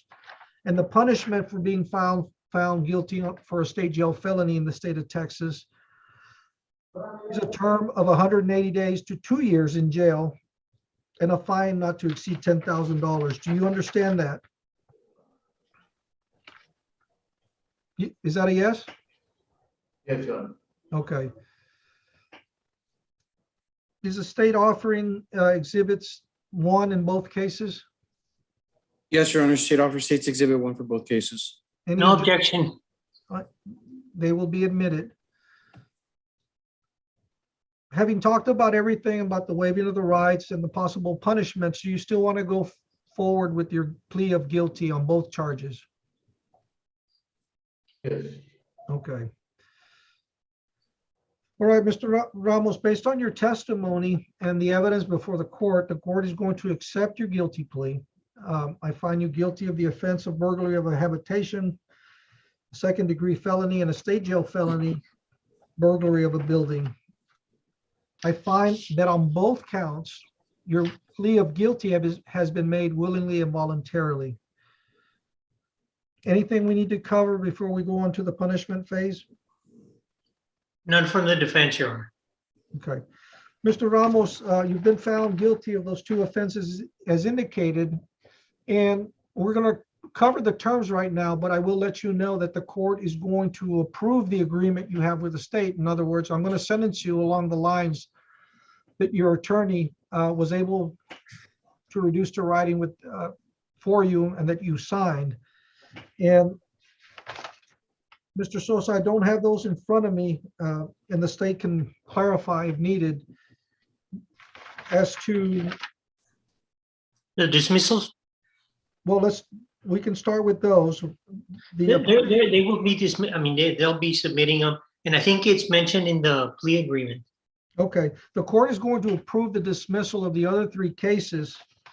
And just really quickly is going to be 1143, ending in 1143, 573, and the last one was 736. And that Actually, Judge, 573 is not on the plea packet, and that's not part of the agreement. 573, it's a 341st case. Yes, but that's an ag robbery, and we had discussed that he was going to plead to the ag robbery, and that's not happening right now. So I'm not inclined to dismiss that one, Judge. This is, yeah, we're going to have to go backtrack because I called all 5 cases. That one was supposed to be a plea as well. On the plea packet itself, it even says there are 2 cases are to be dismissed. Okay, that's fine. And when I went by this morning, I didn't know you were there at the office. The gentleman that was there told me that you were out, and so I looked for somebody, and I looked for Crystal. Okay. Yeah, I mean, that's the problem with filing plea packets in the morning of the day of. But All right, hold on. Okay, we can go back and forth on this. We're gonna, Mr. Sosa, is there an announcement for your client in reference to the 2 guilty pleas? Well, Your Honor, we want to make it all together. We want to include everything, all cases. That's why I'm asking, is your client, are you asking the court to approve anything? Not at this time, Your Honor. Let me talk to Mr. Tomorrow. And talk to Mr. Davila. The plea's pretty much the same. It's 5 years on the ag robbery with no deadly weapon finding. So and no aggravating factors? We'll just go with robbery. Either way, it'll all run concurrent with the 2 that he's pleading with. But let's get the next available reset for, I guess, the next in custody so we can finalize that. And that way we do it all at the same time, yes. Yes, Judge. Okay, yeah. And just for the record, Your Honor, my client, I went and talked to Lieutenant Adrian Vera. I want to make sure that Mr. Sosa, I mean, we're going to reset these cases, but I mean, there's already been a finding of guilt. We're going to leave that in place then?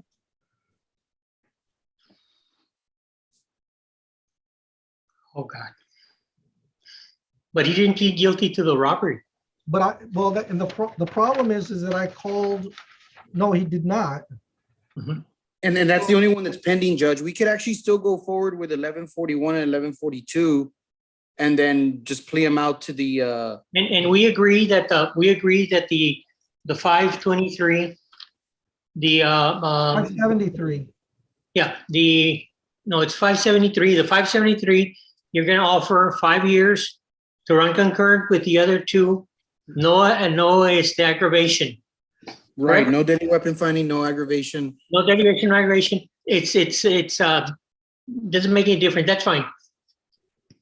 But I would like that plea because it was part of the agreement. It was going to be those 3. So we could just go forward on these 2 today, Your Honor, and then next week plea them out on the 573 since there was no finding. But I want to make sure, because this plea packet, yes, and this is part of the problem of having, is that I don't get a copy of it. Yes. But it should have been emailed to you, at least from what Ms. Calderon told me. No, Your Honor, I dropped them off in your office, so it should be with you. Both plea packets. Your Honor, they were dropped here at the 341st. I believe they're in your basket outside.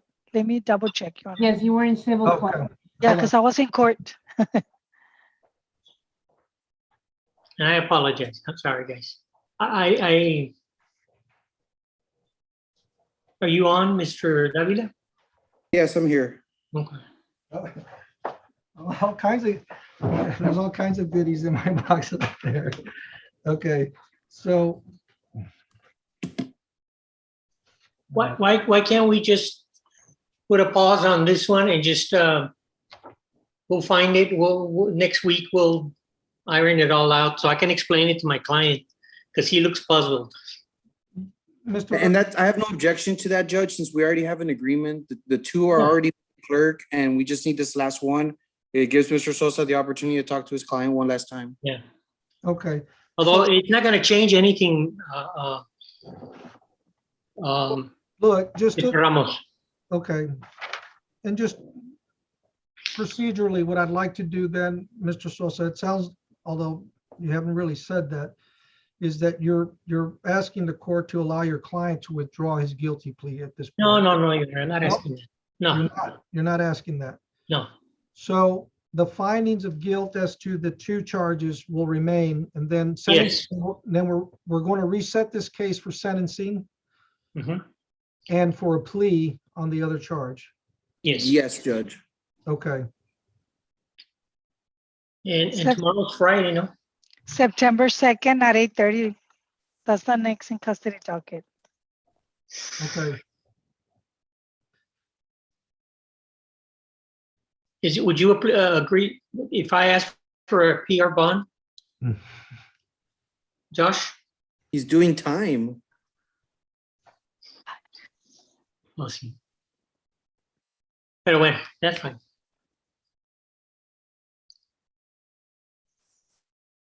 Yeah, he's got 5 years, Mr. Sosa. I want to. Yes, no, I agree, Your Honor. You've got credit, some credit too. Yeah. No, and I have those, and I didn't know that they had put them in my magic box outside.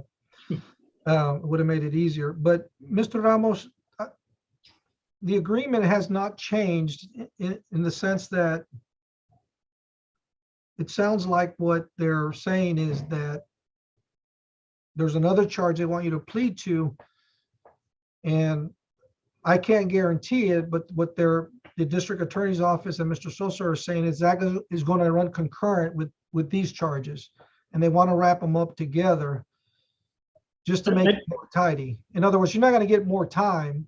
Okay, I'm not guaranteeing you that, but that's what apparently the agreement's going to be. So it won't be any differently, but I'm not going to sentence you today. And Judge Garcia, it's not another case. It's one of the cases, one of the 5 cases that's already. I know, but he hasn't pled to that. Yeah. No. I agree. I'll explain that to him. Okay. And I think he understands, but I'll go talk to him. But we don't have a plea package for that other case, do we? No. Okay. Yeah, then we can do it that way. I don't think so.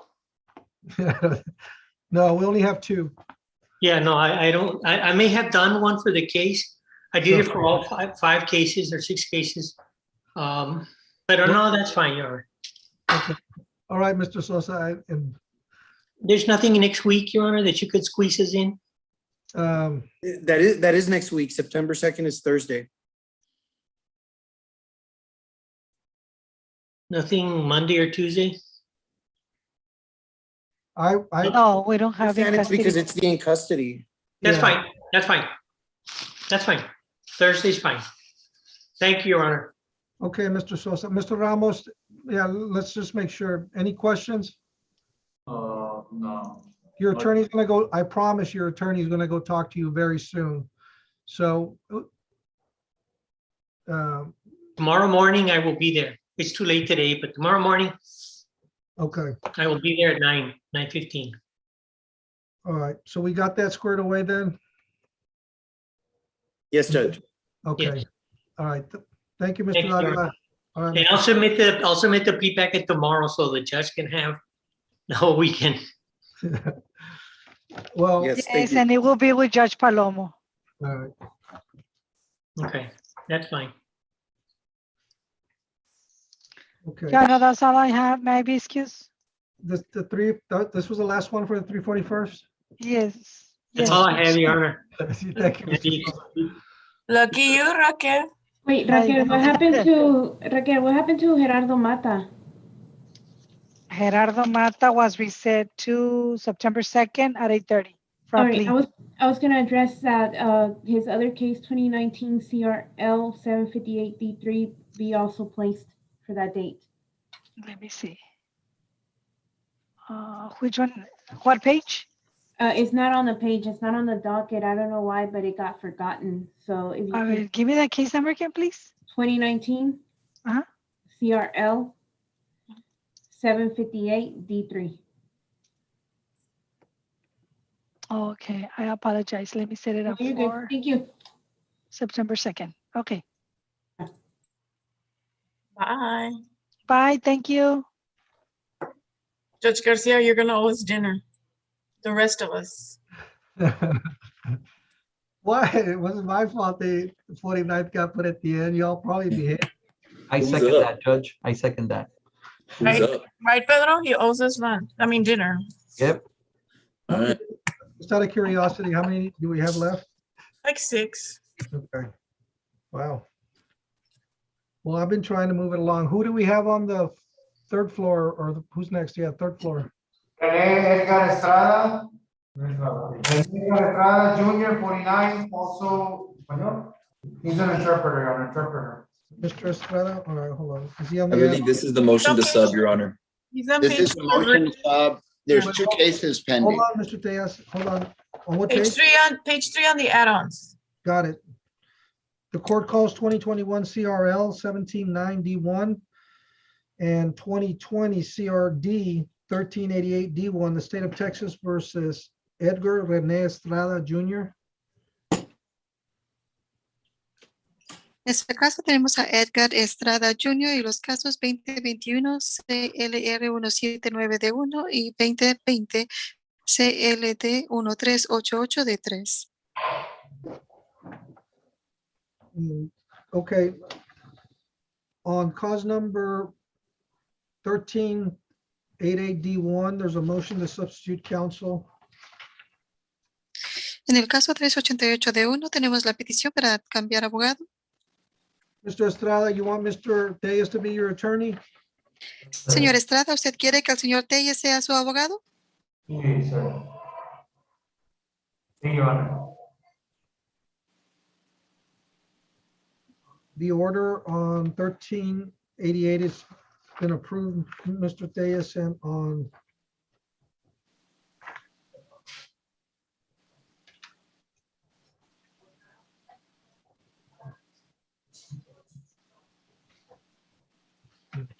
is there another motion for the other case, Mr. Diaz?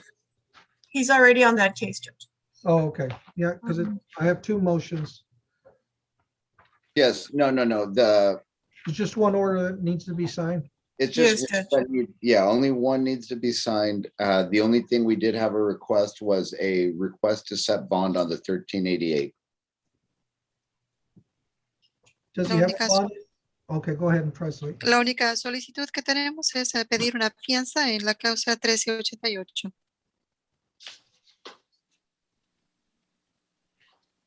Judge, and I was informed by Mr. Diaz that on 179D1, it's set for a plea, but he said it's not a plea.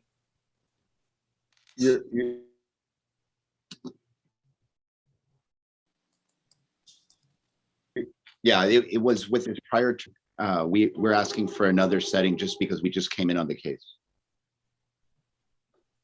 Okay, well, let's go in order here on the charges on 1799 D1, which is possession of controlled substance and possession of marijuana. He has a bond, right? He is out on bond on that. How long has he been out on bond? He has been out since the original date of arrest. Let me get the docket sheet. Okay, 11 days ago. Okay, I got it. Well, okay. And you're saying he doesn't have a bond on these two second-degree felonies? Those are a revocation of probation. Oh, here, The 179 case, the arrest for the 179 case predated him pleading guilty on the 1388 case. And so he was already out on bond, but they revoked him. My understanding, I don't have the, or here's the, I have the MTR. It's for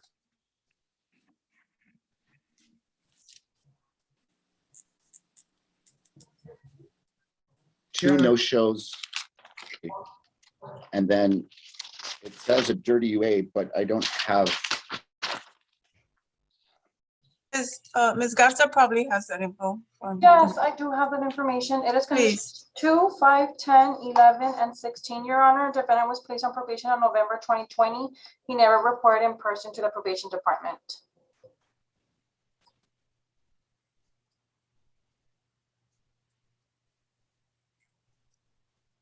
all right. We'll address the bond at the end. What do you want done on the 17-9 D1 case, which is the possession? Judge, it's 179. What? House number 179. 179 D1. We're asking for 30 days so that we can get discovery and get everything in order so that we can be prepared for that case. En el caso 1791, que es posesión de sustancia controlada, marihuana, estamos pidiendo 30 días para hacer investigación y estemos listos para ese caso. Okay, what do we have for I guess, don't we have the 30th of September available? Yes. And in this case, it's a final pretrial. So it would be for another final pretrial. Is that okay, Mr. Tez? That's fine. Okay. Esta es para una previa audiencia final para el día 30 de septiembre. At 1:30 p.m. A la 1:30 de la tarde. Okay, so now let's talk about the motion to revoke. Vamos a hablar sobre la petición para el que va a ser eliminado.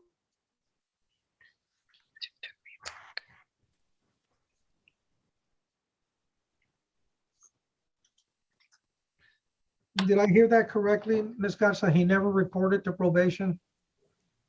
Yes, Your Honor, he failed to report for his orientation. We did do a phone call and he did inform us that we conducted orientation through the phone and he was going to report in person and did not report, Your Honor.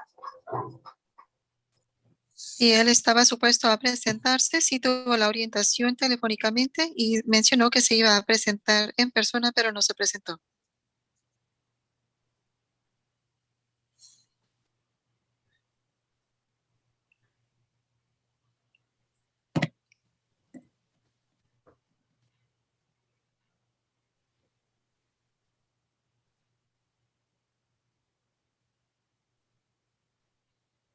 Were you working, Mr. Estrada?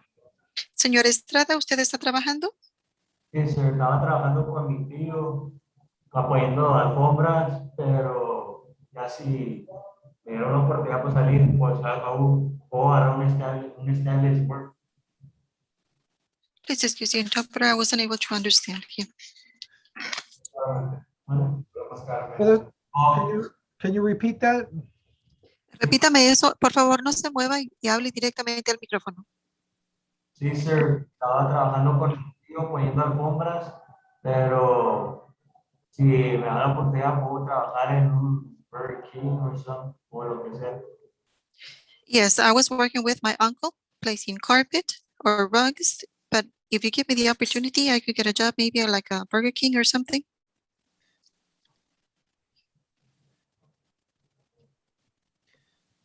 Mr. Tejas, I know your client you just hired, but it sounds like he's semi-unemployed. Well, he was working at the time. It's just at this point he's unemployed because of where he's at. My understanding is he was reporting by phone. It was more two different no shows regarding in-person visits. but probation can correct me if I'm wrong. No, I think that's exactly what she said. Yeah.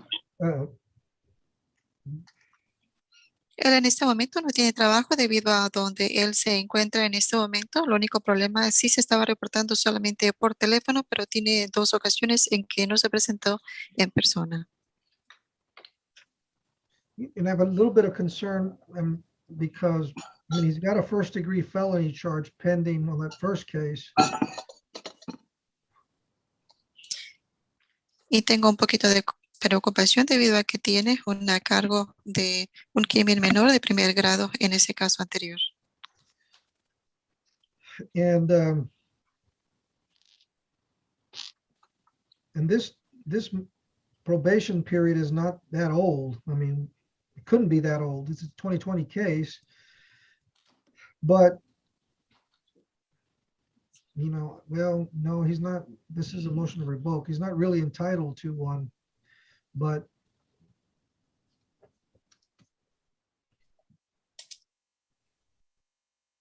Este periodo de prueba es muy nuevo, ya que el caso es de 2020. Creo que todavía no tiene derecho a uno.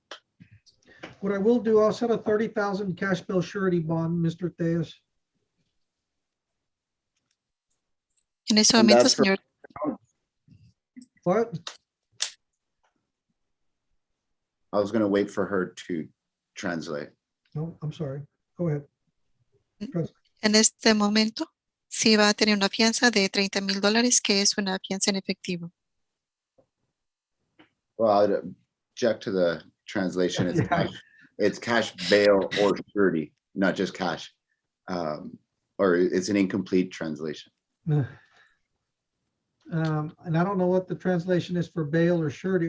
Aseguranza, I know for surety, but bail, ¿Es una fianza asegurada o con garantía? You can go to a bail bondsman to get out on bond. Tiene que ir con una agente de fianzas para que pueda salir bajo fianza. Your Honor, I would just ask if the court makes that the 30,000 total bond and allow him to go through pretrial services.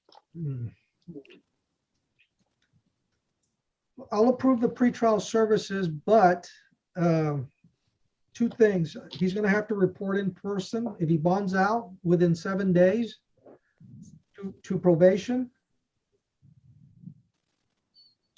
Voy a aprobar que esté con los servicios previos al juicio, pero con una condición que él se va a tener que reportar si sale bajo fianza después de 7 días para libertad condicional.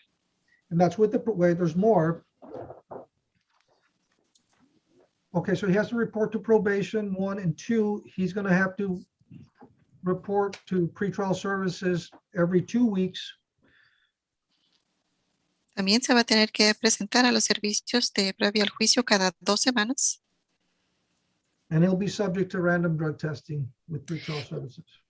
Y con los servicios previos al juicio también será sujeto a pruebas al azar del uso de drogas.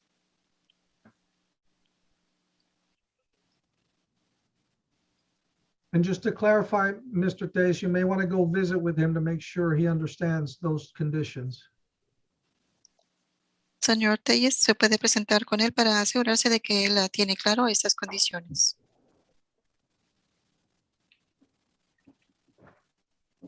And Judge, may I correspond for pretrial services? May I request a telephone number from the family to relate the bond information? I have a spouse's number of 956-786-0183. And mother's phone number is 235-9684. Also 956 area code. Thank you, Mr. Tejas.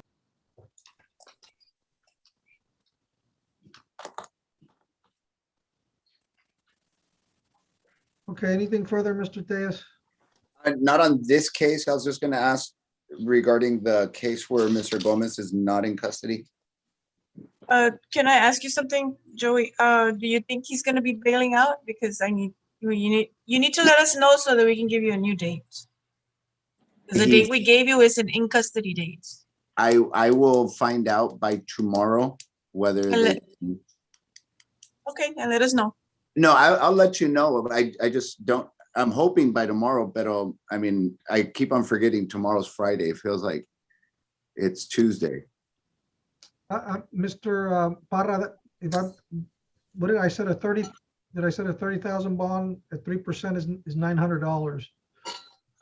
Yes, Judge. Okay. So Judge, it would be 15,000 each count or 30,000 each count because it's got 2 counts.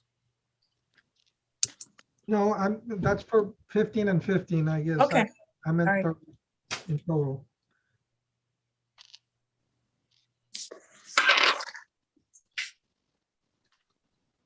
Thank you.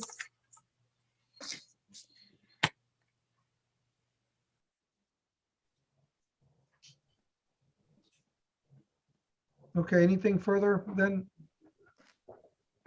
Not on Mr. Estrada, Judge. Okay, Mr. Estrada, there's a good chance you're gonna might get out, so you need to be careful and make sure you understand who you're supposed to report to and when, okay? Your attorney's gonna talk to you about that. Señor Estrada, su abogado va a hablar con usted. Usted tiene una gran oportunidad de poder salir libre. Solamente tengan mucho cuidado y asegúrese de que usted sepa dónde y cuándo reportarse. Muchas gracias. Thank you. All right, let's deal with Mr. Gomez. Was he, I think they said He's on page 4, Judge, the second page 4 second on the page. top, number 9. Second page 4. The second number 9. There we go. The court calls 2020 CRO 1951 D1, the state of Texas versus Joey Gomez. Good afternoon, Mr. Gomez. Hello, Your Honor.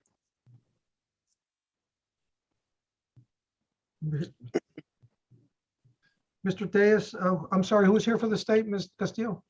Yes, Your Honor. Good afternoon. Good afternoon.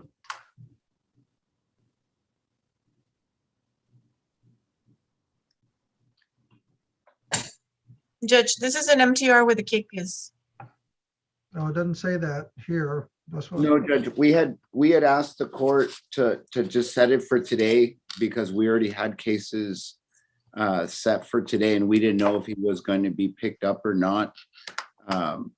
We're asking the court to set aside the KPS. He's coming in voluntarily.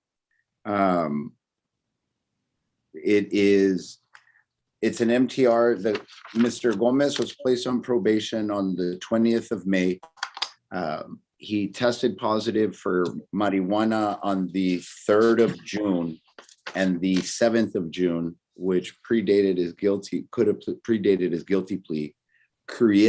Creatinine isn't necessarily a drug. It's a byproduct of it's a naturally forming drug that either tests low if you're drinking a lot of water, kind of like people that drink the big gallons of water, or it can be very high if you're dehydrated. It's just a byproduct of your body. And probation tries to use it as an excuse to say, well, I'm flushing my system or I'm cleaning out my system. But I mean, that's what he supposedly tested positive for on June the 9th. And then there was an arrest on May the 28th for a DWI. And that's the main significant issue for his revocation. Your Honor, if I may. Yes. Judge, this defendant was placed on probation for a DWI with a BAC above a 0.15. He also, with that offense, had an evading arrest, and that's why it was in the 49th District Court. I looked at defendant's criminal history and his age, and with my discretion, I dismissed the evading, and just pled him to the misdemeanor because I did not want him to have a felony conviction so early in his life. And so I gave that consideration to this defendant, and within 8 days, he committed a DWI. And so the state's position is, I mean, if the court wants to arraign him at this point, then, you know, the capias will be set aside because essentially it will be served. I mean, he's making an appearance. Otherwise, the state would be opposed to the capias to be removed.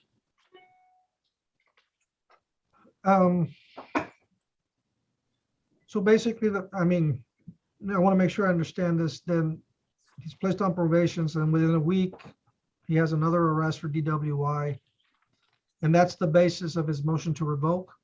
Well, Judge, he also tested positive for marijuana. I understand that Mr. Thayes wants to focus on the creatine, but he also tested positive for marijuana on June 3rd and June 7th. I understand that marijuana can stay in the system for 30 days. I understand that could be a possible argument, as he said, with the creatine. However, if Mr. Gomez understood what he was facing and completely disregarded it by continuing to drink alcohol and driving and continuing to use marijuana, it's unfortunate that the state gave him an opportunity and he squandered it. Well, I mean, the disagreement would just be that he's facing a maximum of 1 year in the county jail. The idea for bail is solely for assuring or securing his appearance in court, not for punitive purposes. No, yeah, but it's not the same argument when it's on a motion to revoke, Mr. Understood. Understood, but I mean, realistically, the revocation the only reason Your Honor is getting it is because it came in on a felony case and that case was subsequently dismissed. And so the county court at law judges on this type of case would have no problem setting a bond or setting it aside. Yes, Judge, and I what I had said was that if the court wants to arraign him and, you know, set aside the capias at that point, then he's presenting himself. The state wouldn't be opposed to arraigning him on the MTR. I'm not opposed. There wouldn't be a need for a bond unless he does not appear on his September 17th setting.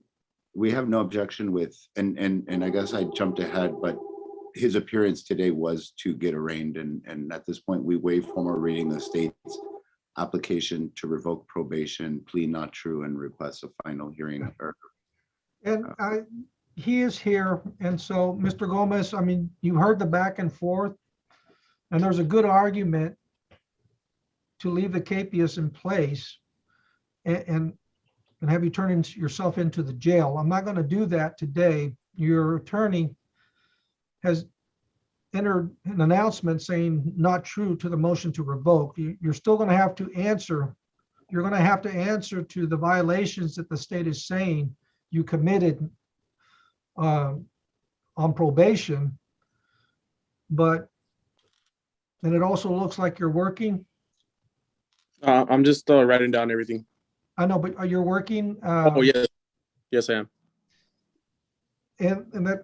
And you presented yourself, so you kind of dodged a bullet, and I'm going to give you the opportunity to stay out right now, but you're still going to have to answer the allegations that the state is making on your motion to revoke. So at this time, the court will withdraw the capias for Mr. Gomez and will be allowed to stay out. Appreciate it. And then, but you'll be back here for final hearing. When was it? October 1st, Judge, October 1st. at 9 a.m. for MTR final hearing. Can I ask a question? Yes, you can. Well, if your attorney allows you. I would tell Mr. Gomez he needs to speak to me over the phone as soon as we're done. Perfect. That's okay. Thank you. Yeah, I mean, the admonishments, this is being recorded. Yeah. I'll speak with him first. Okay.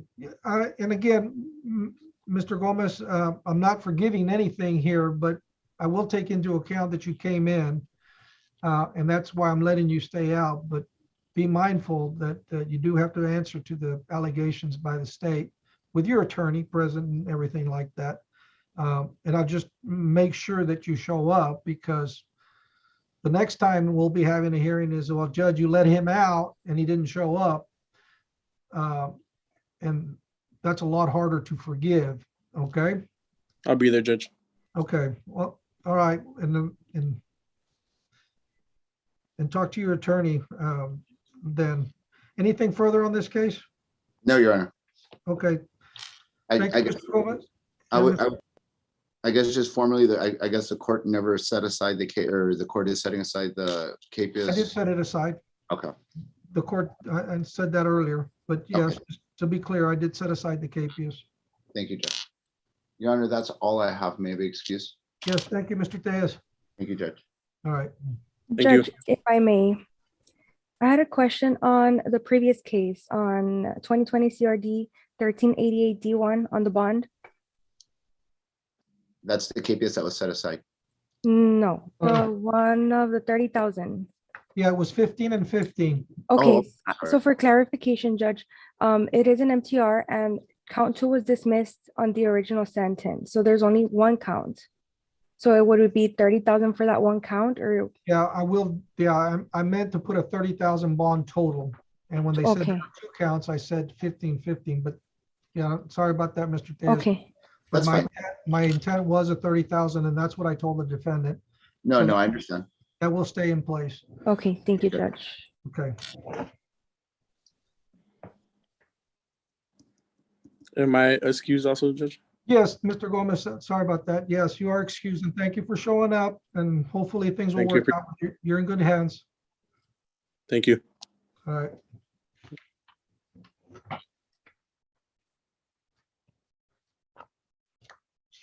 Who do we have on the third floor? 49, Rojas Juan Carlos. Rojas Juan Carlos. Judge, how many more do we have?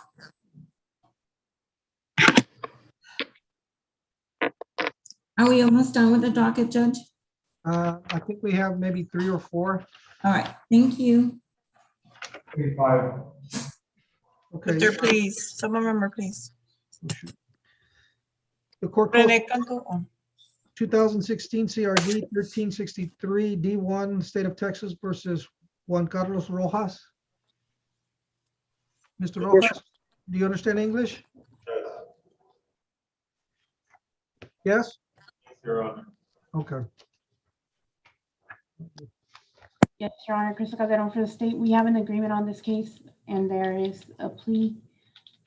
There's a motion to adjudicate and the agreement is to adjudicate the defendant and for him to serve 120 days in Webb County. And the conditions violated in the motion to adjudicate are the following. Condition 2, 5, 11, 10, 20. All right. 2, 5, 11, 10, 20. Okay, Mr. Rojas, can you please raise your right hand to be sworn in? Do you solemnly swear that the testimony you will give in this cause is the truth, the whole truth, and nothing but the truth, so help you God? Yeah, yes, Your Honor. Okay, Mr. Rojas, the state of Texas had to file a motion to revoke your probation. You can put your hand down. And in the representation from the state and your attorney, Mr. Cantu, is that you have an agreement. Is that correct? Yes, And you had an opportunity to talk to Mr. Cantu about the agreement? yes. And I'm looking at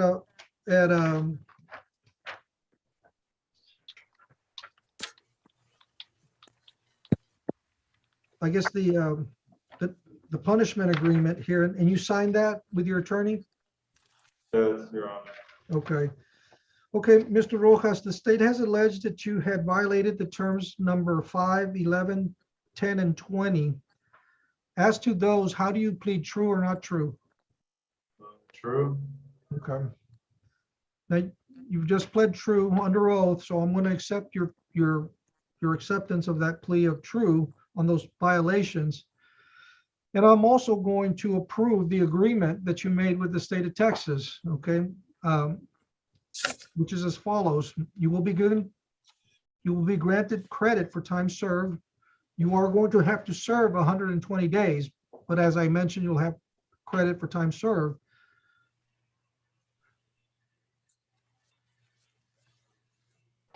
Yes, Your Honor, and it's the punishment under 1244. Okay. So what that means, Mr. Rojas, under 1244, it means I'm going to sentence you as under the punishment range as a misdemeanor, which means that you'll be allowed to do your time in county jail. The court will approve that. Now, it says here, and it's not written very well, but it says defendant will also do 90 days pending. Yes, Your Honor. I'll read it. I'll say it. Yes, the agreement is also for the defendant to plead guilty in cost number 2019 CRB 334 L2 to do 90 days, and that is a DWI. And that plea is going to be done in that court. Okay. And they're going to run concurrent with each other. Okay, I see that. All right.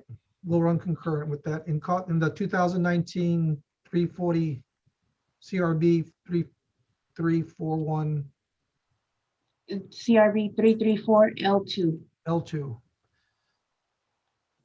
And the same thing on 2019 CRB 334 L1. No, Your Honor, it's L2. It should be L2. I'm sorry. No. All right. I'm going to make that adjustment here, Mr. Cantu. Yes.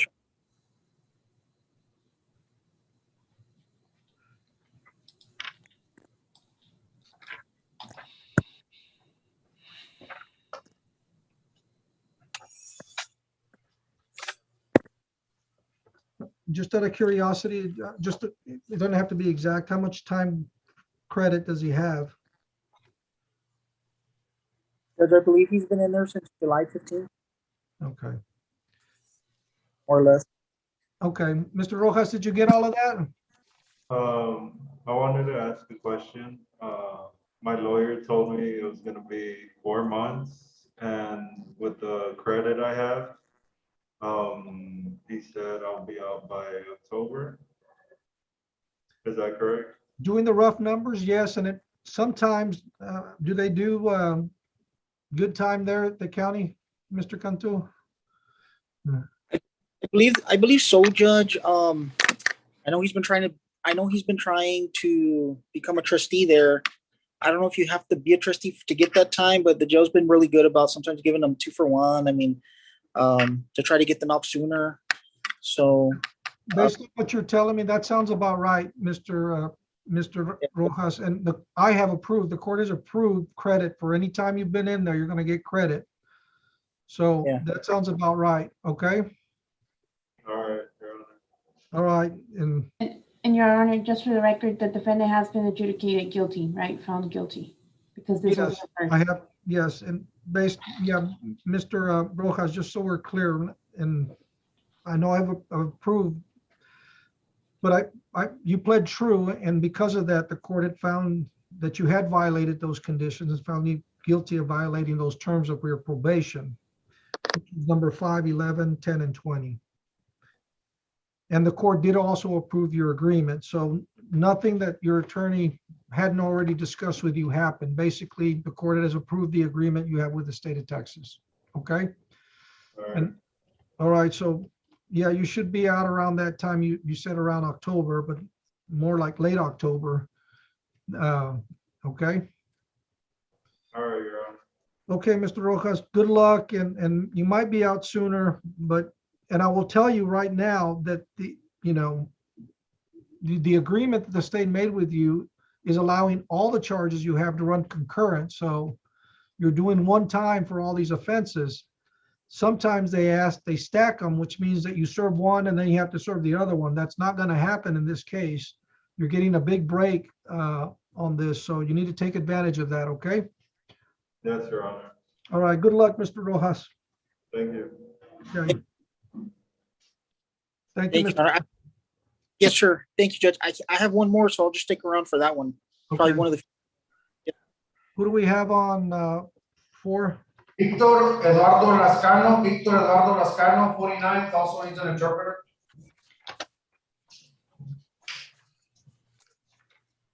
Good afternoon, Your Honor. Allison Martinez from the Public Defenders for Mr. Lascano. Page 4, Judge. Let me call the case. 2020 CRO 1582 D1, the state of Texas versus Victor Eduardo Lascano. Estamos en el caso 2020 CRO 11582D2, el estado de Texas contra Víctor Eduardo Gascán. Good afternoon, Mr. Lascano. Muy buenas tardes, señor Lascano. Buenas tardes, sir. Good afternoon, sir. Do you need an interpreter? ¿Necesita usted al intérprete? ¿Ande? ¿Necesita usted el intérprete? Sí, no sé inglés. Yes, I do not know English. That's fine. Está bien. Your Honor, for Mr. Lascano, this is a motion to revoke with the KPS. I believe we're at motion to revoke arraignment. So if the court would like, I can make the announcement for that. Could you make, yes, do you have an announcement for your client, Mr. Victor Eduardo Lascano? Yes, Your Honor. At this time, Mr. Lascano pleads not true, waives the reading of the state's application, and we're requesting a motion to revoke final hearing date. And at this time, Your Honor, Mr. Lascano would like for us to consider setting a bond for him because the motion to revoke did go out with a KPS. He is in custody with a no bond at the moment. All right, let's go ahead and interpret. En este momento, la abogada está pidiendo de parte del señor Lascano que está presentando que no es cierto las acusaciones, está renunciando al anuncio de la acusación y él está pidiendo una fecha para un juicio final. En ese momento, él está encarcelado y está pidiendo también una fianza. Your Honor, if I may. Yes. Judge, the state would be opposed to a bond, given the offers that are on the table. We've offered ISF, which is a inpatient treatment facility, or 180 days to serve, which would be the minimum for this case. Your Honor, the reason why we are offering those are the two offers that we have on the table is because this defendant was placed on probation in January. He tested positive for marijuana and cocaine March 1st, for alcohol and cocaine March 18th, for marijuana March 25th, for marijuana and creatine on April 28th. He also failed to report May through July of 2021. So, Judge, he essentially hasn't been doing anything on probation. There are other violations as well, but there's no reason to exhaust the court on that. If the defendant is willing to seek treatment, that's why the ISF is available. If he is not willing to do that, then we are also offering time. En este momento estoy en oposición a que salga bajo fianza debido a que él ha salido positivo para el uso de cocaína y marihuana en las fechas 1 de marzo, en las fechas de abril y no se ha presentado desde mayo hasta julio. Esas dos ofertas están para que él pueda darse un tratamiento, pero no está aceptando esa ni está mostrando comportamiento de abstenerse del uso de sustancias. Additionally, Your Honor, according to the motion to revoke that I'm looking at, it has his address as it's in Mexico. Yeah, So I've heard enough. I'm going to deny any request for a bond on this one. And what's the final hearing date for the motion to revoke? And then Allison, how much time? Can we get about 2 weeks? I think should be fine. On September 30th or October 6th? Actually, can we set it for next week's docket, September the 2nd? Oh, sure. Yeah. Okay. September 2nd at 8:30. En ese momento se va a negar la fianza. La siguiente fecha de comparecencia va a ser para el día 2 de septiembre a las 8:30.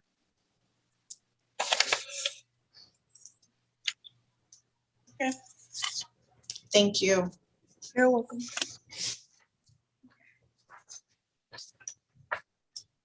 Good luck, Mr. Lascano. Muy buena suerte, señor Lascano. Who's on the third floor? Your Honor, Hector Noé Olvera Ibarra. He needs an interpreter. Page 1. The court calls 2021 CRG 469 D1 State of Texas versus Hector Noé Olvera Ibarra. Estamos en el caso 2021 CRG 469D1, el estado de Texas contra Héctor Noé Olvera Ibarra. Judge, if I may, Pedro Jaro for the state of Texas, we have an announcement in this case. Okay. We have a plea, Judge, to counts 2 and 4 only. We're going to be recommending dismissing count 1 and 3. So it's going to be a plea on count 2 and 4, which are Class A misdemeanors, Judge. And we have an offer or an agreement of for 200 days to serve. Okay. I have the plea package. Okay. Thank you, Your Honor. And for the record, Your Honor, Allison Martinez from the Public Defenders for Mr. Olvera Ibarra. Okay, let's get Mr. Ibarra sworn in. Mr. Ibarra, can you please raise your right hand to be sworn in? Señor Ibarra, ¿puede levantar su mano derecha para ser juramentado? You solemnly swear that the testimony you will give in this cause is the truth, the whole truth, and nothing but the truth, so help you God. Jura solemnemente que el testimonio que está a punto de dar en esta causa será la verdad, toda la verdad y solamente la verdad bajo el amparo de Dios. Sí. Yes. Thank you, Mr. Ibarra. Gracias, señor Ibarra. Mr. Ibarra, is your true and correct name Hector Olvera Ibarra? Señor Ibarra, su nombre verdadero y correcto es Héctor Noé Olvera Ibarra. Sí. Yes. You have 4 counts, 4 indictments against you, but your attorney has made the announcement that you're going to be pleading guilty to 2 of those. Usted tiene 4 cargos, pero su abogado ha indicado que usted solamente se va a presentar culpable para 2 de ellos. Sí. Yes. Okay. Have you had an opportunity to talk to Ms. Martinez about what's going to happen today and ask her questions about your case? ¿Usted ha tenido la oportunidad de hablar con la señora Martínez y hacerle preguntas sobre lo que se va a llevar a cabo aquí el día de hoy? Sí. Yes. Have you been satisfied with the services Ms. Martinez has provided? ¿Usted ha quedado satisfecho con los servicios que le ha brindado la señora Martínez? Sí. Yes. Is there anything about your medical condition that prevents you from understanding what's going to happen today? ¿Hay algo en su condición médica que lo pueda prevenir de que usted pueda entender lo que está por suceder aquí hoy? No. No.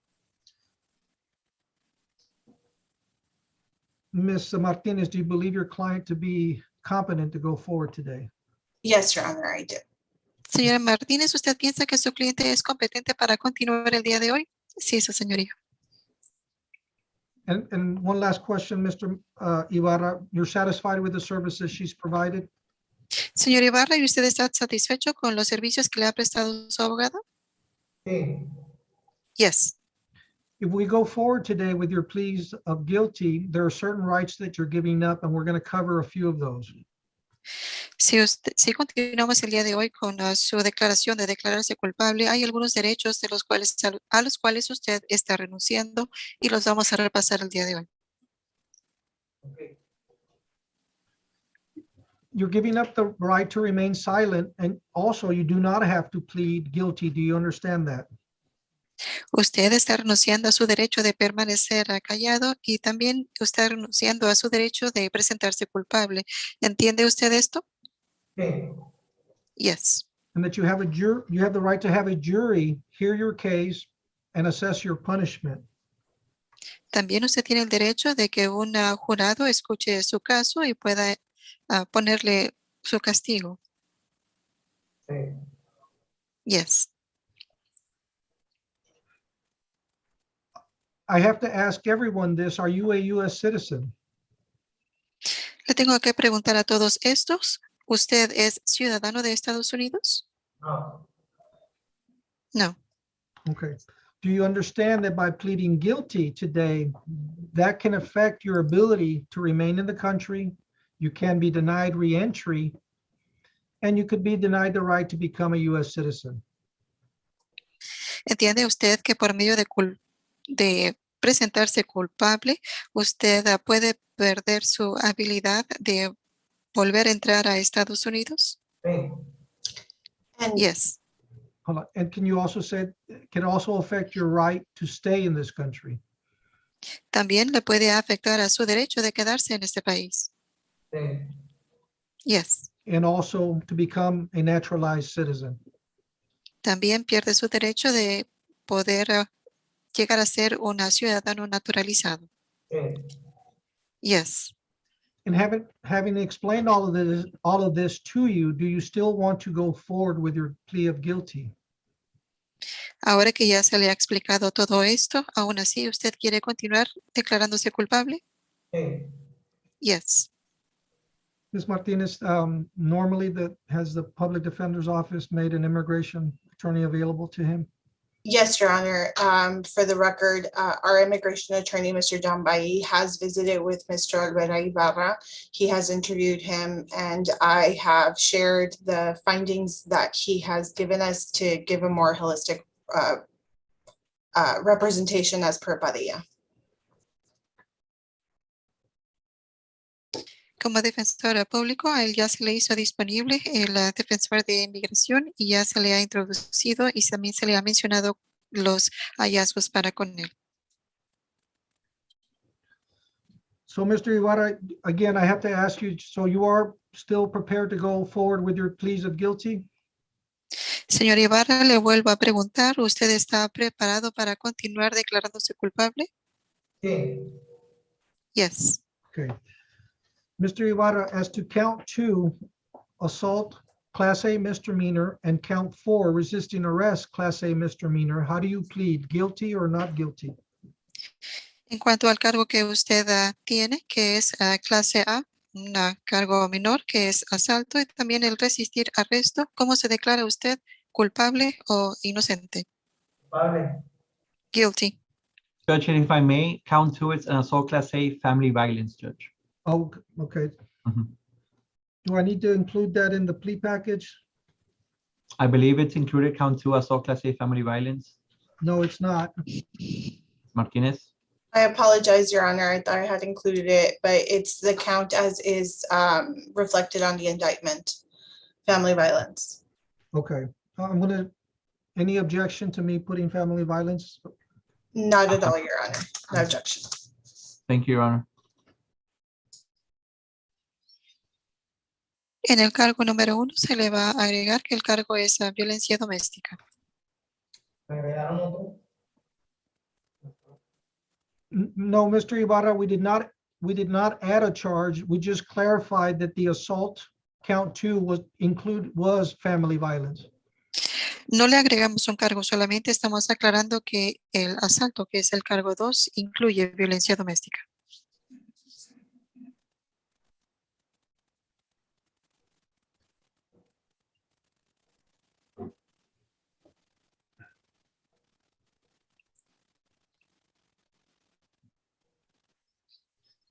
Okay, and so let me ask you again, as to count 2, assault, family violence, Class A misdemeanor, how do you plead, guilty or not guilty? En el cargo 2 que usted tiene, que es asalto, violencia doméstica, ¿cómo se declara? ¿Inocente o culpable? Culpable. Guilty. And as to count 4, resisting arrest, Class A misdemeanor, how do you plead, guilty or not guilty? En el cargo 4, que es resistir arresto, ¿cómo se declara usted culpable o inocente? Culpable. Guilty. Mr. Ibarra, are you pleading guilty freely and voluntarily? ¿Usted se está declarando culpable libre y voluntariamente? Sí. Yes. Has anybody forced you to plead guilty? ¿Alguien lo ha obligado a presentarse culpable? No. No. Has aside from the agreement that you have with the state of Texas, has anybody promised you anything else to plead guilty? Aparte del acuerdo que usted tiene con el estado de Texas, ¿alguien más le ha prometido algo para declararse culpable? No. No. And are you accepting, or are you pleading guilty because you're accepting responsibility for those two offenses? ¿Y usted se está presentando culpable porque usted está aceptando responsabilidad por esos dos ofensas? Yes. I have to admonish you or tell you about what happens if someone is, what's the maximum punishment one can receive for being found guilty of a Class A misdemeanor in the state of Texas. Sí, le tengo que advertir qué es lo que puede suceder cuando se le encuentra a una persona culpable en el estado de Texas y cuáles son los cargos máximos. You could go to jail for up to a year in county jail, and you can be assessed a fine of up to $4,000. Usted podrá ir a la cárcel hasta un total de 1 año en una cárcel del condado y hasta un total de una multa de $4,000. Do you understand that? ¿Entiende usted esto? Now, Yes. you have an agreement with the state regarding your sentence. If I go along with that agreement, Usted tiene un acuerdo con el estado sobre su sentencia. Si yo acepto o estoy de acuerdo con esto, then you will not be able to appeal that sentence to a higher court. usted no podrá apelar su sentencia a un tribunal más alto. Do you understand that? ¿Entiende usted esto? Yes. Is the state offering Exhibit 1? Yes, Your Honor, at this time. No objections, Your Honor. State's Exhibit 1 will be admitted. Judge, and for the record, we are recommending dismissing count 1, 3, and 5 for a plea on count 2 and 4. And also the victim did sign an affidavit of non-prosecution, Judge. So hopefully the court can accept this plea. Yeah, the court is aware of that. I'll approve that when we get to that portion. Mr. Ibarra, based on your testimony and the evidence before the court, Señor Ibarra, basado en su declaración y las pruebas que se han presentado ante este tribunal, I'm going to accept your plea of guilty voy a estar aceptando su declaración de culpable and find you guilty of the offense of assault, family violence, Class A, y lo voy a declarar culpable de asalto en violencia doméstica, clase A, and count 4, resisting arrest, Class A misdemeanor. y el cargo 4, resistir arresto en un crimen menor, clase A. And the court is going to, as I mentioned, is going to approve the agreement regarding sentencing in this case. Y como le menciono, también vamos a aprobar el acuerdo sobre su sentencia. You're going to be confined for 200 days in the Webb County Jail. Usted permanecerá encerrado por 200 días en una cárcel del condado. And the court is going to grant you credit for time served. También se le va a dar crédito por el tiempo que ya lleva servido. And the court will also approve dismissal of count 1, assault, impeding breath, Y también se va a aceptar de quitarle el cargo en asalto. clase asalto 1. Well, no, it's felony. Well, the felony 3 is being dismissed. En la crimen menor a 3, este es el que se le va a quitar. And count 3 will also be dismissed. El cargo 3 también se le va a quitar, Which is an assault Class A misdemeanor. que es el asalto clase A, crimen menor. And count 5 will also be dismissed. El cargo número 5 también se le va a quitar, Resisting arrest Class A misdemeanor. que es el resistir arresto clase A, crimen menor.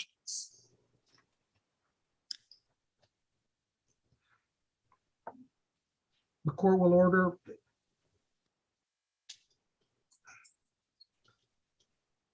are the court costs $350 in this case? Judge, the court cost would be $435 and a $500 attorney fee.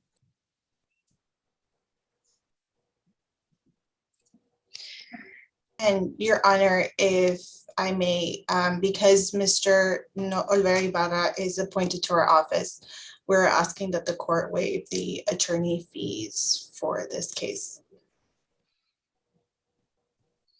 Costos judiciales son de $435. Costos por abogados es de $500. El hecho de que el señor Ibarra está con nuestra oficina, nuestros servicios, voy a pedir que se le quiten estos cargos o estos costos. The court costs will be waived, and I've so indicated in the recommendations, I guess. Los costos judiciales se le van a quitar como ya lo he indicado en la recomendación.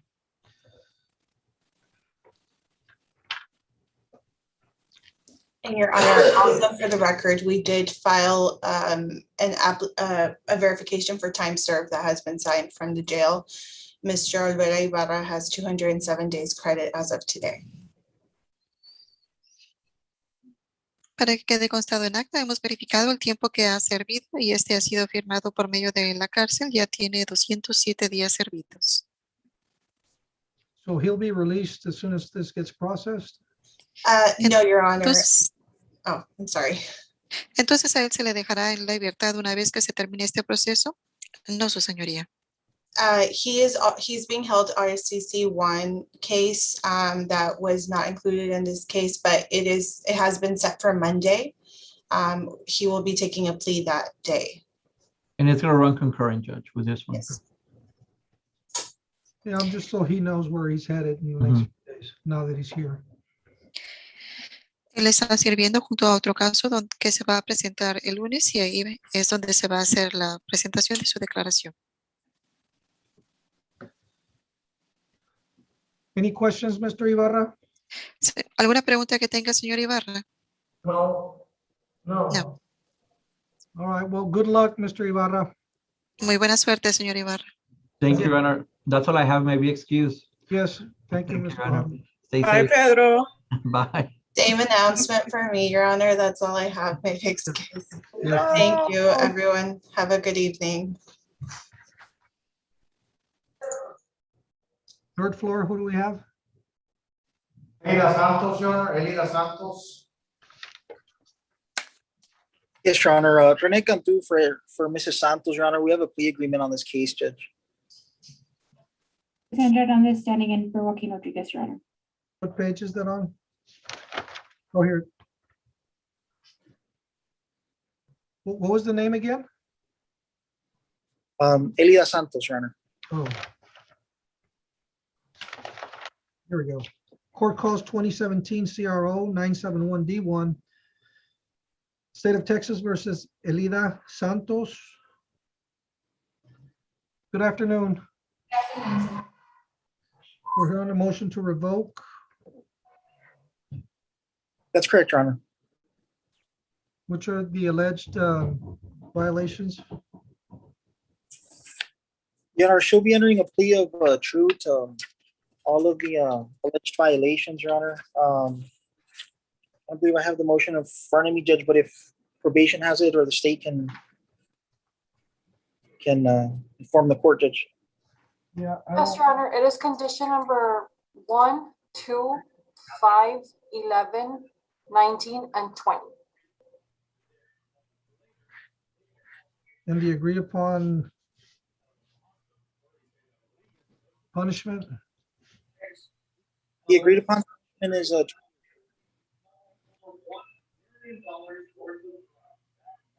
Okay, we'll get that. Let's go ahead and get her.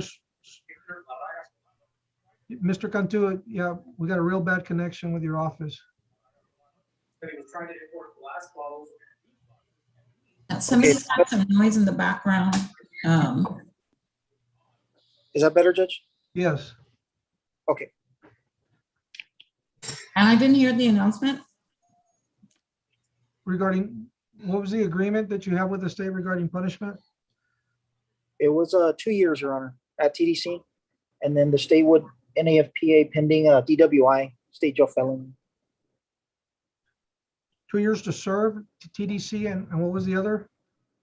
2 years to serve with credit for time served, and then the state would NAFP a pending DWI with a child, state jail felony.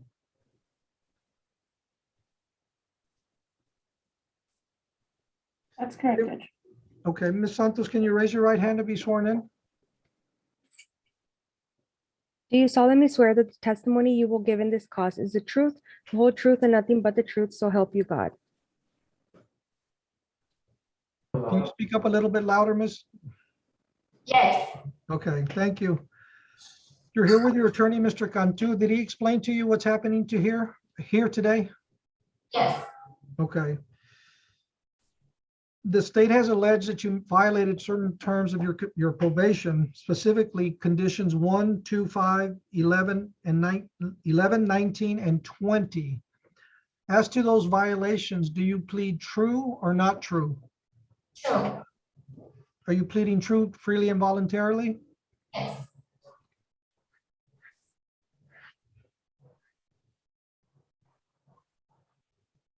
Based on your testimony under oath, the court is going to accept your plea of true and find you guilty of violating these conditions, 1, 2, 5, 11, 19, and 20. The court is also going to approve the recommendations from the state, or the agreement you have with the state to serve 2 years in the Texas Department of Corrections. You will be given credit for time served. In addition, the court will also approve, or the announcement from the state, that they will not accept for prosecution the state jail felony you have for driving while intoxicated with a person under the age of 15. Judge, if I may, Yes. she is on deferred adjudication, Your Honor.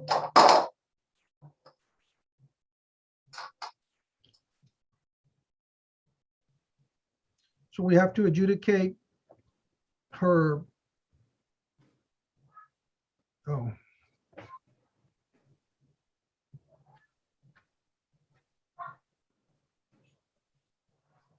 She was on deferred adjudication on the evading arrest? Yes, Your Honor. Yes, that's correct, Your Honor. She was. Ms. Santos, based on your testimony earlier in relation to pleading true to the court violations, you were placed previously by another court on deferred adjudication. The motion, I guess, would include that the court adjudicate based on the agreement you made with the state some time back, okay? The court, based on your testimony, is going to find you guilty of the offense of evading arrest with the use of a vehicle, which is a third-degree felony. Was she placed on deferred adjudication on the Class B misdemeanor as well? No, Your Honor, it was just a felony 3. Okay. Misdemeanor, I believe, was dismissed, Your Honor.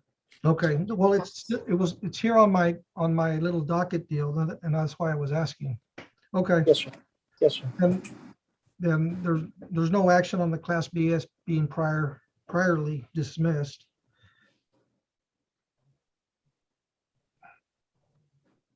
Was the 2 years part of the original deferred adjudication agreement?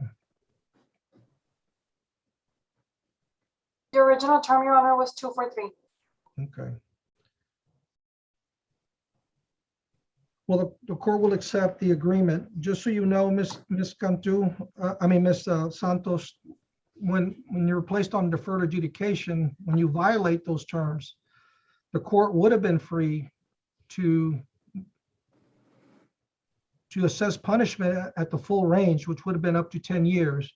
I'm not doing that here today. I'm going to go along with the agreement. I just thought you should know that was the work that your attorney did in securing this agreement with the state of Texas.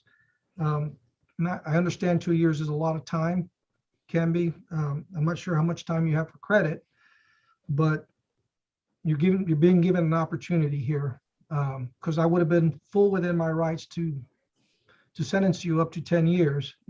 But I'm not, again, I'm just want you to understand how well your attorney did for you today. And you should also be thanking the state as well. So I want to wish you the best, just so I want you to fully understand the break you're given, even though you are getting time to serve. Okay, I mean, 2 years to serve. Well, good luck, Ms. Santos, and I'm not sure how much you have in time credit, but I hope if you do have to serve more time that it goes by quickly. Thank you very much. Okay. Anything further? No, Your Honor, that's all I have, Judge. Thank you very much, and can I be excused, Your Honor? Yes, you may, Mr. Cantu. Thank you. Yes, sir. Thank you, Judge. Are you done, Ms. Castillo, too? Or no, you still have one more? Judge, I'm covering for Mr. Rodriguez. If Mr. Rodriguez cases are done, then I'm done. My cases are done. So I don't know. I wouldn't know how to tell you that. I've got three dockets in front of me, and Is that Alexander Bernal at the jail? Yes, that's our last case, Judge. okay. And he's on page. He's on page 3 and 4. Number 8, and number 9. The court calls 2021 CRI 767D1 and 2021 CRI 766D1, State of Texas versus Alexander Bernal. Good afternoon, Mr. Bernal. Do you need an interpreter? Judge, wait, is the public defenders on? I don't see them.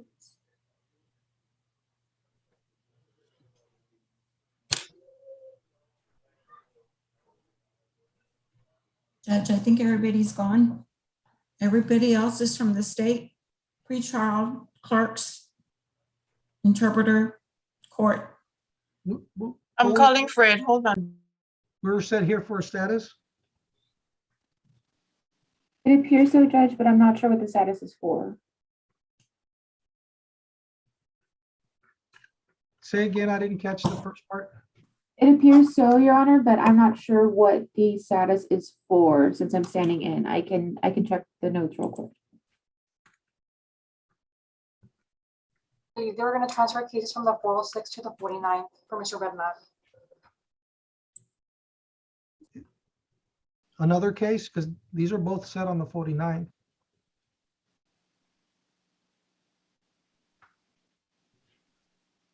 Yes, Judge, if that's the case from the 406 to the 49th, then the status may already be moot.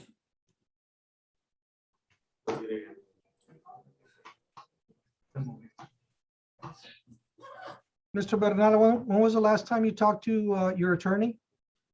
Señor Bernal, ¿cuándo fue la última vez que habló con su abogado? Como una semana. About a week ago. Well, don't we have another in custody on the 2nd? Hold on, Judge. Hold on, Judge. Jenny.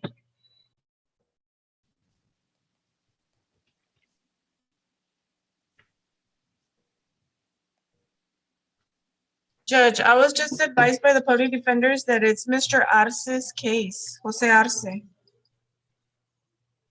So we'll just set it up for next week. Okay.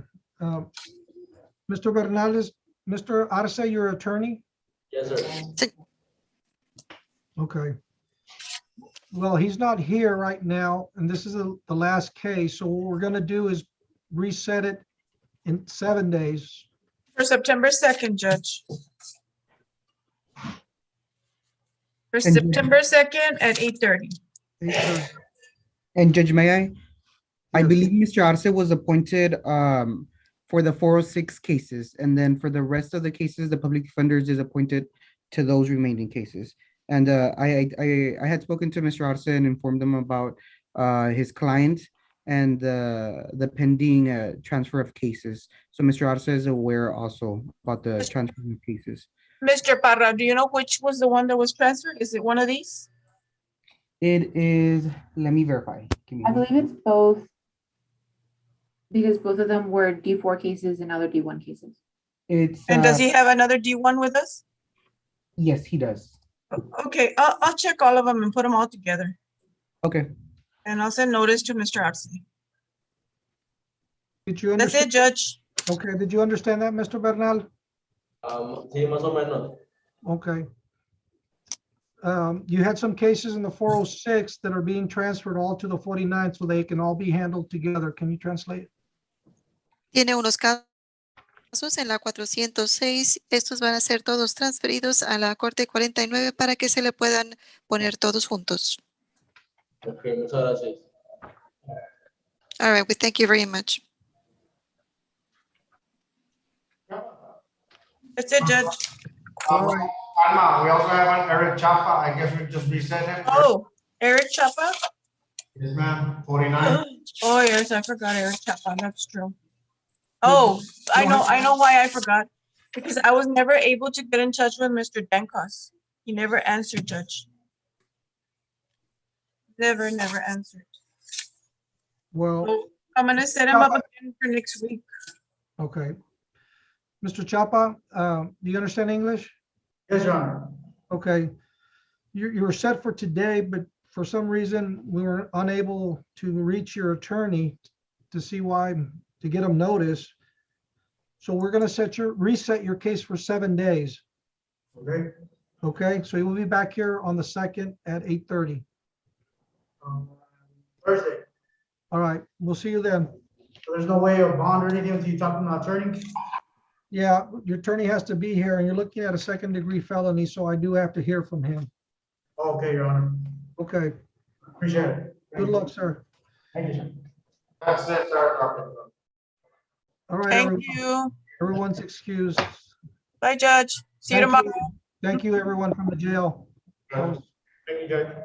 All right. He'd be entering where he.